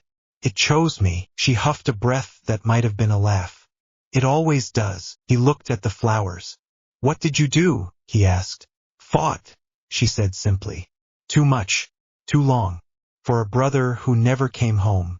For a land that thought my rot was worse than the things that were eating it. Her grip on the katana tightened. I cut until there was nothing left to cut. The blade healed me each time. For a price. I stopped counting. Harry's stomach twisted. Is this what I end up like? He asked. Stuck in a field of this. She considered the question. You are softer than I was, she said. That might save you, or it might break you sooner. Hard to say. Helpful, he thought. She lifted the blade. The flowers nearest her blackened and fell into dust. You need to understand one thing, she said. Rot does not care about sides. It does not care about why. It only cares about more. I already figured that out, he said. Not enough, she said. You still think you can outsmart it with rules. He bristled. You have a better idea. Use it on what deserves it, she said. And accept that you will not always agree with yourself later about what deserved it. That's comforting, he said. It isn't meant to be, she said. It's meant to be honest. The field shivered. The flowers nearest his boots curled. Your enemy fears the blade, she added. He should. It is one of the few things in your world that can cut through his tricks. But he already looks for ways around it. Bigger targets. Faster ones. Creatures that think less and hit more. Giants, Harry murmured. Maybe worse. Yes, she said. He will keep scaling up until you cannot match the cost. He thought of the giant's leg rotting away. Of the way the blade had tugged at him for more. So what do I do? He asked. Find a way to cut the idea, not the flesh, she said. Sever what makes him move, not just the body he wears. That doesn't mean anything, he said. Not yet, she agreed. You are still thinking in inches and wounds. The blade is older than that. It remembers how to cut a concept when wielded right. He frowned. And you know how. Her mouth twisted. I learned too late. She stepped closer. The rot on her face crawled. Just a little. Up close, he could see the scars of 100 battles layered under it. You have something I didn't, she said. People pulling you back. Use them. When the field looks like this in your head, let them drag you out of it. Hermione's face flashed through his mind. Ron's. Hagrid's. I am trying, he said. Good, she said. Keep trying. And when the time comes, do not let the blade decide what you cut. You decide. Even if it hurts more. She raised the katana. For a second, the hum in his arm matched the hum in her hand. A strange, sick harmony. Wake up, boy, she said. Your rot is restless. The flowers around his feet exploded into red dust. He jerked awake with a gasp. The dormitory ceiling stared back at him. For posters, curtains, the faint glow of banked embers in the hearth, the familiar smell of old socks and parchment. His arm burned. He yanked the sleeve up with shaking fingers. The ink line Hermione had drawn was still there. The black tendrils of rot had crept up to meet it, but not past it. Not yet. Neville snored softly in the next bed. Someone muttered in their sleep. The world was ordinary again. Harry lay back down, heart racing, and stared into the darkness. The sword was not in the room. He could feel its absence like missing teeth. The field of flowers was still behind his eyes. So was the woman with the scarred face and tired voice. He did not know if she was a memory from the blade, a warning, or his own brain trying to make sense of things it had no language for. It didn't matter. Use it on what deserves it, she had said, and accept that you won't always agree later. He thought of the giant, of the Death Eaters on the hill, of the children in the carriages. He thought of Hermione's rules, neat and stubborn, of Ron at the stairs, arms folded, ready to shout at him if he tried to do anything alone. He thought of Dumbledore's 4 lines on the crumpled parchment in his pocket. Use it and live. Refuse it and die. He closed his eyes. Still Harry, Hermione had said. He held on to that thought until sleep pulled him under again. Sword or no sword, rot or no rot, knowing that tomorrow he would have to pick up all those rules and fears and try again. The shack stank of damp wood and old curses. Harry stood in the doorway with his wand up and his bad arm pressed tight to his ribs. Snow lay in thin strips along the floorboards, blown in through cracks in the walls. Moonlight pushed through the broken window and fell across a table in the center of the room. On that table sat the ring. Ron swallowed behind him. That is it, he said. Looks smaller than I expected. Always does, Snape said. He stood off to Harry's left, wand steady, eyes moving over every shadow. His voice stayed low and flat. Do not be fools, he added. If the curse could wither a wizard like Dumbledore, It can do far worse to you. Hermione shifted at Harry's right side. She had one hand lifted in a defensive posture, the other wrapped tight round her notebook. The small glass vials on her belt clinked softly when she moved. Dumbledore waited just inside the doorway, the tip of his wand lit with a small, contained glow. Behind him, the night pressed in. No stars, only cloud and the faint white outline of the fields around Little Hangleton. Albus, Snape said. Confirm that your earlier protections are still intact. Dumbledore nodded once and flicked his wand toward the table. Thin strands of blue magic hung in the air around the ring, like spider webs frozen mid-sway. They pulsed once and settled. My fail-safes remain in place, he said. They have held for years. They will hold a little longer. Harry stepped forward, careful not to cross the glowing boundary yet. His breath fogged in front of his face. Up close, the ring looked almost ordinary. A dull gold band, cracked at one side, set with a dark stone. His scar prickled. This is where you found it, he said quietly. Dumbledore smiled without humor. A lifetime ago it feels, he said. I was arrogant. I hoped to claim two paths at once, victory and a face from my past. The ring offered both. I reached for it, and it punished me. He pulled his sleeve back. The blackened scars on his hand caught the weak light. The skin there looked thin, like paper that had been burned and then cooled. The curse is bound now, he went on. We stripped out what we could. The Horcrux remained. The Hallow remained. The risk of trying again with normal magic was unacceptable. So you waited for something that was not normal magic, Snape said. Dumbledore looked at Harry. Yes, he said simply. The katana hummed under Harry's cloak. The rot in his arm stirred, prickling along the plates. It knew there was something in the room that did not fit. Hermione edged closer to the table and peered at the stone. Her brow furrowed. The resurrection stone, she murmured. The stories say it pulls spirits back.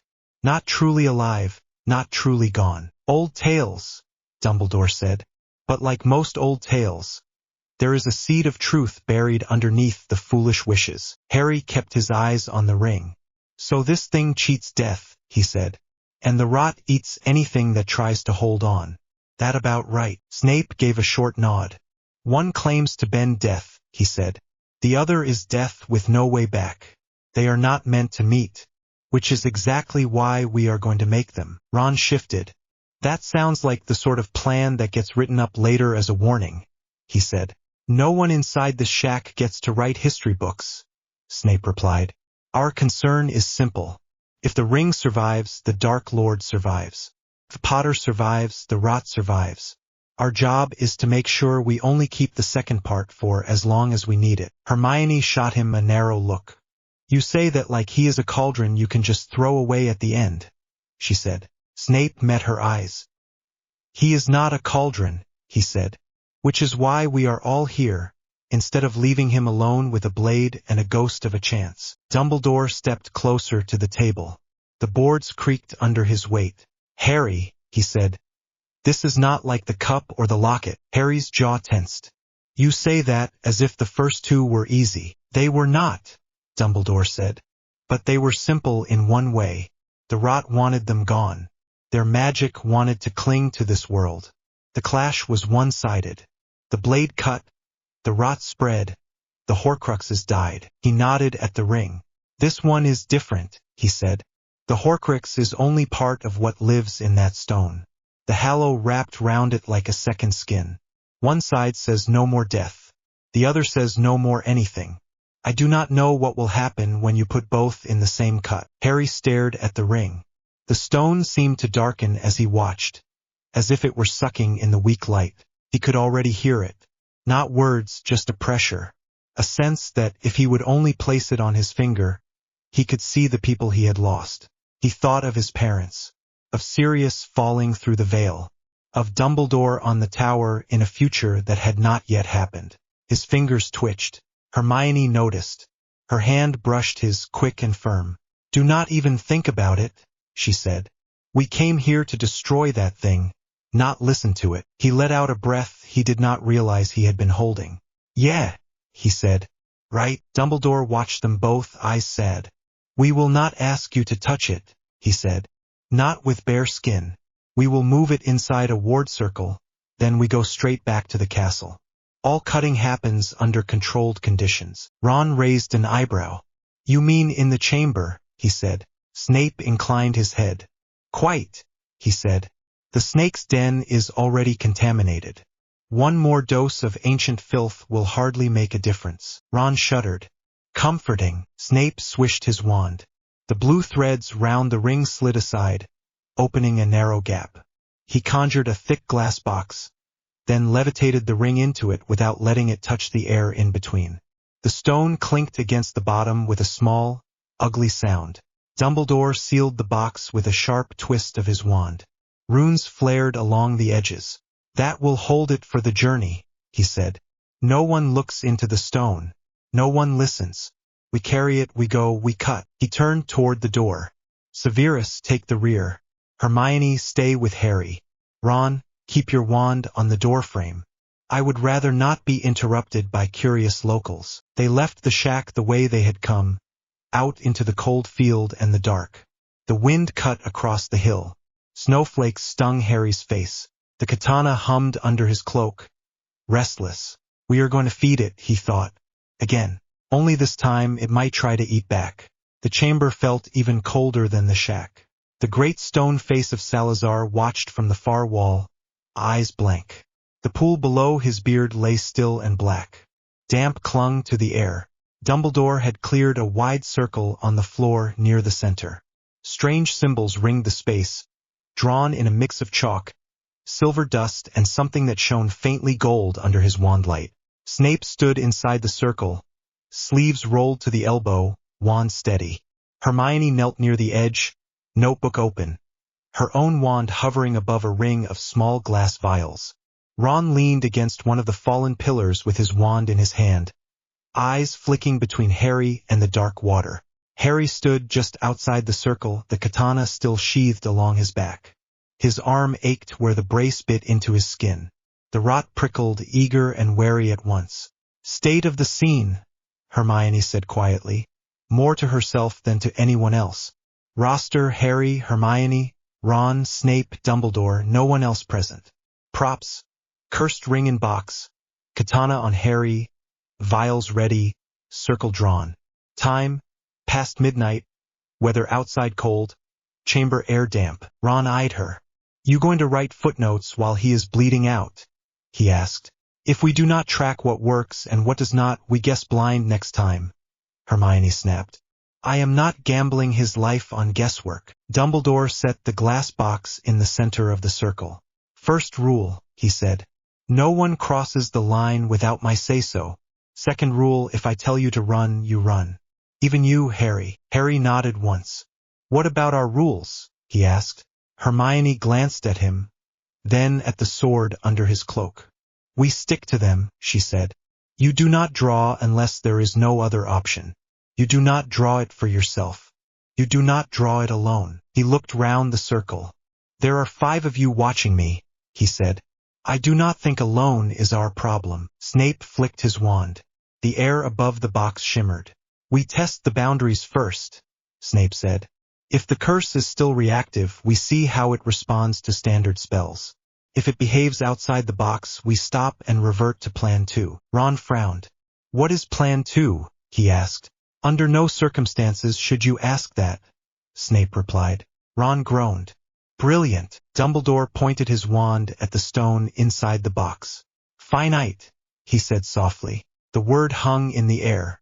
The runes on the box brightened, then settled. The stone did not move. Incendio, he tried next. A narrow jet of flame struck the box. The glass did not even warm. Reducto, Snape added. The jet of blue light hit one corner of the box and flared out along the surface, leaving no mark. Hermione swallowed. The container is holding, she said. But the magic is not getting through. It is like trying to curse a painting through a wall. Dumbledore lowered his wand. We knew normal spells would not be enough, he said. We just needed to confirm the curse was still bound. Now we move to the part none of us like. He turned to Harry. Are you ready? He asked. Harry looked at the ring, at the lines of gold round the circle, at Hermione's pale face and Ron's tense shoulders. "No," he said, "but if we do not do this, he wins. So yes." Snape stepped out of the circle and nodded at the empty space he left. "Stand there," he said. "The rot needs a direct path. The blade will do the rest." Harry stepped into the circle. The air felt thicker, as if someone had poured water into it. The runes along the floor pulsed once as he crossed over them. Dumbledore raised his wand. "Last chance to change your mind," he said. Harry gave a tight smile. "If I start doing that now, we are all in trouble," he said. He reached back with his right hand. The brace straps loosened at his touch, gold plates flexing under the skin. The katana slid free. Everything snapped into focus. The hum rose in his bones.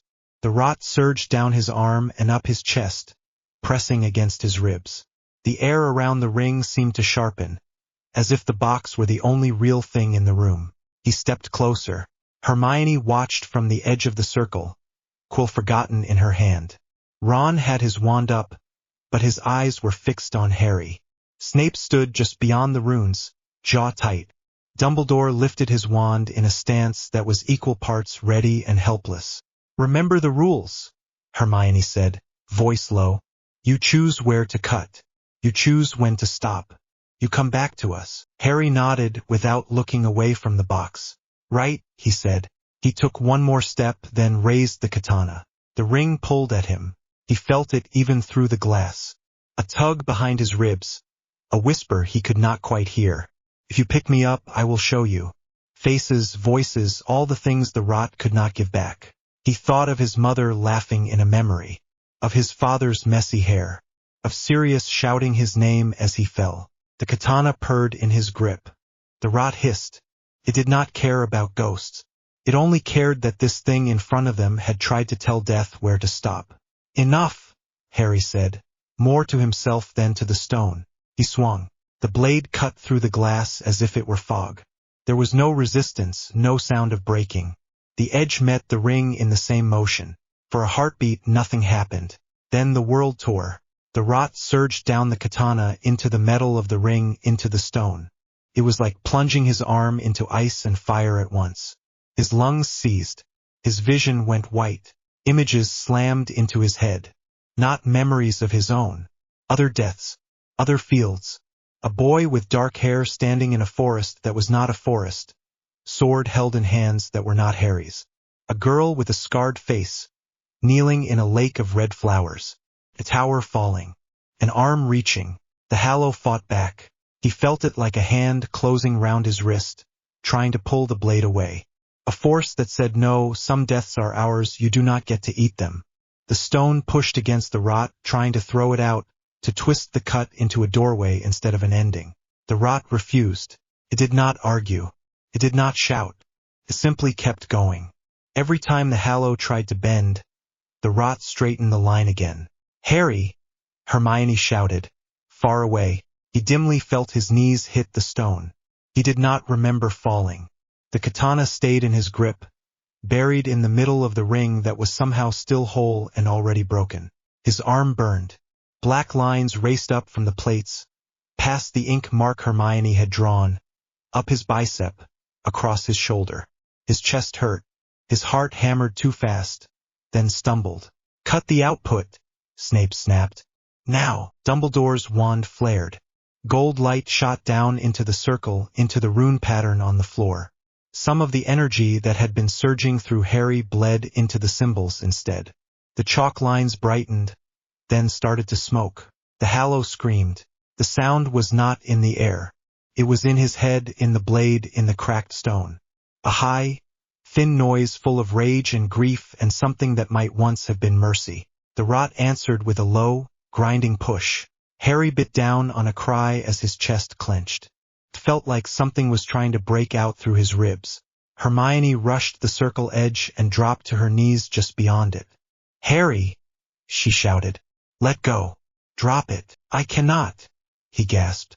"It is stuck." Snape swore under his breath. "Of course it is," he said. "Albus, that is enough. We have to stop this before it tears him apart." "The Horcrux is still attached," Dumbledore said. Sweat beaded on his forehead.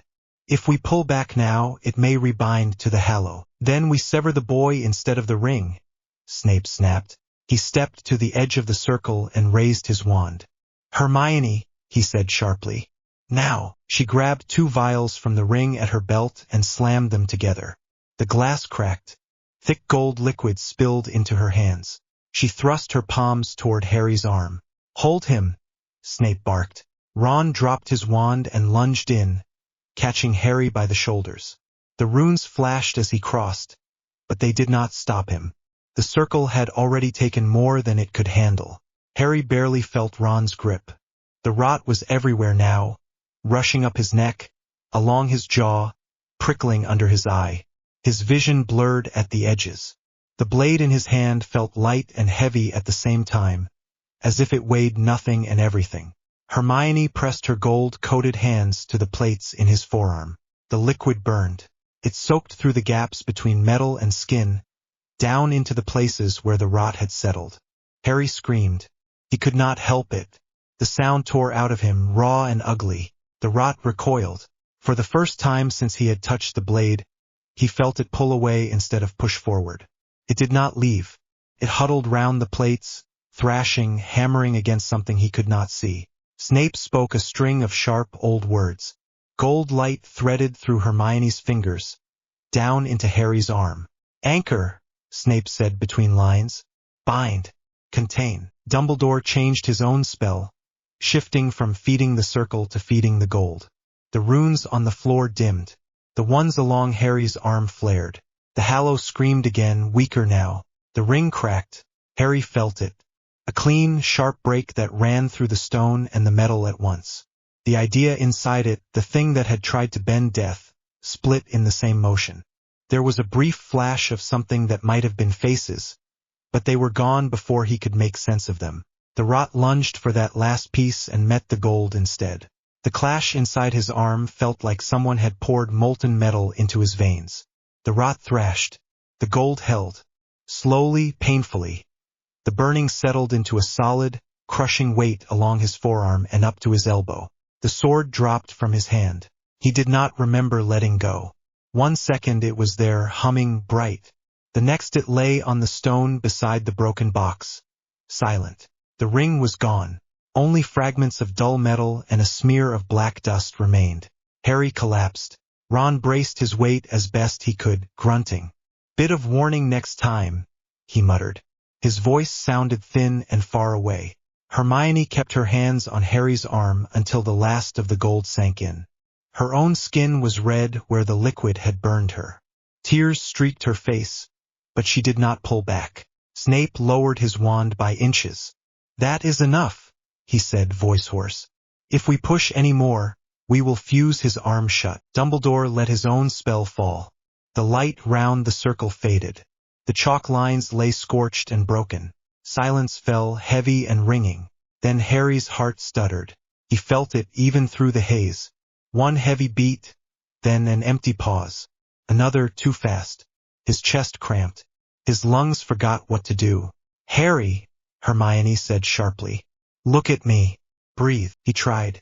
Air scraped in. The room spun. Snape slapped a hand over his sternum and murmured another diagnostic charm. The glow that rose from his wand came out flickering and uneven. The rot spread further than expected, Snape said. It reached the chest before the anchor took. The gold pulled it back, but his rhythm is still unstable. Hermione looked ready to hit someone. So fix it, she said. Snape met her eyes. This is fixing it, he said. If we had not anchored it, you would be watching it eat him from the inside out. Ron swallowed hard. His grip on Harry tightened. Not helping, sir, he said. Dumbledore drew a small, familiar bottle from his pocket. Phoenix tears caught the light. Emergency measure, he said. Open his mouth. Hermione eased Harry's jaw. Dumbledore tipped 2 drops onto his tongue. The taste hit like smoke and rain. Cough spread down his throat and into his chest. The angry pounding there eased from frantic to just fast. The scars on Dumbledore's blackened hand glowed faintly in answer. Harry gasped and sagged. His vision cleared enough to make out Hermione's face close to his. Ron's worried eyes above him. Snape, pale and tense. Dumbledore, lines deep around his mouth. Status, Hermione demanded. Snape lifted his wand again. This time the light over Harry's chest appeared steadier. Alive, Snape said. Barely. The rot has been forced back to the forearm. The gold is holding it there for now. His heart will hate us for the next few days, but it should keep going. Hermione let out a breath that was almost a sob. Next time, she snapped. You lead with that part. Snape snorted softly. Do not tell me how to present medical information, Miss Granger, he said. He sat back on his heels and pressed his fingers to the bridge of his nose. His hand shook once before he got it under control. Dumbledore looked at the remains of the ring. Is it gone? He asked quietly. Snape flicked a small probing charm at the dust. Nothing answered. The Horcrux is gone, Snape said. The Hallow as well. Whatever that stone did before, it does nothing now. Dumbledore closed his eyes for a moment. When he opened them again, there was grief there, and relief, and a tired pride that made Harry want to look away. Then that is one paradox solved, the headmaster said. At a cost I did not want him to pay. Harry tried to speak. His tongue felt thick, his throat raw. Worth it, he managed. Hermione turned back to him at once. Do not say that, she snapped. Not when you still look like you are about to fall apart. He tried for a smile. Came out thin. We are one piece closer, he said. That is all I meant. Ron shifted his grip and eased Harry down to the floor, using his own cloak as a makeshift pillow. Next time, let a cursed object be annoying for an extra day, Ron muttered. You do not have to nearly die on a schedule. Harry let his head rest back. The stone was hard under his skull. The chamber air smelled of damp stone, chalk, and the sharp tang of burned gold. The katana lay just out of reach, still and quiet. For the first time since he had picked it up, he could not feel it pulling at him. He was not sure if that made him more relieved or more afraid. They moved him to the hospital wing without waking half the school. Dumbledore and Snape levitated him between them. Hermione and Ron walked under the floating stretcher, one on each side, hands ready in case the spell slipped. The corridors were dark, lit only by floating candles and the faint glow from Dumbledore's wand. Madame Pomfrey met them at the doors, hair up in a strict bun, expression already thunderous. What has he done this time? She demanded, even as she flicked her wand and guided the stretcher to a bed near the far window. Destroyed an ancient cursed artifact and nearly let an alien disease blossom in his chest, Snape said dryly. Pomfrey glared at him. You are not funny, she said. She bent over Harry, hands moving with brisk efficiency. Her diagnostic spells added a different color to the air, softer green and gold. Pulse uneven, she muttered. Lung function strained. Residual foreign magic in the left arm. What did you pour into him, Granger? Hermione held up her own reddened hands. A gold-based stabilizer, she said. We based it on an old cleansing ritual from the library and part of the research Dumbledore found in that ruin near the coast. I can show you the notes. You will, Pomfrey said, after you let me treat these burns. She conjured a cooling salve and started smoothing it over Hermione's palms. Hermione hissed, then clenched her jaw. Pomfrey moved on to Harry. She eyed the golden plates through the torn sleeve and clicked her tongue. I do not like trying to heal round something I cannot remove, she said. But I will not argue with the thing that is currently the only reason he is breathing. Harry tried to lift his head. I am fine, he muttered. Lie down, she snapped, or I will tie you to the bed. He sank back. Yes, ma'am, he said. Dumbledore stood at the end of the bed, hands resting on the footrail. He looked older than ever under the harsh hospital wing lights. Poppy, he said quietly. Can you stabilize him here, or do we need to move him somewhere with stronger wards? She gave him a sharp look. This is Hogwarts, she said. I have patched up worse than this in this room. He stays. You lot get out of my way and stop dripping ancient corruption on my clean floor. Ron shifted his weight. I can stay, he said. If you need someone to yell at him when he tries to run. Pomfrey looked between the three students. Her eyes softened a fraction. Fine, she said. One at a time you can visit. For now out. I am going to keep him under for a few hours while his heart remembers how to behave. Hermione squeezed Harry's fingers once more, then let go. I will be back, she whispered. He wanted to say something clever, but the potion she had slipped into his hand on the walk-up was finally catching up. His eyelids grew heavy. The world blurred at the edges.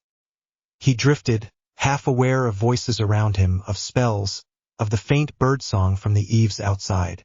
Somewhere in the haze, he felt the rot test its new cage. It pushed against the gold in his arm and met hard resistance. It flowed up to his elbow and stopped, pressed along his chest and found no weak points. For now it was trapped. Not gone, never gone, but trapped. The last thought he managed before the dark took him was simple and stubborn. One more down. He woke to quiet. Light filtered through the high windows in thin beams. Dust motes drifted in the air. The smell of antiseptic potions and clean sheets wrapped round him. His arm ached. Not the sharp, hungry burn of the rot, but a deep, heavy throb that ran from wrist to shoulder. The brace felt different, tighter, heavier. He turned his head. Hermione sat in the chair beside the bed, feet tucked up under her, a book open on her lap. Her hair was pulled back in a loose tie. A line of ink ran along the side of her thumb. Her head snapped up the moment he shifted. You are awake, she breathed. Apparently, he said. His voice came out rough. How long was I out? Half a day, she said. Madame Pomfrey kept you under while she monitored your heart. She was not subtle about her opinions, by the way. About what? He asked. About all of us being idiots, Hermione said. You in particular. Good, he said. Glad to see some things are still normal. He tried to sit up. Pain spiked through his arm and chest. He sucked in a breath. Hermione was there at once, hand on his shoulder. Slow, she said. You cannot rush this one. He eased back against the pillows. How bad is it? He asked. Truth, Hermione. She bit her lip, then pulled the blanket down far enough to uncover his arm. The brace had changed. The gold plates were thicker now, edges more defined. Faint lines of runes ran along them, small and sharp. Under the metal, the skin looked less angry than before, but the black tendrils of rot curled right up to the edge of the new design. She tapped the spot where she had drawn her ink line before. The mark was gone. In its place, one of the gold runes glowed faintly. We lost ground during the cut, she said. It reached your chest. The gold pulled it back and pinned it here. The cost is that your arm is more fused to the blade influence than ever. In normal words, he said. In normal words, she said. You are alive because we jammed a magical nail through the rot and hammered it into one place. If it moves again, we do not get a second easy shot. Did not feel easy, he muttered. She huffed out a breath that was almost a laugh. Snape called it a temporary submission, she said. The rot has been forced to kneel for now. It is angry about it. So you feel heavy and sore rather than sharp and hungry. He flexed his fingers. They moved, stiff but obedient. The itch under the plate stayed, but the constant pull he had grown used to had dulled. The ring, he asked. Gone, she said. We checked 3 times. No trace of Horcrux magic, no trace of Hallow magic. Just dead metal and dust. He let out a breath. Some of the tightness in his chest that had nothing to do with curses eased. Good, he said. Silence settled for a moment. The curtain round the bed moved in a slight draft. From somewhere down the ward, someone coughed. Ron, he said. Is he all right? He is fine, she said. He slept in the chair for a while until Madame Pomfrey threatened to transfigure him into a cushion. He went to get food. He will be back. She looked down at her hands. The skin on her palms was pink and shiny where the gold had burned her. Pomfrey had bandaged the worst spots, but the marks still stood out. You scared me, she said quietly. You keep saying that, he replied. I am starting to think I am bad for your health. Harry, she said. He glanced at her. Her eyes were bright. I am serious, she went on. There was a moment when your heart stumbled, when the rot was everywhere, and I thought that was it. That we had pushed you too far. that the blade had finally eaten more than we could pull back. He swallowed.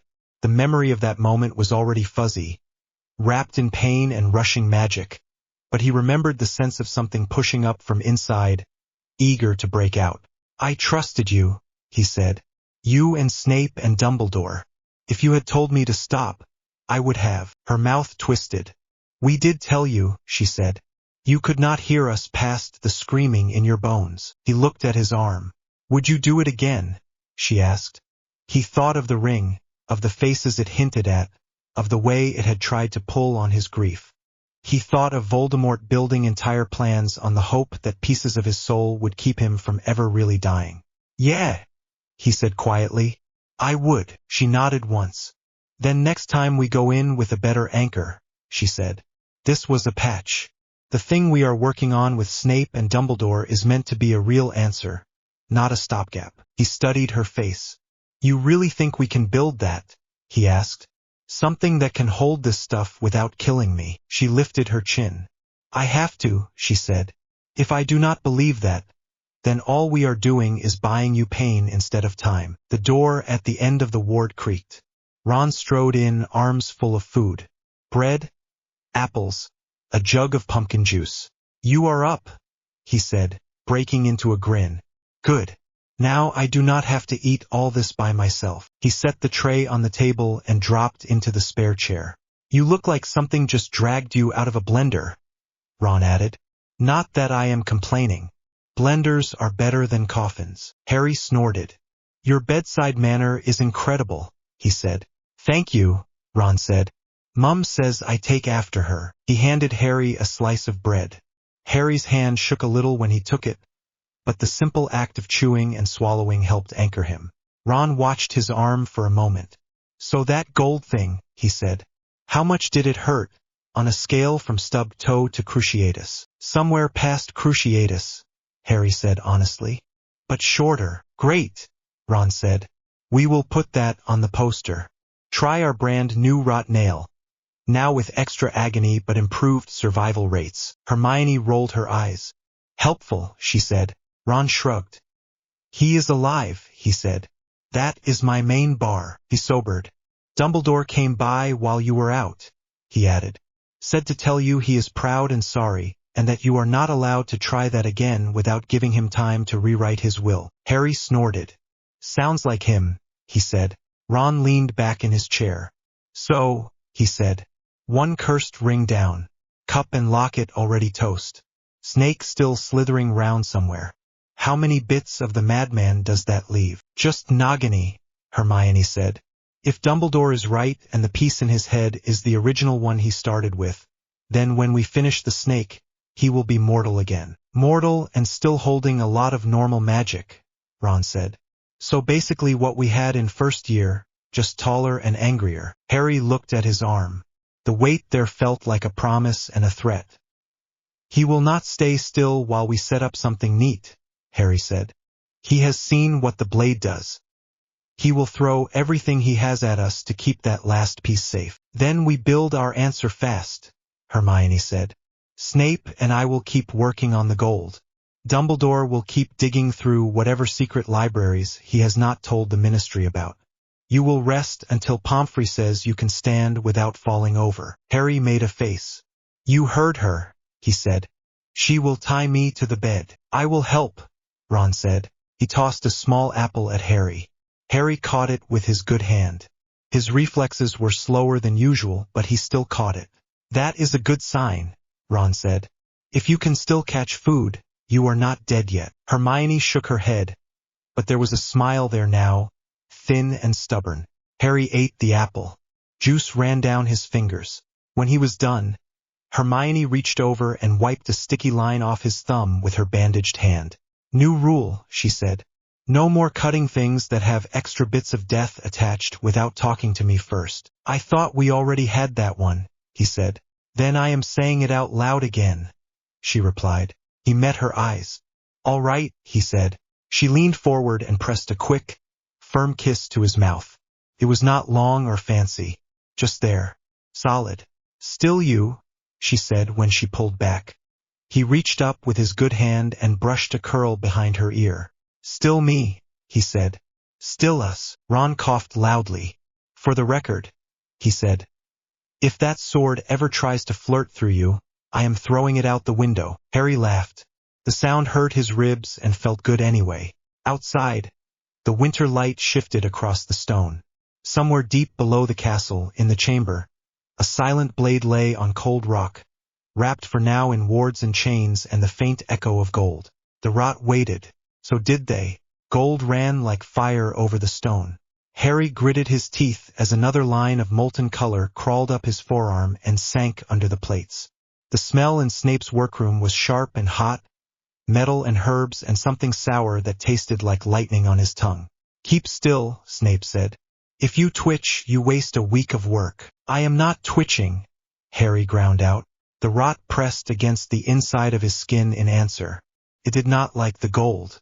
It wanted to push it away, chew through it, spill out. The new bands burned as they settled, thin threads of light that merged with the metal already grafted to his arm. Hermione stood on his right, wand out, eyes fixed on the glowing patterns. She had ink on her cheek and a fresh burn across one knuckle. She did not seem to notice either. All right, she said. Second loop is binding. The outer runes are taking the load. Snape did not look up from the array drawn round the chair. Circles and lines covered the floor, all in that same dull gold. Where chalk would have smudged, this glowed. Outer ring, 90% flow, he said. Inner 10. We keep the rot behind the first door unless there is no choice. Dumbledore stood just outside the circle, both hands resting on the top of his wand. Light hummed along its length and fed the array, keeping the gold liquid and bright. Harry, Dumbledore said quietly, tell us what you feel. Burning, Harry said. Still burning. The usual, he swallowed. The rot is pushing harder, he added. It is not panic. It is more like a shove. It knows you are boxing it in. Good, Snape said. That means it understands. Ron sat on a high stool near the door with his wand across his knees. He watched Harry the way he watched a bludger that might spin in any direction. If it starts talking out loud, Ron said. I am stunning it and you can shout at me later. Hermione shot him a look. It is not a separate person, she said. It is a curse. Feels like both some days, Harry muttered. Snape flicked his wand. The gold lines on the floor shifted, connecting to a new set of symbols near Harry's boots. Fresh heat rolled up from below. This is the last sequence, Snape said. Once it sets, we cannot redo it without tearing your arm apart. Comforting, Harry said under his breath. Hermione placed her free hand on his shoulder, steady and warm. You are doing fine, she said. Just a little more. The rot surged again, stronger this time. Harry sucked in a breath as his heart skipped. For 1 second, the world around him sharpened into perfect lines. Every scratch on the stone, every fleck of rust on the chain above his head, every breath everyone took. The katana, propped against the far wall, hummed in answer. The gold flared. The feeling snapped. Harry sagged back into the chair. Sweat ran down his neck. Anchor took the hit, Hermione said quickly. The spike moved into the outer ring instead of his chest. Look at the readings. Several of the runes near his wrist had gone from steady glow to a hard bright shine. Snape crouched to check them, face tight. We have containment, Snape said. For now. Dumbledore let out a breath that Harry had not realized he was holding. The headmaster's shoulders dropped a little. We knew it would fight, Dumbledore said. The question was whether we could give it something else to push against. Harry swallowed a dry taste from his mouth. So this is it, he said. Unalloyed gold. Hermione nodded. The normal plates were a compromise, she said. Part wizard alloy, part outer material, part runes. Strong but not pure. This is different. We stripped everything else out. No mixture, just the one thing that reacts to the rot without feeding it. And if you are wrong, Ron said. His arm falls off. Hermione glared at him. Thank you for that image. Ron lifted his hands. I am just checking we all understand the stakes, he said. Harry flexed his fingers slowly. The movement sent a dull ache up to his elbow, but nothing tore. The plates felt heavier, as if someone had wrapped lead round his bones. The itch of the rot behind them had changed. Less wild, more focused. What does it do in a fight? Harry asked. Snape stood again and brushed dust from his sleeves. It gives you one last push, he said. Maybe two if you are suicidal. The gold can hold more of the outer influence without letting it flow into your heart straight away. That means you can open the gate wider for a short time. In simple terms, Ron said, you go faster, you hit harder, and you do not drop dead on the spot. Those are the hopeful numbers, Snape said. There are less hopeful ones, but I am not keen on reciting them at you while Miss Granger is armed. Hermione's grip on Harry's shoulder tightened. How long? She asked. How long can he stay in that state before it burns through the anchor? Snape looked at Harry, then at the gold lines. Seconds, he said. Not minutes. You switch it on, you do what you have to do, you switch it off. If you leave it open, it will eat you from the inside out. No potion will stop it. Dumbledore nodded once. A last resort, he said. One we will try not to use. But if the choice is between Harry's life and the lives of everyone in this castle, I know what Harry would pick. Harry did not bother to deny it. Do you think this is enough for the snake? He asked. Snape and Dumbledore traded a look. It has to be, Dumbledore said. Nagini is the last shield between Tom and the rest of us. When she dies, he will be just a wizard again. A very dangerous one, but mortal. We cannot let him keep that advantage. Hermione glanced at the katana leaning against the wall. It had gone quiet again. No hum, no glow. We give you a better chain on the curse, she said. Sooner or later, you will have to pull on it. Ron blew out a breath. Well, he said, I never thought I would see the day when we built you a better leash for your murder sword, so you could kill a magic snake. Harry let out a tired laugh. You have a way with words, he said. Snape flicked his wand a final time. The last of the gold on the floor sank into the plates round Harry's arm. The runes dimmed to a steady, faint light. That is it, Snape said. Stand up. Slowly, Harry gripped the arms of the chair and pushed. His legs trembled, but they held. His arm felt like it was wrapped in stone. He could still move it. That would have to do. How bad? He asked. Hermione studied the new lines. The rot is still pinned at the same point, she said. It spread up and we pushed it back. We are not gaining ground, but we did not lose any permanent space this time. So next time you drag that sword out for real, Ron said, you do it with this helping. That is the plan. Harry nodded. Next time would be Nagini, he said. Dumbledore stepped closer. Yes, he said. We believe we know where she will be. The room went quiet. Where? Harry asked. They met in the old defense classroom after dinner. The corridor outside still smelled faintly of chalk and singed parchment, even though nobody had taught there in months. Dumbledore locked the door with a small twist of his wand. Snape sat in the corner chair by the window. Kingsley leaned against the far wall with his arms folded. McGonagall took the front row desk with a sharp scrape of wood. Harry, Hermione, and Ron sat together at another table. The katana rested across Harry's knees, wrapped and bound. The gold under his skin hummed quietly, like a distant storm. State of the board, Kingsley said. He moves, we move. We keep skating there and back until someone falls. Dumbledore nodded. Severus. Snape's eyes were colder than usual. The Dark Lord is preparing to move on the castle, he said. He believes your blade is the only real threat left to his plan. He wants to crush it before he begins a full assault. Of course he does, Ron muttered. He could never pick something easy. Snape ignored that. He has made one mistake, he went on. He keeps Nagini close, too close. She is not in some distant hiding place. She is here. Harry sat straighter. Here where? He asked. In the tunnel under the boathouse, Snape said. He thinks it is safe because the entrance is heavily warded and the space is narrow.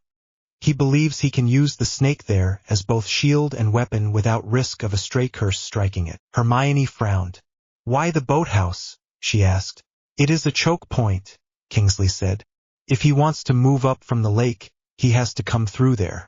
Anyone trying to reach the boats from the castle has to use the same route. A perfect place to kill a lot of people quickly. McGonagall's mouth tightened. He intends to start with the children, she said. Silence fell for a moment. And Nagini is already there, Harry said. Snape nodded once. Coiled along the ceiling, he said, guarding the inner seal, surrounded by wards that will liquefy anyone who is not cleared through the mark on my arm. Harry looked at Dumbledore. Tell me the part where this is not a trap, he said. Dumbledore spread his hands slightly. It is a trap, he said, but it is also a narrow opening. Right now he is not within the school walls. He has not gathered his full force at the lake. Nagini is there early. That is his mistake. He thinks he has time, and that time will keep her safe. So if we move first, Hermione said slowly, we can take her from him before he has all his pieces in place. Kingsley gave a short smile. That is the idea, he said. Quick strike. In. Out. Snake gone. No time for him to react beyond screaming in whatever ruin he is hiding in today. Ron scratched the back of his neck. And what stops him from just storming the castle as soon as the snake goes? He asked. Nothing, Snape said. Ron stared at him. You were meant to lie there, he said. We want him angry, Dumbledore said. We want him impatient. We want him to come charging in before he thinks through the consequences of facing both ancient curses and modern magic in a place that refuses to obey his rules. Harry's stomach nodded. You mean we want him to come here, he said. Yes, Dumbledore said. On our ground, surrounded by people who know these halls. With his last crutch kicked out from under him, Hermione shot Harry a quick look. Your ground, she said. He gave a short laugh. Our ground, he corrected. McGonagall tapped the desk with one finger. Who goes? She asked. Not the full order, Kingsley said. He will feel that many people moving into position. We need small, flexible, and very fast. His eyes went to Harry. Harry nodded. Me, he said. Obviously, Ron muttered. Hermione, Harry added. I want her with me. Hermione did not even bother to argue. You need someone who understands the structure of the wards, she said. If we do not know how they layer, you could end up turning the whole space into rot and rubble. Snape tilted his head. That would still remove the snake, he said, and the boathouse, and the tunnel, and possibly half the lake. Hermione shot back. We want precision, not a crater. McGonagall's mouth twitched. It might have been a ghost of approval. Ron, Harry said, if you stay at the boathouse door, you can cut off anyone trying to interfere from behind. Ron opened his mouth to protest at being parked at the back, then seemed to think better of it. Fine, he said. Someone has to hold the exit open. Kingsley and I will stay near the castle entrance, McGonagall said. If he senses you and rushes the front door, he will find more than 3 students waiting. Severus will bring you through the wards, Dumbledore said. His mark is still pleasing to Tom. For now. Snape glanced at Harry's brace. You understand, he said, that when you draw that blade in that tunnel, there will be nowhere for the rot to go but into you and into whatever you cut. Harry thought of the giant's leg turning to black dust, of the way the ring had fought and then shattered. I know, he said. We will not ask you to use it unless there is no other path, Dumbledore said. If Nagini can be reached with conventional spells, we do that first. Harry nodded. And if she cannot, he said, I use the new anchor, go as fast as I can, and get out before it eats me. Silence again. Simple plan, Ron said finally. Break into the tunnel. Dodge a murder snake and whatever wards you lot forgot to mention. Kill the last living bit of soul that says we cannot win. Run away before the curse in Harry's arm decides it prefers him crispy. Put like that, Hermione said. It sounds awful. Good thing we never listened to the summary, Harry said. Dumbledore's eyes went gentle. You 3 have carried more weight than anyone your age should, he said. Whatever comes next, you will not carry it alone. We know, Hermione said. Harry looked down at the wrapped blade on his knees. For once it did not seem eager. It seemed patient, waiting. He thought of the woman in the flower field, of the way she had told him to choose for himself. Time to choose again. Later, the tower wind howled round them. Harry leaned against the stone railing of the astronomy tower and squinted out at the dark grounds. The lake was a blank shape in the moonlight. Somewhere under those waters lay a boathouse and a tunnel and a snake. Hermione stepped up beside him. She had her cloak tight round her shoulders. Her hair whipped across her face in the gusts. "You should be in bed," she said. "So should you," he said. They stood in silence for a moment. The night felt heavy, as if the whole castle was holding its breath. "Do you remember third year?" Hermione asked suddenly. He blinked. "Bit specific," he said. "Which part?" "When we were on the tower with Buckbeak," she said. "Waiting for Fudge. Waiting for everything to go wrong. We had the time turner and no idea if it would work. You said something stupid about it being fine as long as we were together." "That does sound like me," he said. "I was not wrong, was I?" "No," she said. "You were not." She turned to face him fully. "I am not asking you not to go," she said. "I know that is pointless. I am not asking you not to draw the sword either. We made rules for that, and we will stick to them." "All right," he said slowly. "But I am asking for one thing," she said. "A promise." He swallowed. "What sort?" "You do not use that last push unless I say it is time," she said. "Not Snape, not Dumbledore, not anyone else. Me." He stared at her. "That is a lot of pressure." "Good," she said. "Then you will think twice." He let out a shaky breath. "What if you are not there?" he asked. "Then you wait," she said. "Or you find a way to make it work without burning yourself out. This new anchor gives you a little more space. Use it smartly. If you burn it all in one go without thinking, the rest of us will be picking up the pieces after you fall." He looked back at the lake. "That might get people killed," he said. "It might," she said. "So will losing you." He shut his eyes for a second. The wind stung his face. "You think I do not know that," he said. "I know you do," she said. "That is the problem. You are too ready to swap yourself for everyone else. That is why we write rules down. That is why we make promises. So when everything is screaming in your head and the rot is telling you it will feel better if you just let it take over, you have something simple to grab onto." He opened his eyes again and met hers. "So the promise is that I do not light myself up like a curse bomb unless you say so," he said. "Yes," she said. "And that if you feel it going too far, you do not hide it. You tell me, even if it makes me scared." "I do not like making you scared," he said. "Too late," she said softly. He laughed once, without much humor. "Then I want a promise too," he said. "Name it," she said. "If I do lose control," he said. "If the anchor snaps and I start turning everything in front of me into dust, you stop me." She flinched. "Harry, I mean it," he said. "You know enough now. The gold, the runes, the kinds of magic that sting it. If the choice is between me going off like that and everyone else dying, you stop it. You stop me." Her eyes shone in the moonlight. "I am not killing you," she said.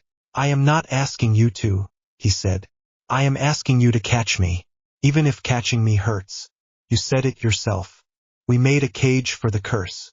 You are the one holding the key." She looked down, then back up, jaw set. "Fine," she whispered. "I promise. If it comes to that, I will do what needs to be done. But you promise me that you fight like hell not to make me prove it." He gave a small, tired grin. "Deal," he said. They stood closer without really deciding to. Her shoulder brushed his. His good hand found hers inside her cloak. "You know," he said quietly, "we keep talking about rules and death and anchors. We never talk about what happens if we win." She blinked. "We get to figure that out later," she said. "I want to think about it now," he said. "Just for a minute." Her mouth softened. "All right," she said. "What do you see?" He looked up at the sky. "You finishing all the books in the library and then complaining you are bored," he said. "Ron trying to make the cannons into a real team. Me trying to remember how to live without a sword talking in the back of my head. You forgot the part where we do not have to look over our shoulders every time someone laughs behind us," she said. "Thought that was implied," he said. He turned back to her. "I want to be here," he said. "After. With you. Not as some story. As a person who gets told off for leaving socks on the floor." She let out a small, shaky laugh. "You already do that," she said. Then I want more of it, he said. She stepped in and kissed him. It was not rushed this time. Not stolen between curses or in a corner of the common room. It was slow and steady and full of everything they had not said when there were giants and cursed rings and lessons in the way. His hand slid up to her cheek. Her fingers curled in the front of his robes. For a moment the tower and the lake and the future all dropped away. There was only warm breath and chapped lips and the taste of mint from the tea she had drunk at dinner. When they broke apart, they were both breathing hard. Wholesome promise of a future, he said, trying for lightness. Check, she snorted. You ruined it, she said. I am good at that, he replied. She rested her forehead against his chest. Come back, she said. I will, he said. Even if I have to claw my way out of that rot field in my head. She nodded once against him. Good, she said. Because if you do not, I am coming in after you. And you are not the only one who knows how to be stubborn. The boathouse tunnel stank of damp wood and old spells. Water dripped from the ceiling in slow, steady taps. The stone under Harry's boots was slick. The air was thick with ward magic. It prickled over his skin and tugged at the hair on his arms. Snape walked ahead with his wand held high. The mark on his forearm glowed faint red under his rolled sleeve. Every time they reached another invisible wall, he muttered a phrase and brushed the mark with his thumb. The pressure shifted and a gap opened. Harry followed close, the katana strapped along his back, the new gold lines under his skin humming with each pulse from the wards. Hermione stayed at his shoulder, wand out, eyes moving across the air in front of them, reading invisible patterns. Her other hand hovered near the ring of vials at her belt. Ron brought up the rear, glancing back every few steps to make sure the entrance behind them stayed clear. Sweat beaded along his temple despite the cold. Third barrier, Snape said quietly. Static ward, keyed to blood, and a very narrow list of spell signatures. If anyone other than me tries to push through, the tunnel swallows them. Hermione swallowed. Charming, she said. Do not let the compliments distract you, Snape said. Watch the side runes. If they flare above a certain level, that means someone outside has noticed we are playing with the lock. They moved another few paces. The tunnel bent slightly, then ran straight toward the faint rectangle of light that marked the boathouse door. Nagini lay across the ceiling, wrapped along the stone like a living rope. Even in the dim light, Harry could see the dark sheen of her scales. Her tongue flicked out, tasting the air. The thick middle of her body coiled round a cluster of carved stones in the roof. Wards crawled over them like pale spiders. She was asleep, for now. Harry's scar gave a dull throb. Not the sharp pain from before, more like a warning knock. He knows she is safe, Snape murmured. He is not watching closely. Yet, Ron shifted his grip on his wand. I hate snakes, he whispered. Hermione shot him a look but did not argue. Snape stopped beside the last set of carved stones on the wall. Strange shapes cut into the stone glowed faint green. This is the final gate, he said. Once I open it, the tunnel is open in both directions. If he notices, he can rush forces in from outside or pull her out from wherever he is. We will not have long. How many wards are layered on her? Hermione asked. 7, Snape said. Maybe 8. All tied into the stone here. Harry stared at the snake. The katana hummed. The new gold under his skin tightened. The rot pressed against its cage, eager. I can cut them, he said. Hermione shook her head. You do not know all the triggers, she whispered. If you take the wrong line first, the rest could dump into the tunnel. It might seal us in or blow all at once. Snape nodded. She is right, he said. Let me strip what I can. You move when I say, not before. Harry forced himself back a step. His fingers itched toward the sword. He kept them at his side. Snape pressed his marked arm against the stones and began to murmur. The carvings flared, then dimmed, then flared again. Sweat beaded along Snape's hairline. The smell of ozone thickened. Hermione traced shapes in the air with the tip of her wand, mapping the ward flows, watching for spikes. 3 wells, she breathed. Main power here, here, and there. They feed into the snake and back into the stone. A loop, Break 1 point and the rest overcharge, Snape muttered. Which is exactly what he wants. A simple mistake. A neat trap. Harry watched the way Nagini's coils rose and fell with her slow breath. Every time she exhaled, the wards round her flared and faded. Magic and body pulsed together. This is stupid, Ron whispered. She is one snake. We could just throw fire at her from outside and let the whole place burn. Fire would hit the wards first, Hermione said. They would bounce it back or redirect it. You might cook us instead. Ron grimaced. So we hope your clever bits cut faster than she wakes up. Harry took a breath. The air tasted of damp stone and old spells. Snape, he said quietly. When you say move, how fast do you need me to go? Snape did not look up. Faster than you have ever gone before, he said. There will be a small window, a crack between one seal closing and the next opening. That is when you cut. 1 strike, 2 at most. Do not linger. Do not play. The rot surged at that. The gold flared in answer. Hermione flicked him a glance. Remember the promise, she whispered. He nodded once. Snape's voice rose a fraction. The last of the carvings shifted from green to dull white. The air in the tunnel pressed down on Harry's shoulders. Ready, Snape said. Harry slid the katana free. The hum cut through every other sound. His sight narrowed to a line between his hand and the snake. He felt the new anchor lock down in his arm, heavy and bright. Not yet, Snape snapped. Wait. Nagini stirred. Her head lifted a fraction. Her tongue flicked out. Now, Snape hissed. The world snapped. Harry stepped. The first move was not the wild 3-step arc of the waterfowl dance.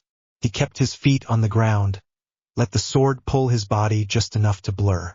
The rot surged toward the blade and met the gold, which held it just above his elbow. The pain was a bright, clear line. He cut through the air in front of Snape's hand. The wards on the stones flared. For a split second they were solid lines. The katana sliced through 3 of them in one clean stroke.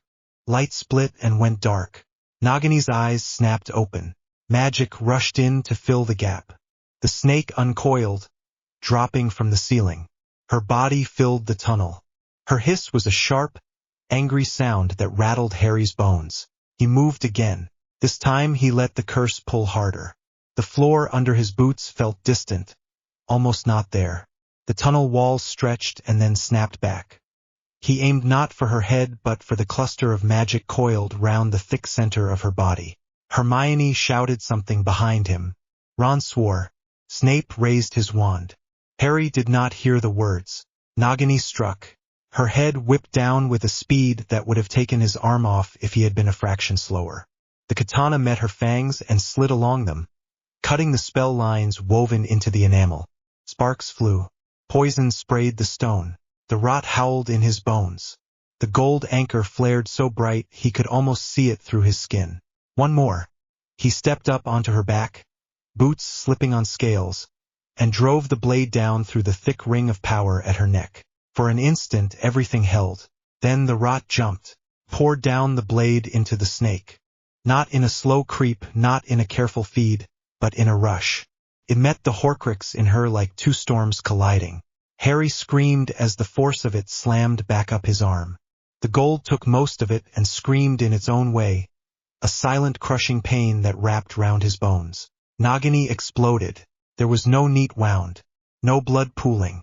Her body turned to scarlet mist in a single violent breath. Scales dissolved. Flesh flaked into dust and then into air. One moment she filled the tunnel. The next, Harry stood in an empty space filled with hanging red fog that already began to fade. The sound of it hit his ears a second later, a crack that felt like the world breaking. The rot surged, drunk on the kill. It slammed against the gold, trying to run past it into his chest. The anchor held, but only just. His heart hammered so hard he could not draw breath. He stumbled back. His boots slipped on wet stone and he went down on one knee. The katana clanged off the floor. His fingers did not let go. Hermione was there in an instant. She grabbed his good shoulder and dragged him toward the wall. Ron threw up a shield across the width of the tunnel as boiling magic snapped and spat where the wards had been. Harry, Hermione shouted. Switch it off. Now. He could not answer. Everything inside him was noise. The anchor burned. The rot clawed at it, furious at being penned after such a feast. Hermione grabbed his plate-covered arm with both hands. Her fingers slid over the glowing lines. You promised, she said. You let me call it. I am calling it. Stop. He shut his eyes. He thought of the field of flowers, of the woman who had told him to choose, of Hermione's face when she had said she would drag him back if she had to. No, he rasped, not to her, but to the thing in his arm. He dragged the blade up and slammed it point first into the stone at his feet. The gold flared a last time and then dropped. The rot slammed against its cage and found no door. The sick weight in his arm settled from a roar to a low, angry hum. Harry collapsed forward, hands catching himself on cold rock. He puked onto the floor, nothing but clear liquid and acid. Shield, Ron shouted. The wards are bouncing. Snape snapped a spell into the air. A smooth dome of magic snapped over them just as a backlash of stray energy rolled through the tunnel. Sparks crawled across the inside of the dome like upside-down lightning. The stone under Harry's hands shook. Then it stopped. Smoke curled from the ceiling where Nagini had hung. There was no trace of her. No scale, no bone, no blood.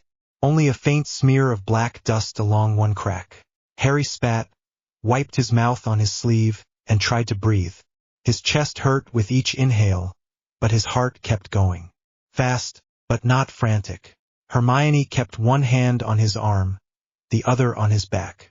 Status, she demanded. Snape lowered the shield by inches. The crackle outside had faded. The Horcrux is gone, he said. I cannot feel any remnant. The wards are dead. The tunnel is just a tunnel. Ron let out a long breath and sagged against the wall. Please tell me we never have to do that again, he said. Harry let out a rough laugh that turned into a cough. No more snakes, he said. That is one rule I can get behind. Hermione wiped sweat from his forehead with the edge of her sleeve. Her hands shook. How bad? She asked Snape without looking away from Harry. Snape studied the plates where they showed through the torn fabric of Harry's sleeve. The gold runes glowed dull rather than bright. The black tendrils of rot pressed up to them and no further. The anchor held, Snape said quietly.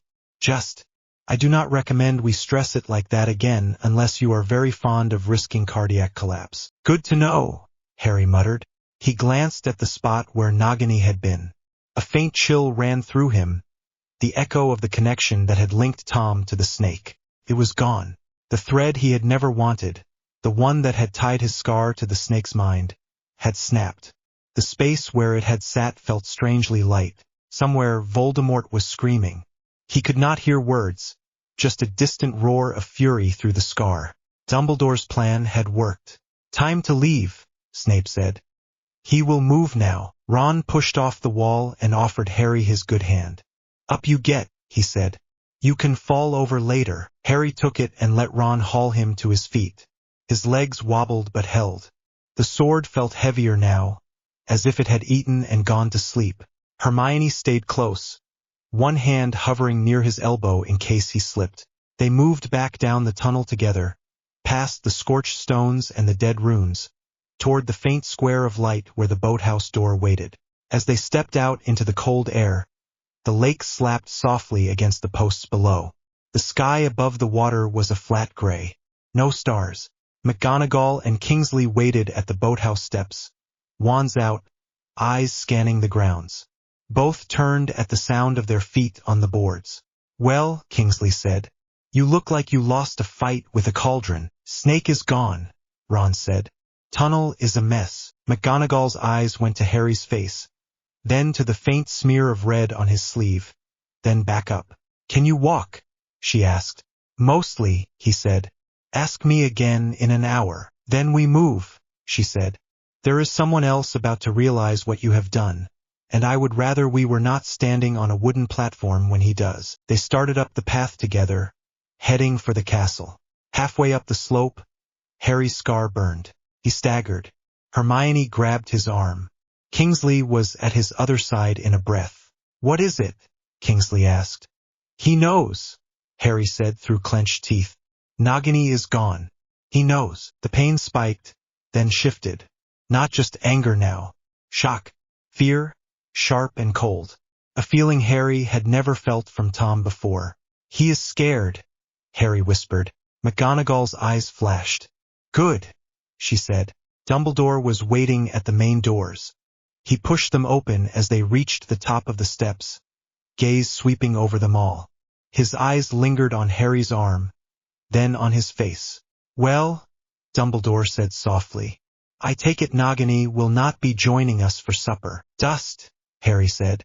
Scarlet cloud. Then nothing. Dumbledore's mouth tightened. For a moment, Harry thought he was going to look sad for the snake too.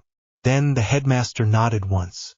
Tom is now held up by his own body and nothing else, he said. He will not let that stand. Harry rubbed his scar. The pain was still there, but different. Less like a knife, more like a warning bell. He is coming, Harry said. Yes, Dumbledore said. He is. Students passed in the distance, unaware. Laughter drifted faintly from somewhere above. The castle felt almost normal. It would not stay that way for long. Hermione squeezed Harry's hand. Ron shifted closer on his other side. Then we get ready, Harry said. Dumbledore's gaze warmed for a moment. Indeed, he said. Take an hour. Clean up. Eat something. Tell Madame Pomfrey as much truth as you can manage without giving her a heart attack. After that, we meet in the Great Hall and start laying the last pieces. He looked out across the grounds, toward the dark line of the forest and the empty air beyond. For the first time in a long time, he said, Tom Riddle is just a man walking toward a school with nothing between him and the end but the people who live here. Harry's arm throbbed. The sword on his back lay heavy and still. The rot in his bones coiled and waited. He drew a slow breath. Good, he said. Came out quiet, but steady. Then we finally see what happens when he meets something he cannot scare or cheat. Hermione let out a breath beside him, part fear and part relief. Ron nodded once, jaw set. They stepped into the castle together, carrying the weight of what they had done and the shape of what was coming, ready or not. Stone dust drifted down from the ceiling before McGonagall finished her sentence. The great hall shuddered. Plates rattled on the long tables. Somewhere above them, glass cracked. He has begun, Dumbledore said simply. Harry already felt it. Not in his scar this time. In his arm. The plates of gold under his skin went tight and hot, as if the metal wanted to pull him toward the doors. The rot behind them stirred, restless, pressing against its new cage. Hermione stood at his side, wand in hand. Ron was just behind them, jaw set, face pale. Around them, Order members and older students pressed closer to the staff table. Kingsley, Tonks, Lupin, the twins, Neville, Luna, a crowd of faces that had been kids in his first year and now looked tired and ready to fight. McGonagall gripped the back of her chair so hard her knuckles went white. "Report," she snapped. "The outer wards around the forest are taking sustained hits," Snape said. He was near the doors, one hand on the stone, eyes half shut. "He is throwing heavy curses at the main shield and probing the edges with lesser spells. There are giants at the tree line. I can feel them move. Students to positions," McGonagall ordered. "You all know the plan. Prefects, take your houses to the assigned corridors." No one argued. Chairs scraped. Feet pounded. The hall that had hosted feasts and arguments and exams emptied in under a minute. Harry did not move. Neither did Hermione or Ron. Neither did Dumbledore. Kingsley pushed off the pillar and crossed to them. "We can handle the first wave," he said. "You three do not need to be at the front yet." Harry gave a quick, humorless smile. "You know that is not true," he said. "Tom will not accept this ending anywhere else," Dumbledore agreed quietly. "He will come for the castle, for this hall, for you. Better that we choose where that happens than wait for him to kick in the doors." Hermione looked between them. "Courtyard," she said. "The central one. We mapped the lines there. Less chance of the rot chewing through something important if it gets loose." Snape opened his eyes fully. "The central courtyard wards can be bent into a ring," he said. A thick one. I can reinforce them with the gold arrays we used in the lab. It will not stop everything, but it will slow a surge. So we build a box around you and him, Ron said, and hope the rest of us do not get cooked by friendly rot. Harry flexed his fingers. His arm felt heavier than ever. The new gold burned faint under the skin. Better than letting him throw curses at first years in the corridors, he said. Another impact shook the castle. This time they heard spells as well. A low, ugly roll of noise that meant dozens of wands firing at once.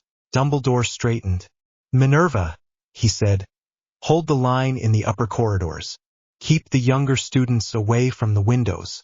Kingsley, Tonks, Remus, you coordinate the outer defense. Drive them toward the courtyard if you can, but do not die for that alone. He turned to Snape. Severus, with me. We will shape the ring. Snape nodded once. His eyes flicked to Harry. You get one more stunt, he said. Nagini took the first. This one will likely take the rest. Harry swallowed. I know, he said. Hermione reached out and squeezed his shoulder. We stick to the rules, she reminded him. You do not throw the last switch unless I say so. He nodded. His throat was too tight for words. Ron clapped him on the back a little harder than necessary. We will be right there, he said. Not inside the crazy circle. I am not insane. But close enough to shout at you if you start doing something stupid. You always shout at me, Harry said. Then consider it my heroic consistency, Ron replied. It almost counted as a joke. It almost worked. Dumbledore lifted his wand. It is time, he said. They went out together. The courtyard had already changed. Where there had once been grass and neat stone paths, there was churned mud and broken flagstone. One of the small trees lay snapped in half. The fountain at the center still spat water, but half its rim had been blasted away. Spray glistened in the air, catching brief flashes of light from spells in the distance. On the far side, through the archways, Harry could see parts of the battle. Shapes moving in the smoke near the edge of the grounds. Spells arcing up and down in quick flashes. A giant shape stumbling under a hail of light. The loud crack of a body hitting stone somewhere out of sight. Dumbledore and Snape moved to the edges of the courtyard. Their wands traced lines through the air that left faint gold trails. Those lines sank into the stones with a deep hum. Harry stepped into the middle of the space. The katana rested across his back, wrapped, point above his shoulder. The plates on his arm pulsed in time with his heartbeat. Hermione and Ron stopped just inside the nearest arch. McGonagall, Kingsley, and a cluster of older students formed a second line behind them. Some held wands. Some held white faces. Eyes on the entrances, Kingsley said. If any Death Eater tries to rush the circle while he is busy, we put them down fast. McGonagall looked at Harry, then at the lines of gold that now circled the courtyard like faint chains. Do not break my school any more than you have to, she said. I will try, Harry said. The rot in his arm stirred at the idea. It did not care about stones or walls or anything else. It only understood decay and speed and the next kill. He breathed slow like Snape had taught him. In through his nose, out through his mouth. He imagined the gold as a solid weight, not just decoration. He pushed the rot back against it. Not yet, he told it. The air went cold. It was not a wind you could feel on your face. It was the quiet that dropped over the courtyard as if someone had put a lid on the sound. The noise of battle from beyond the walls faded. The fountain seemed to hush. Even the spray hung heavier, as if it did not dare fall. Then Voldemort stepped through the far arch. He did not arrive with a crack of apparition. The ring of wards would not have allowed that. He walked, thin, pale, in robes that fluttered when there was no breeze. He crossed the broken path with slow, deliberate steps. Red eyes, wand loose in one hand. Nagini was not draped across his shoulders. The absence made him look smaller and more human, but only just. Death Eaters filed in behind him. They did not cross the gold line. They fanned out along the stone path outside the courtyard, wands raised. Masks and hoods, black against the gray sky. Dumbledore met Voldemort at the very edge of the circle. The old man did not step inside. He looked thinner than usual, but his gaze was clear. Tom, Dumbledore said. Albus, Voldemort said. His voice carried easily across the space. I see you have gathered your pets. His eyes slid past Dumbledore to Harry. And there he is, Voldemort said. My mistake that survived. You killed my serpent, little boy. You made her into a prison, Harry said. I just opened the door. Voldemort's mouth stretched. It might have been a smile. You think you have done something clever, he said. You have cut away one layer of protection, and now you stand in front of me with a stick and a foreign toy. Do you truly believe that changes anything? Dumbledore lifted his wand. Gold light brightened along the edges of the courtyard. Enough, he said quietly. You came for him. Here he is. You will not find easier prey outside this ring. Voldemort's eyes flashed. You think I will respect your stage, he said. No, Dumbledore said. I think you are too proud to deny it. For a moment, the air trembled between them. Then Voldemort stepped forward. The gold line flared as he crossed it, then settled. Dumbledore stepped back. Snape did the same on the other side, his wand moving in quick, tight patterns to lock the ring. Kingsley, McGonagall, Hermione, Ron, and the others drew further away from the edges, leaving the space inside clear. The circle was set. Voldemort stopped a short distance away from Harry. He looked up at the sword handle over Harry's shoulder, then at the plates on his arm. I have seen many strange tricks, Voldemort said. Possession, old blood wards, cursed scars. But this is new. You reek. Harry smiled without humor. You should smell it from the inside, he said. Voldemort's eyes narrowed. You truly believe that thing will save you, he said. That swinging metal faster than a thought can defeat the art I have mastered all my life. It is not about belief, Harry said. It is about what actually hits first. The last of the gold light settled. The ring hummed. The rot in his arm sharpened, sensing prey. Voldemort moved first. There was no warning, no bow, no counted start. His wand snapped up and a jet of green light tore across the space between them. Harry was already moving. He had seen that spell 100 times in his nightmares. He knew the taste of it in the air. The katana snapped into his hand in the same breath as his feet left the ground. He did not think about stance. He did not think at all. The rot surged into his muscles and he let it push. The world narrowed to a line of light and the path around it. He sidestepped. The green lance passed close enough that the hairs on his arm stood up. He felt the curse scrape past his magic like ice. Before it hit the gold ring, he slashed. The blade cut through the tail of the spell. Light broke apart around the metal, snapped into smaller streaks that fizzled against the wards instead of punching through them. Voldemort did not stop. A second curse followed, then a third. Red, blue, purple. All screamed toward him in a staggered wave, each built to burn, crush, or rip. Harry ran at him. The rot and the gold worked together. Every time a curse came close, he felt it as a push in his bones. His arm burned. The sword moved to meet that push. Steel met magic in mid-air. Each time, the contact was a small explosion. The spells shattered into sparks and gas. The air filled with tiny red motes as the rot chewed what was left. To the Death Eaters watching from the edges, it must have looked impossible. One thin boy closing distance through a river of killing light.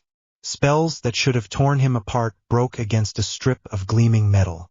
Protego totalis, Voldemort snapped as Harry came close.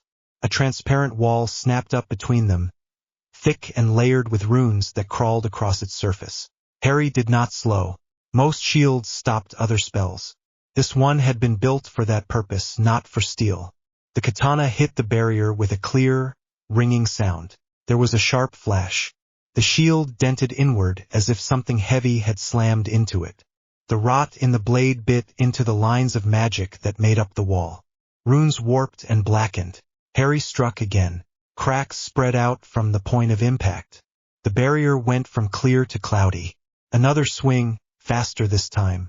The wall shattered into glittering fragments, each speck eaten by the red motes floating in the air. Voldemort's eyes widened for a fraction of a second. Then he flicked his wand and the flagstones under Harry's feet exploded upward. Jagged slabs of stone rose like teeth. Dark magic wrapped them, turning them into fast-moving weapons. They shot toward Harry from every angle. He let the rot push further. His vision went sharp and strange. Time did not slow, but his body moved faster.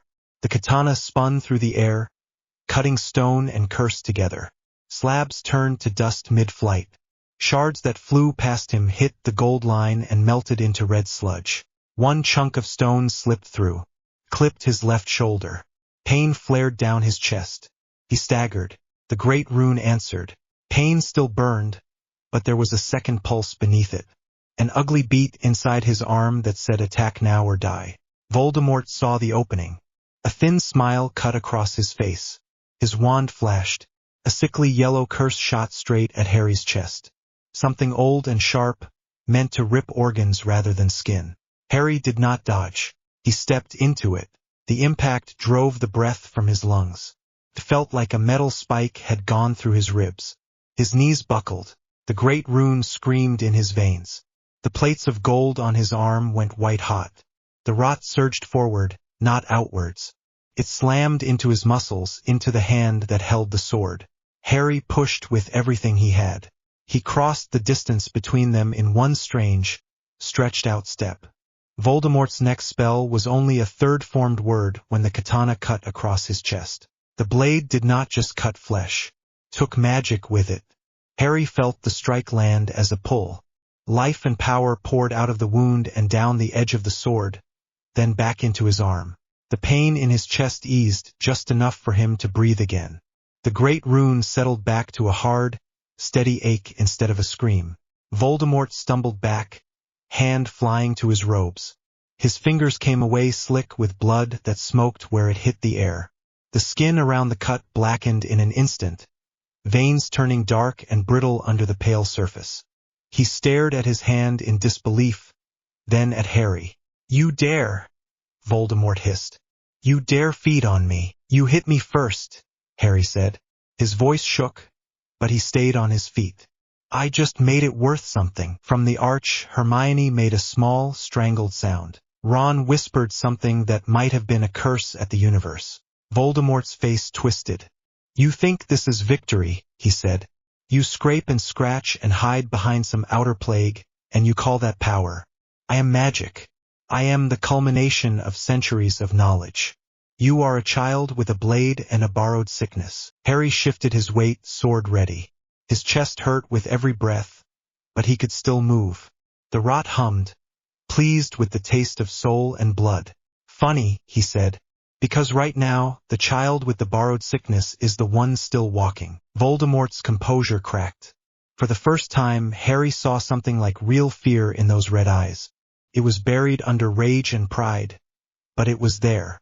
"You have no idea what you are bound to," Voldemort spat. "What waits behind that thing in your arm?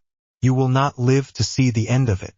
Even if you kill me, that rot will eat your world." Harry thought of the field of dead blossoms in his mind, of Melinia staring down at him with half-blind eyes, of the warning built into every lesson Snape and Hermione had shoved into his skull.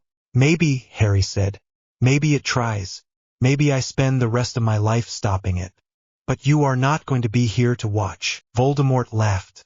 It was a jagged sound. "You say that as if my death is possible," he said. "As if your little sword can reach a soul that has slipped the rules of this world again and again." "Last soul, Tom," Dumbledore called from the edge. His voice was calm, but carried weight. "No snake, no trinkets left to hide in. Just you and a body that bleeds." Voldemort rounded on him. "Silence," he snarled.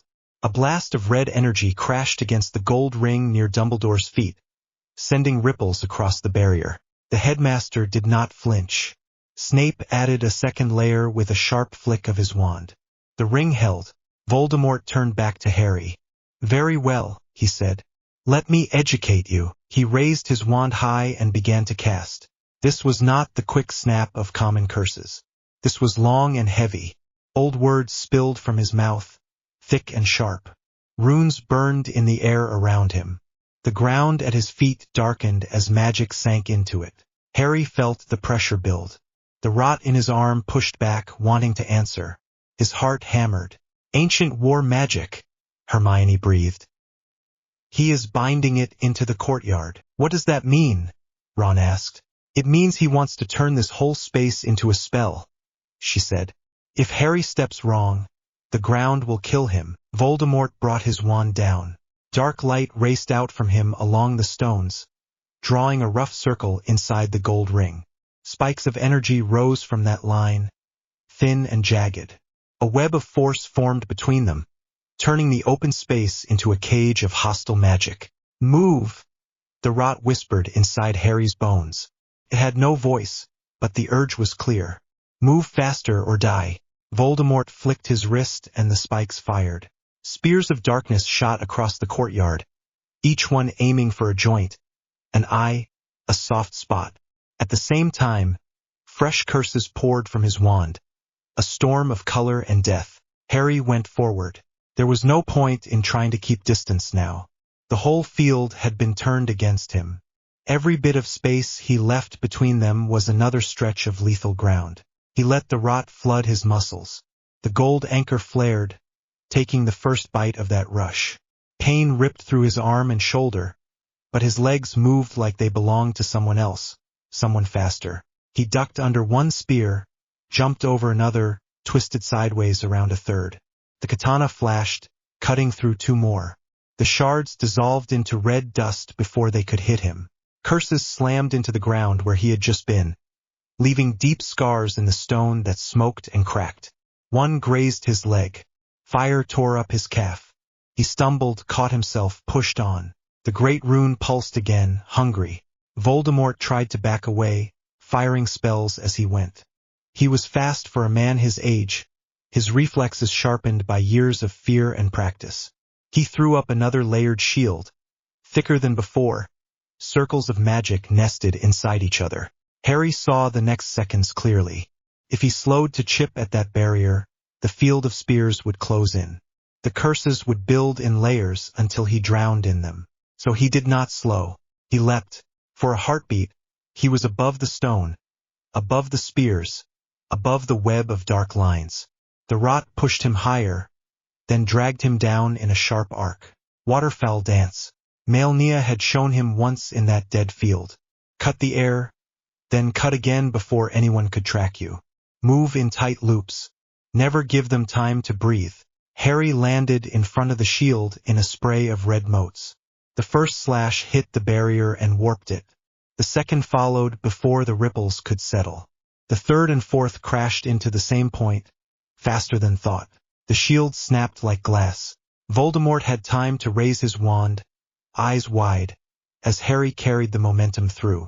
3 cuts in one breath, across the arm that held the wand, across the ribs, across the shoulder. Each strike dragged power out with it. Blood sprayed, then turned to black dust in the air.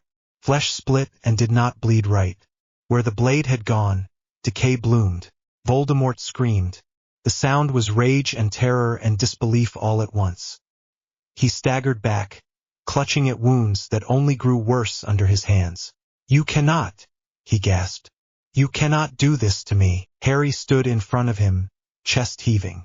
His own body felt like it was coming apart. The hit to his leg burned, the stab in his ribs throbbed, and every bone in his sword arm felt cracked. The rot inside him thrilled at the smell of dying magic. It pressed against the gold like a rabid thing, eager to chase the soul it had tasted. "Looks like I can," Harry said. His voice came out hoarse. Voldemort laughed again, high and wild. "You think this ends me?" he hissed. "You think that crude speed makes you strong. You are nothing but a channel, a vessel for something you cannot control. I have walked through death and back. I have studied every rule of this world. My soul is beyond your reach." He straightened with effort. His robes hung in tatters. His skin blackened and flaked along the lines where the rot had bitten. His eyes still burned. "You want to test what happens when your filth hits something that does not obey common bounds," Voldemort said. "Very well. Let us both step off the edge." He drew a breath and raised his wand again. Harry felt the change even before the words left Voldemort's mouth. This was not another web or shield. This was raw intent. killing focused into a single line. Avada Kedavra, Voldemort snarled. The green light that burst from his wand was wider than before. Thicker. It did not dart. It roared. It came with the weight of every death he had cast it for. A river of killing force that would take anything in its path. Harry knew at a glance that he could not sidestep this one in time. His leg would not let him. His chest screamed every time he tried to draw a full breath. He had one answer left. The gold anchor in his arm felt like it was breaking. The rot slammed against it, furious at being held back when such a feast was in reach. He thought of Hermione on the tower, hand tight in his, of her promise and his own, of the rule they had made. You do not throw the last switch unless I say so. He did not hear her say anything now. There was no time, but he felt her gaze on his back, felt Ron's panicked shout, felt Dumbledore's magic swell at the edge of the ring, ready to catch whatever spilled. He had to choose. If he kept the rot pinned, the curse would hit him full. Maybe the plates and his odd history would twist it. Maybe they would not. He might die and leave the rot caged in an empty shell. He might leave Voldemort standing. If he let it go, the rot would pour through him. It would burn his nerves and bones and whatever was left of his heart. It would answer the great rune's call for aggression with everything it had. He could feel the shape of that choice in his bones. Not a word, not a voice, just pressure.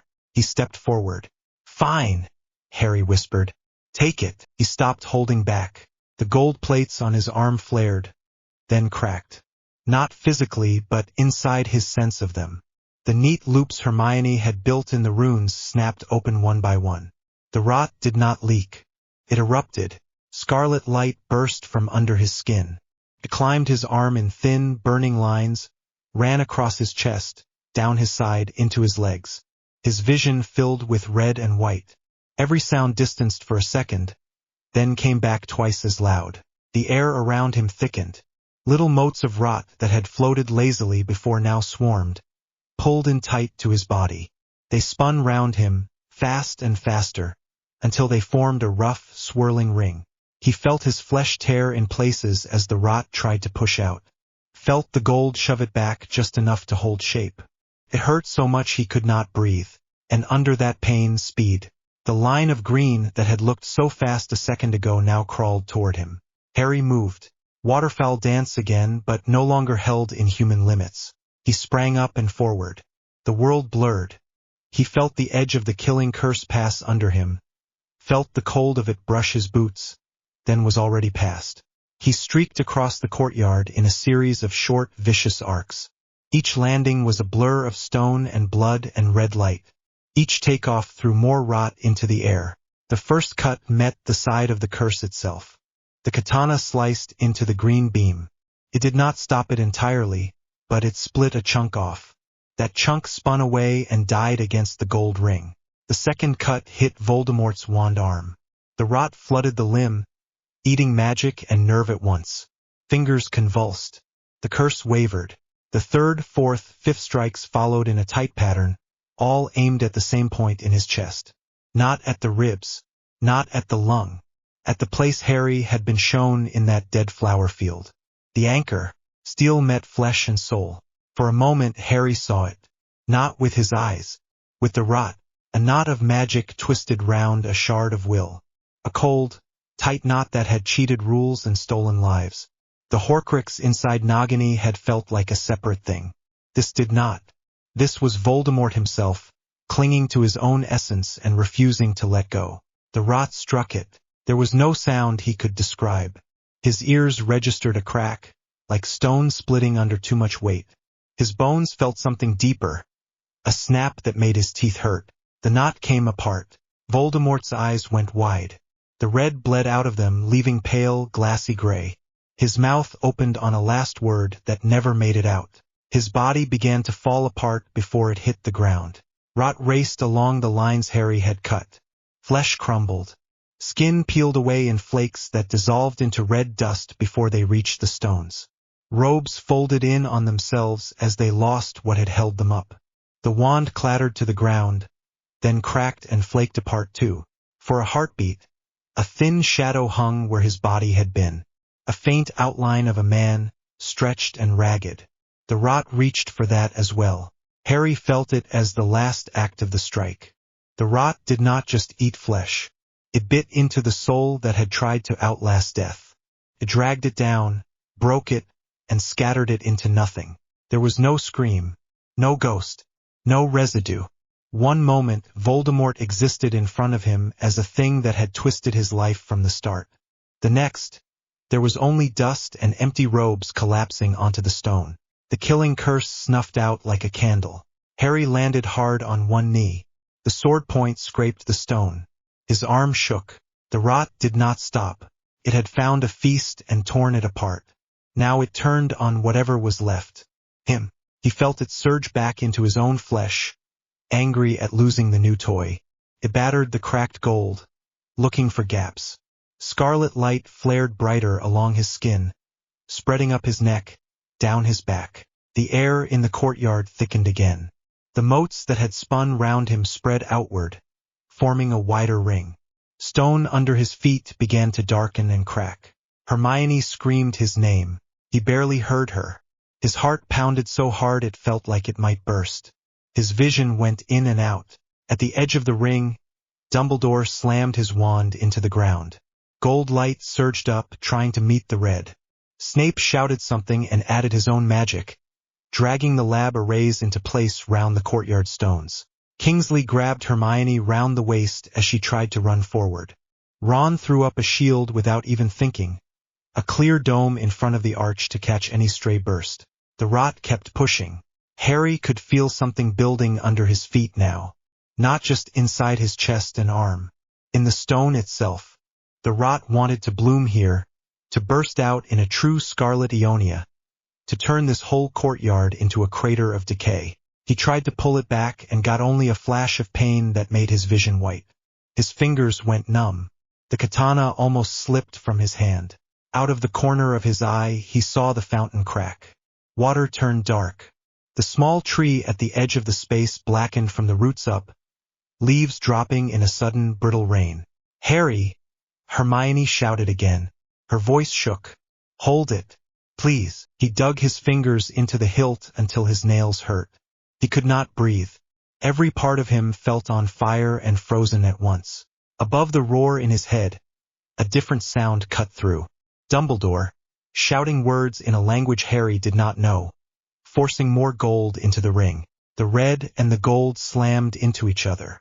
For a moment, the courtyard was nothing but blinding light, scarlet and bright metal, forcing everyone at the edges to shield their eyes. Harry hung in the middle of it, caught between the rot trying to explode outward and the anchor trying to drag it back down. Through the pain, through the noise, one thought cut clear. He had killed Voldemort. Truly killed him. No snake, no hidden shard, no ghost. The war that had started over a baby in a crib had just ended with a blade through a chest.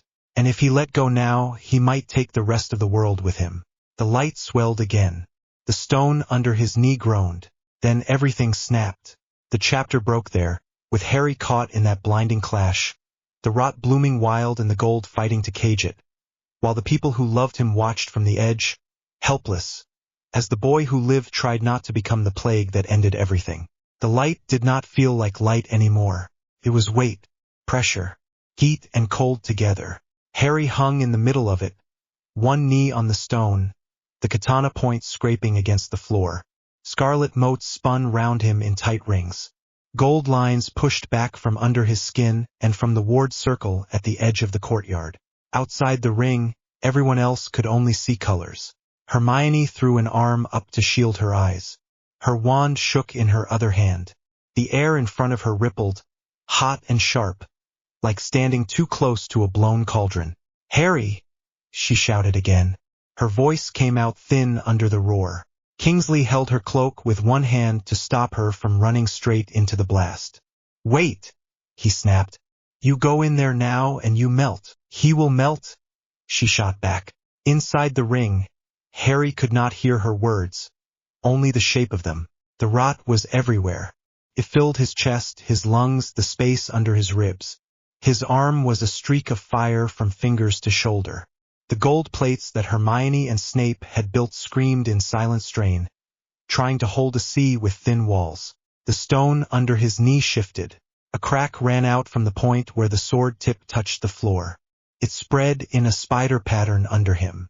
Wherever it passed, the stone darkened and small red shoots tried to push through, thin as hair and hungry. No, he dug his fingers into the hilt. His heart lurched. For a second, he felt nothing but the urge to let go, to let the rot burst out and end the ache. It would be so easy. The power in his veins did not want to sit still. It wanted to bloom. It wanted to turn the courtyard into another dead field, a perfect echo of the place where he had first met Melinia. That thought caught. The light flickered. He was not sure if he closed his eyes or if they burned out, but for a moment the courtyard twisted and fell away. He was standing in the field again. Red blossoms stretched in every direction. The sky above was gray and empty. In the distance, the vague shapes of a ruined tree and broken towers cut the horizon. The smell of dust and iron sat heavy on the air. Melinia waited by the same warped trunk as before, one hand on the bark.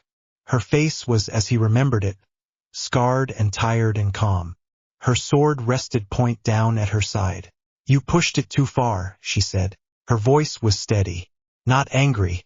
Harry looked down. His arm was bare. No plates, no runes. Under the skin, rot pulsed like a second, slow heart. Scarlet lines ran up his side and across his chest, thin threads that climbed toward his neck. Every breath made them glow. "This is not real," he said. "It is the part that decides," she answered. "Call it what you like." He swallowed. "I killed him," he said. "He is gone." "I felt it," she said. "You cut deep. You dragged him all the way into this." She did not sound impressed, just tired. "Now what?" Harry asked. "Does this place eat everything?" "It will if you let it," she said. "You opened the gate past the point any sane person would. You used what I gave you as if you had lived with it for ages. You have not. Your body is clever.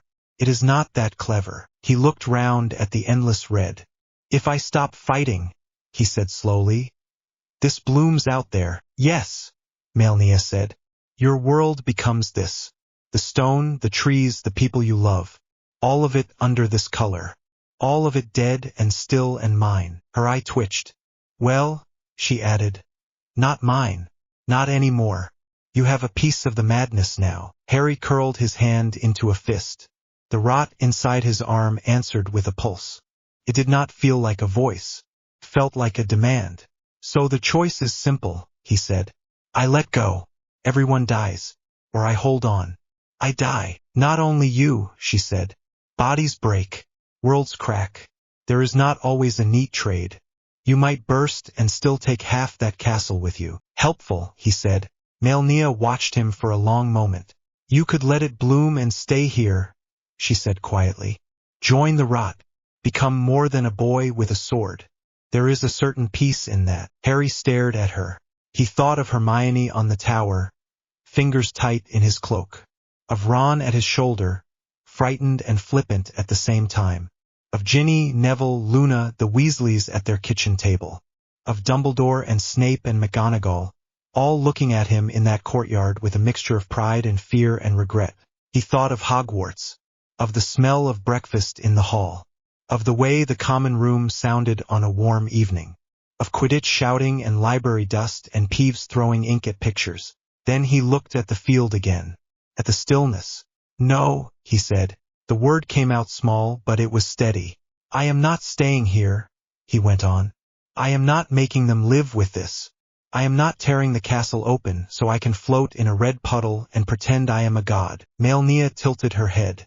A faint line of something like approval touched her mouth. "Then you need to learn the last lesson," she said.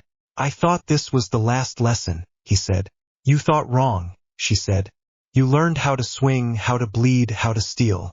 You did not learn how to stop." He almost laughed. "Stopping is easy," he said. "You just let go." "Stopping without breaking everything," she said. She stepped closer and laid 2 fingers on his chest, right over the spot that hurt most in the real courtyard. Heat flared under her touch. You have been letting this thing run into you, she said. Into your muscles, your heart, your speed. You opened every door you had. Now the field wants to run into all of it. You do not need every door. You never did. Harry frowned. I need enough to survive, he said. Enough to cut him. That is done. Good, she said. So close the rest. He stared at her. How? She gave a small, dry smile. You are a wizard, she said. You bind things. That is what your kind does. You do it without thinking. You wrap pieces of the world round words and you tell them where to stand. He thought of Hermione and Snape drawing runes on the plates, of Dumbledore weaving gold through the chamber, of blood wards on a small house in Surrey. You want me to bind it, he said. To myself. To one place, she said. Not to every inch of you. Not to the courtyard, not to the castle, not to some poor village that never even heard of you. One place. One cage. You already built a frame. Use it. He looked down at his bare forearm. The gold, he said. The plates, she nodded.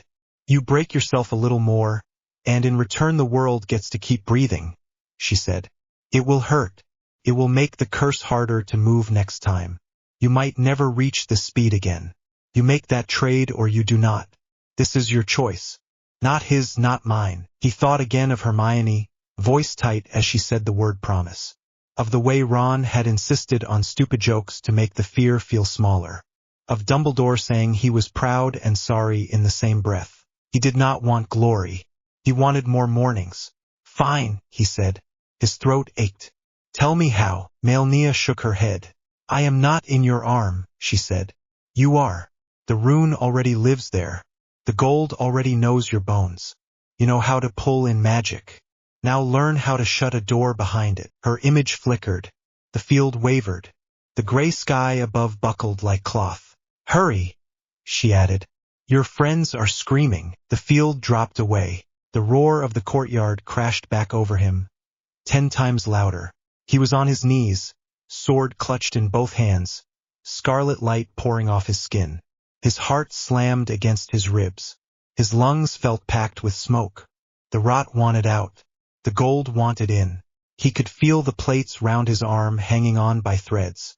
The neat loops of runes Hermione had drawn had split under the last surge. They were still there, but twisted. Bind it. He had never done anything like that on purpose. Spells wrapped round things. Shields, charms, sticking magic. They all tied power to a place. This was the same, just bigger and inside his own veins. He took the last breath he could manage. Here, he rasped. He did not know if the word was out loud or in his head. He did not care. In the arm. Nowhere else. He pulled. Not in, not out. He sank his focus into the limb that already held most of the curse. He imagined his forearm as a black box with gold sides. No doors. No gaps. Only a small slot that let just enough power through to keep things from bursting. He shoved the rot toward that box. He fought. Pain tore through him. It felt like dragging barbed wire through his own muscles. The scarlet lines on his chest burned bright, then dimmed as the curse pulled back down his arm. His vision went dark at the edges. Outside, the light in the courtyard changed. The red ring that had started to spread stuttered and drew back a few steps. The cracks under Harry's knees stopped growing. Dumbledore saw it. Snape saw it. Hermione saw it. Hold him, Dumbledore shouted. Gold from the ring slammed inward.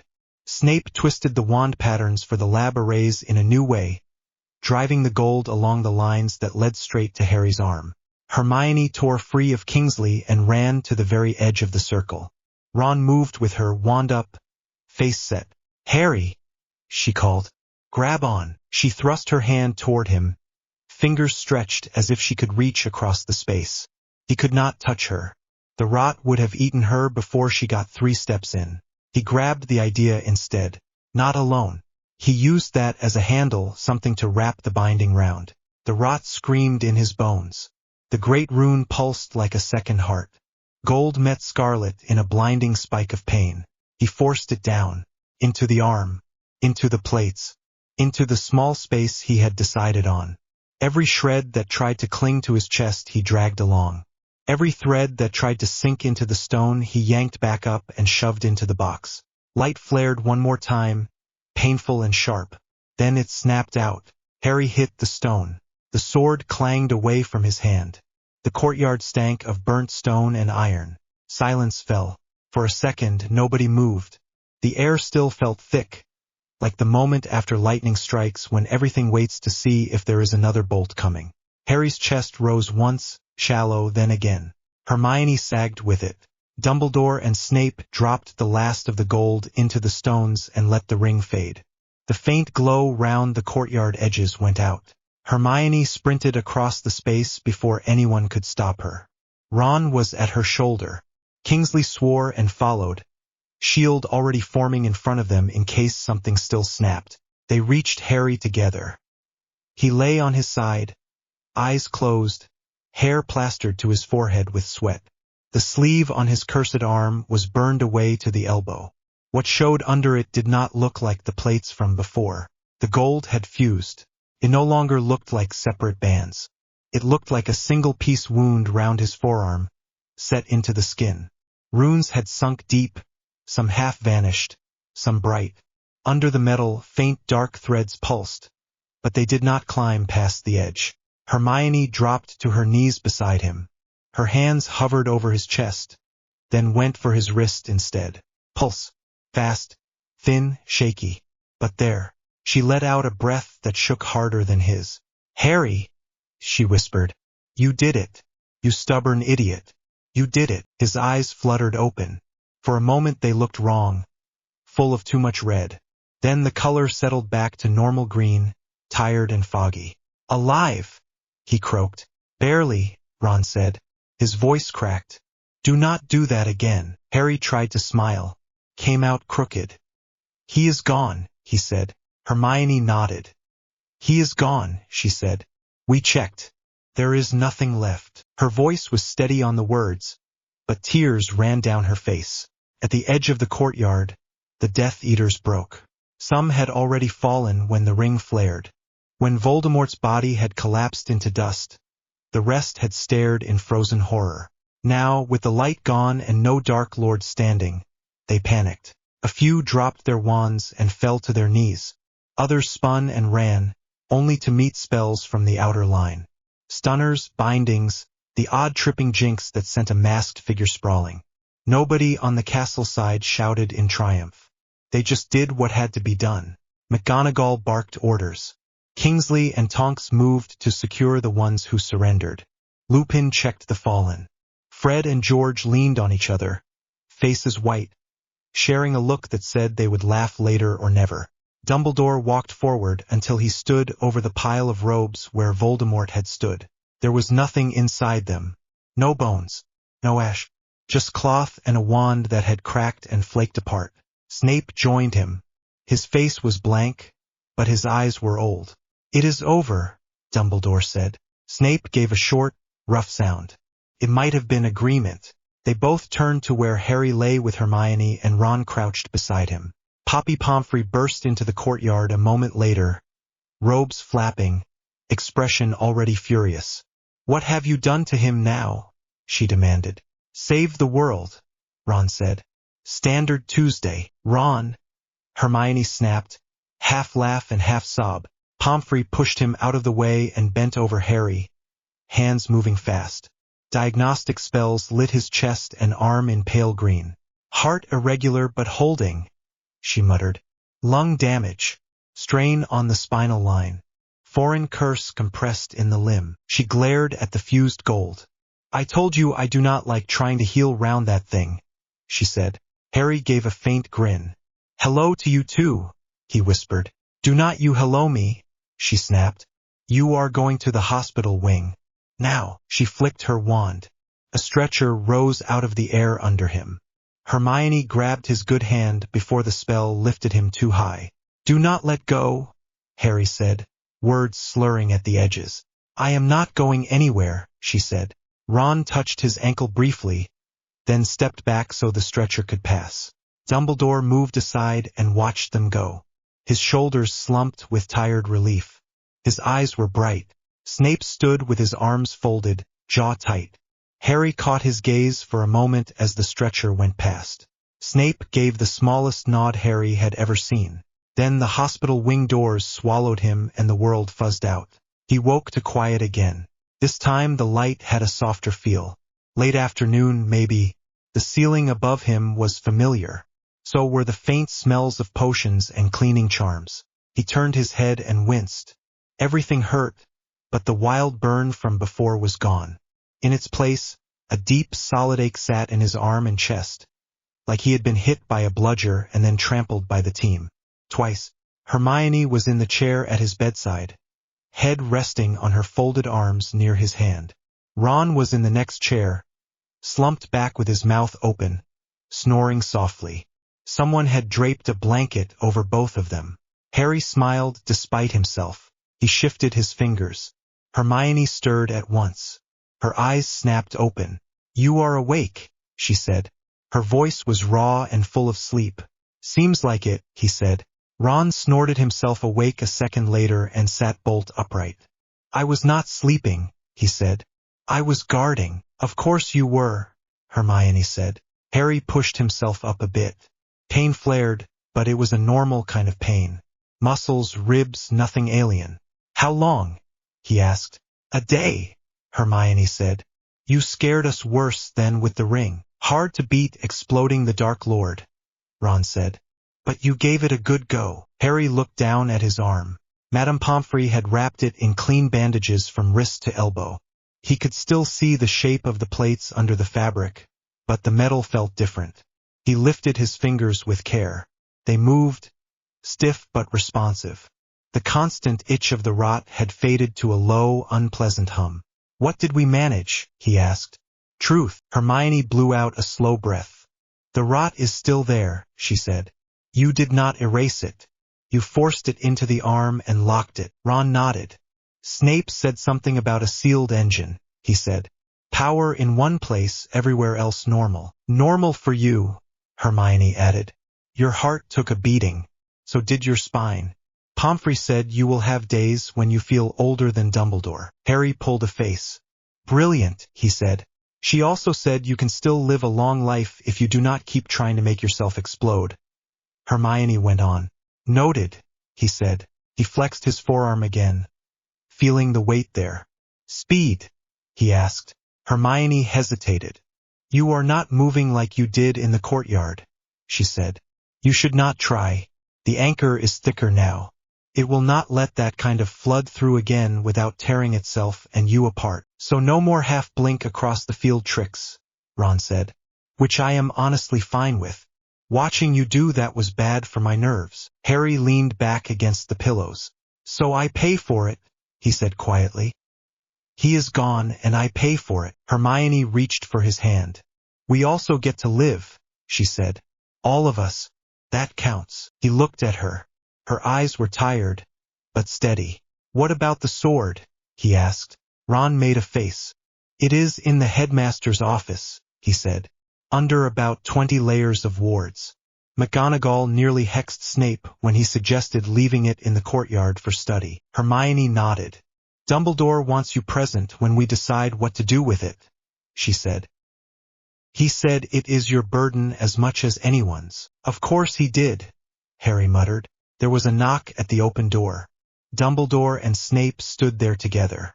Madame Pomfrey hovered behind them with her arms crossed, clearly only letting them in because she could not physically push them out. Dumbledore smiled at Harry, lines deep round his eyes. "Good afternoon," he said. "How are you feeling?"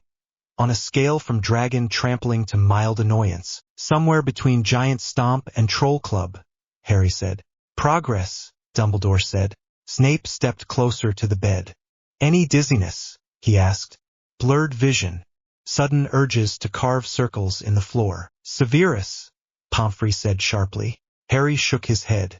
"Only aches," he said, "and the usual urge to hit you sometimes.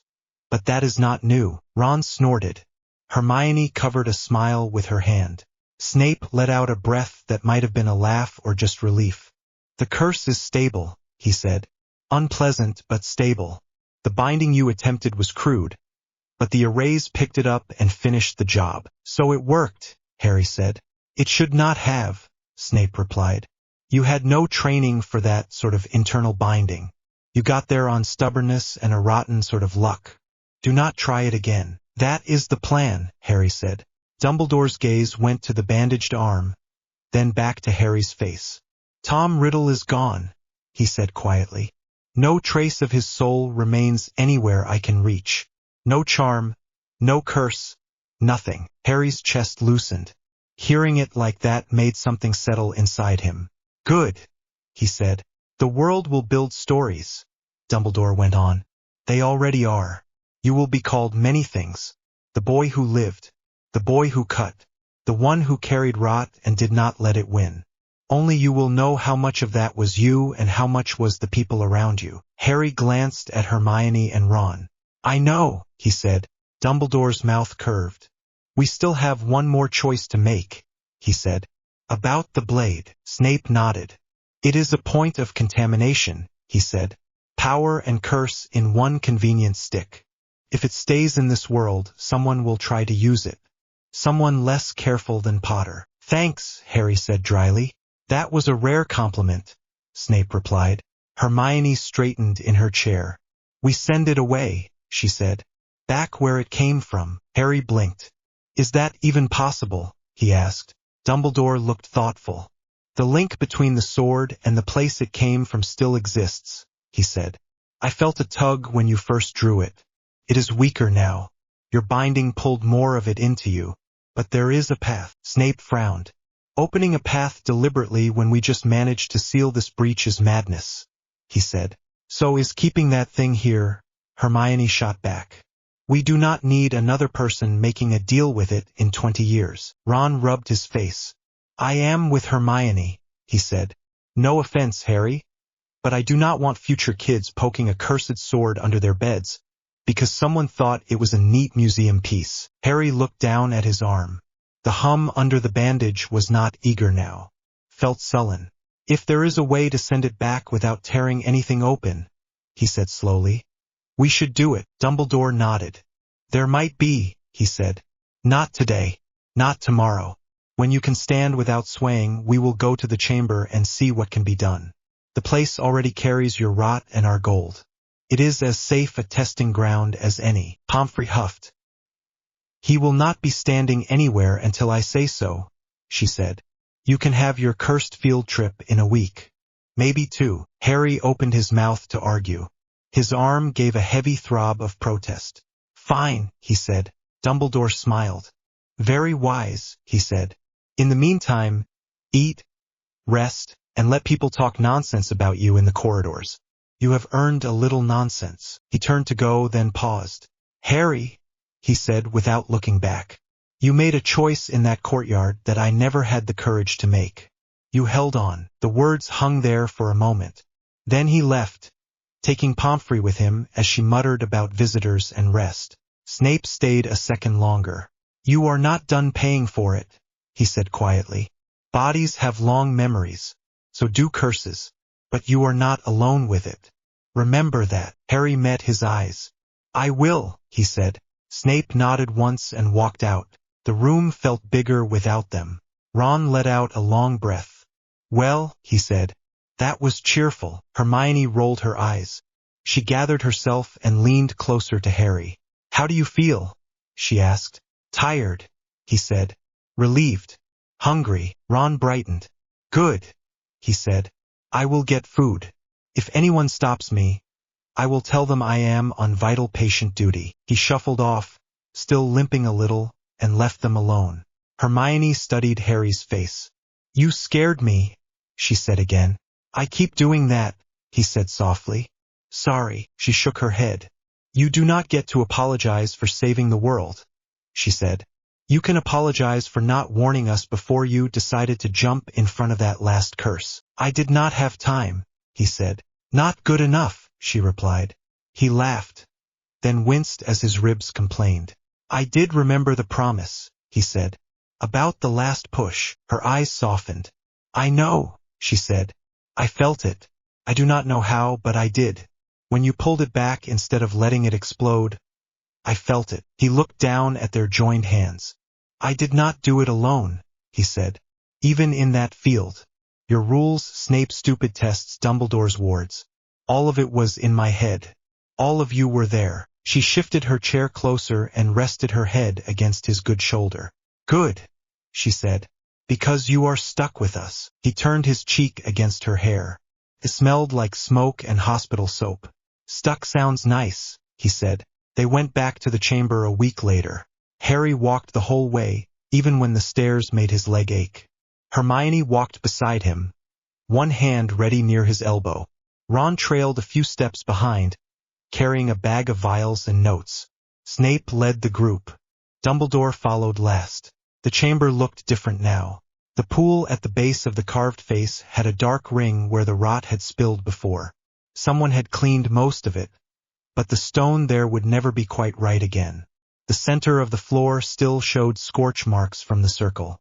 The sword lay on a flat slab in the middle of the space. It did not glow or hum. It looked like a normal blade, long and slender, wrapped in plain cloth. Only Harry's arm knew different. The hum there grew stronger as he stepped closer, like the two were parts of the same pulled thread. Dumbledore drew a new circle round the slab, this one smaller and tighter. Gold dust mixed with chalk traced the lines. Snape added sharp symbols at 4 points. Hermione checked them twice, lips moving as she calculated flows. Ron stood at the edge with his wand up. If this thing so much as twitches, I am sending it flying into the wall, he said. Harry stepped just inside the ring, close enough to touch the sword if he reached. Ready? Dumbledore asked. No, Harry said. But that did not stop us last time. Hermione gave him a look that said she both agreed and hated it. Dumbledore lifted his wand. This time we are not asking you to open anything new, he said. We are asking you to let go. Harry nodded. I can do that, he said. He reached out and set his fingers on the wrapped hilt. The hum in his arm jumped. For a second he was back in the field again, red blossoms and gray sky. Then that image faded. The field no longer felt endless. It felt small, held at a distance by layers of gold and stubborn choice. Here is the deal, Harry said quietly, more to the sword than to anyone else. You helped me finish him. You tried to finish this world too. I am not letting you. He took a breath and focused on the part of the rot that still sat outside the box. The small threads that ran between his arm and the blade. They were thin, faint, leftover cords from the last fight. Go home, he whispered. He pushed. The gold cage did not open. He did not let the main curse slip. He only tugged on the loose ends that still tied him to the metal. Scarlet light flickered under the cloth. The air in the circle rippled. For a moment, the chamber seemed to sit on top of another place. He saw a hint of that gray sky again, and a distant line of a dead tree. Then it folded. The sword shuddered once. The cloth smoked at the edges. The hum in his arm dropped, then steadied in a lower, duller tone. When the light cleared, the blade was still there. The feeling was not. The link was cut. Harry let go of the hilt. His fingers ached. Hermione watched him closely. Status? She asked. He flexed his hand. It is quieter, he said. Feels like the door at the end of the corridor is still locked, but there is nothing banging on it. Snape ran a slow diagnostic charm over the sword. Nothing answered. No curse signature, no rot, no tug from beyond. It is just metal now, Snape said. Nasty, but ordinary. Ron made a face. Can we still throw it into a very deep hole? He asked. Yes, Dumbledore said. We will bury it under more stone than any curious hand can dig through. Even if someone finds it in 100 years, it will be a relic, nothing more. Harry let out a breath he had not realized he was holding. Good, he said. He stepped back out of the circle. Hermione's hand found his. That is it then, she said. Almost, he replied. He looked up at the carved face of Salazar, at the cracked mouth and the broken pipe where the basilisk had once slid out. This place has seen too many curses, he said. Hermione squeezed his hand. We will clean it too, she said. Later. With soap, not rot. Ron snorted. Add that to the list, he said. Step 1, defeat Dark Lord. Step 2, Scrub chamber. Harry laughed. The sound echoed oddly off the stone. They left the sword on the slab while Dumbledore and Snape began the deep sealing spells. As they walked back toward the upper floors, the hum in his arm settled into something he felt he could live with. Not gone. Never gone. But quiet enough that he could hear other things over it. Spring came late that year. Snow clung to the edges of the grounds for longer than usual, but the air grew softer. The lake lost its thin ice skin. Green began to show in patches where blast marks had been. The walls of the castle still carried scars, but there were fewer now. Under a tree by the lake, Harry sat on the grass with his back against the trunk. His cursed arm rested across his knees. The bandages were gone. The gold plates shone dully in the sun. The skin round them had healed into a pale ring of scar. He flexed his fingers. They moved without that odd, sharp speed. They felt like his again, just heavier. Hermione dropped down beside him, hair caught up in a short plait that was already coming loose. She passed him a sandwich from the plate she carried. Madame Pomfrey says you are allowed outside as long as you do not run laps, she said. Good, he said. I hate running laps. Ron ambled over a moment later and flopped onto the grass at their feet. The twins are already planning some sort of end-of-war show, he said. McGonagall said if anything explodes inside the castle, she will dock points until they are old. Harry took a bite of the sandwich. It tasted like bread and ham and mustard. Normal. Students laughed in the distance. Someone threw a quaffle near the pitch. A group of first years kicked a stone along the path as if nothing world-ending had happened in their courtyard. How does it feel? Hermione asked quietly. All of it being over, he chewed, swallowed, thought. Strange, he said. Good. Heavy.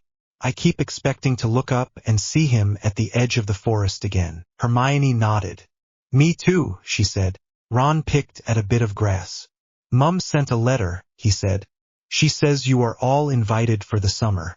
She wrote your name first, which I am trying not to be offended by. Harry smiled. I would like that, he said. Hermione nudged his shoulder. You also have to decide what you want to do next year, she said. If you want to come back for classes. If you want to try something else. He looked out at the lake. I do not know yet, he said. For the first time, I get to choose without someone already having a plan for me. Ron nodded. You could be an Auror, he said. Although they might not know what to do with a curse engine on legs. Hermione made a face. Or you could not go straight back into the job that is basically more war, she said. You could do research. You understand curses better than most people alive now. You could help fix things. Harry laughed once. Or I could open a small shop and sell sandwiches, he said. You would be bored in a week, Hermione said. 3 days, Ron corrected. Harry shrugged. Maybe, he said. I just know I do not want to be a weapon anymore. Not for anyone. Hermione leaned her head against his shoulder. You are not a weapon, she said. You used one. That is different. He looked at his arm. At the gold fused there. At the faint, slow pulse under it. I am both, he said. I just get to decide which part speaks louder now. She smiled. Good, she said. Ron watched them for a moment, then cleared his throat. If you two start snogging, I am moving, he said. Then move now and save time, Hermione said. Harry laughed and leaned in to kiss her anyway. It was soft, not desperate, full of sunshine and grass and the simple fact that they were both still there. Ron groaned and rolled over to face the lake. Disgusting, he said. Happy, but disgusting. When they broke apart, Harry rested his forehead against hers. I wanted this, he said quietly. Back on the tower. Before the tunnel. Before all of it. A later where we get to sit by the lake and talk about boring things. We are not boring, she said. Compared to giant snakes and murder curses. He said. This is very boring. Good, she replied. He breathed in. The air smelled of damp earth and fresh water. No rot, no smoke, no curse. He was still sore. He still woke some nights with the feel of green light and red bloom behind his eyes. His arm ached in the rain. His heart stumbled if he pushed too hard. But he was alive. He was not alone. The scar on his forehead would never fade. Neither would the gold on his arm. People would whisper about both for years. Songs and stories would turn him into something cleaner, bigger, less tired than he really was. Under the tree by the lake, with Hermione's hand in his and Ron complaining about grass stains, he did not feel like a legend. He felt like a boy who had been given a sword from another world, used it, paid for it, and put it down. The hum under his skin stayed low. He watched the light on the water and thought, for the first time, that he might have enough days ahead to figure out who he wanted to be when nobody was pointing him at an enemy. "Hey," Ron said suddenly, "do you think the Cannons will finally win a match this year now that the world is not ending?" Harry grinned. "Not a chance," he said. Hermione snorted. "Some things never change," she said. He leaned back against the tree and let the sound of their bickering wash over him, steady and warm. The war was over. The rot was chained. Life, messy and ordinary and loud, was finally allowed to go on.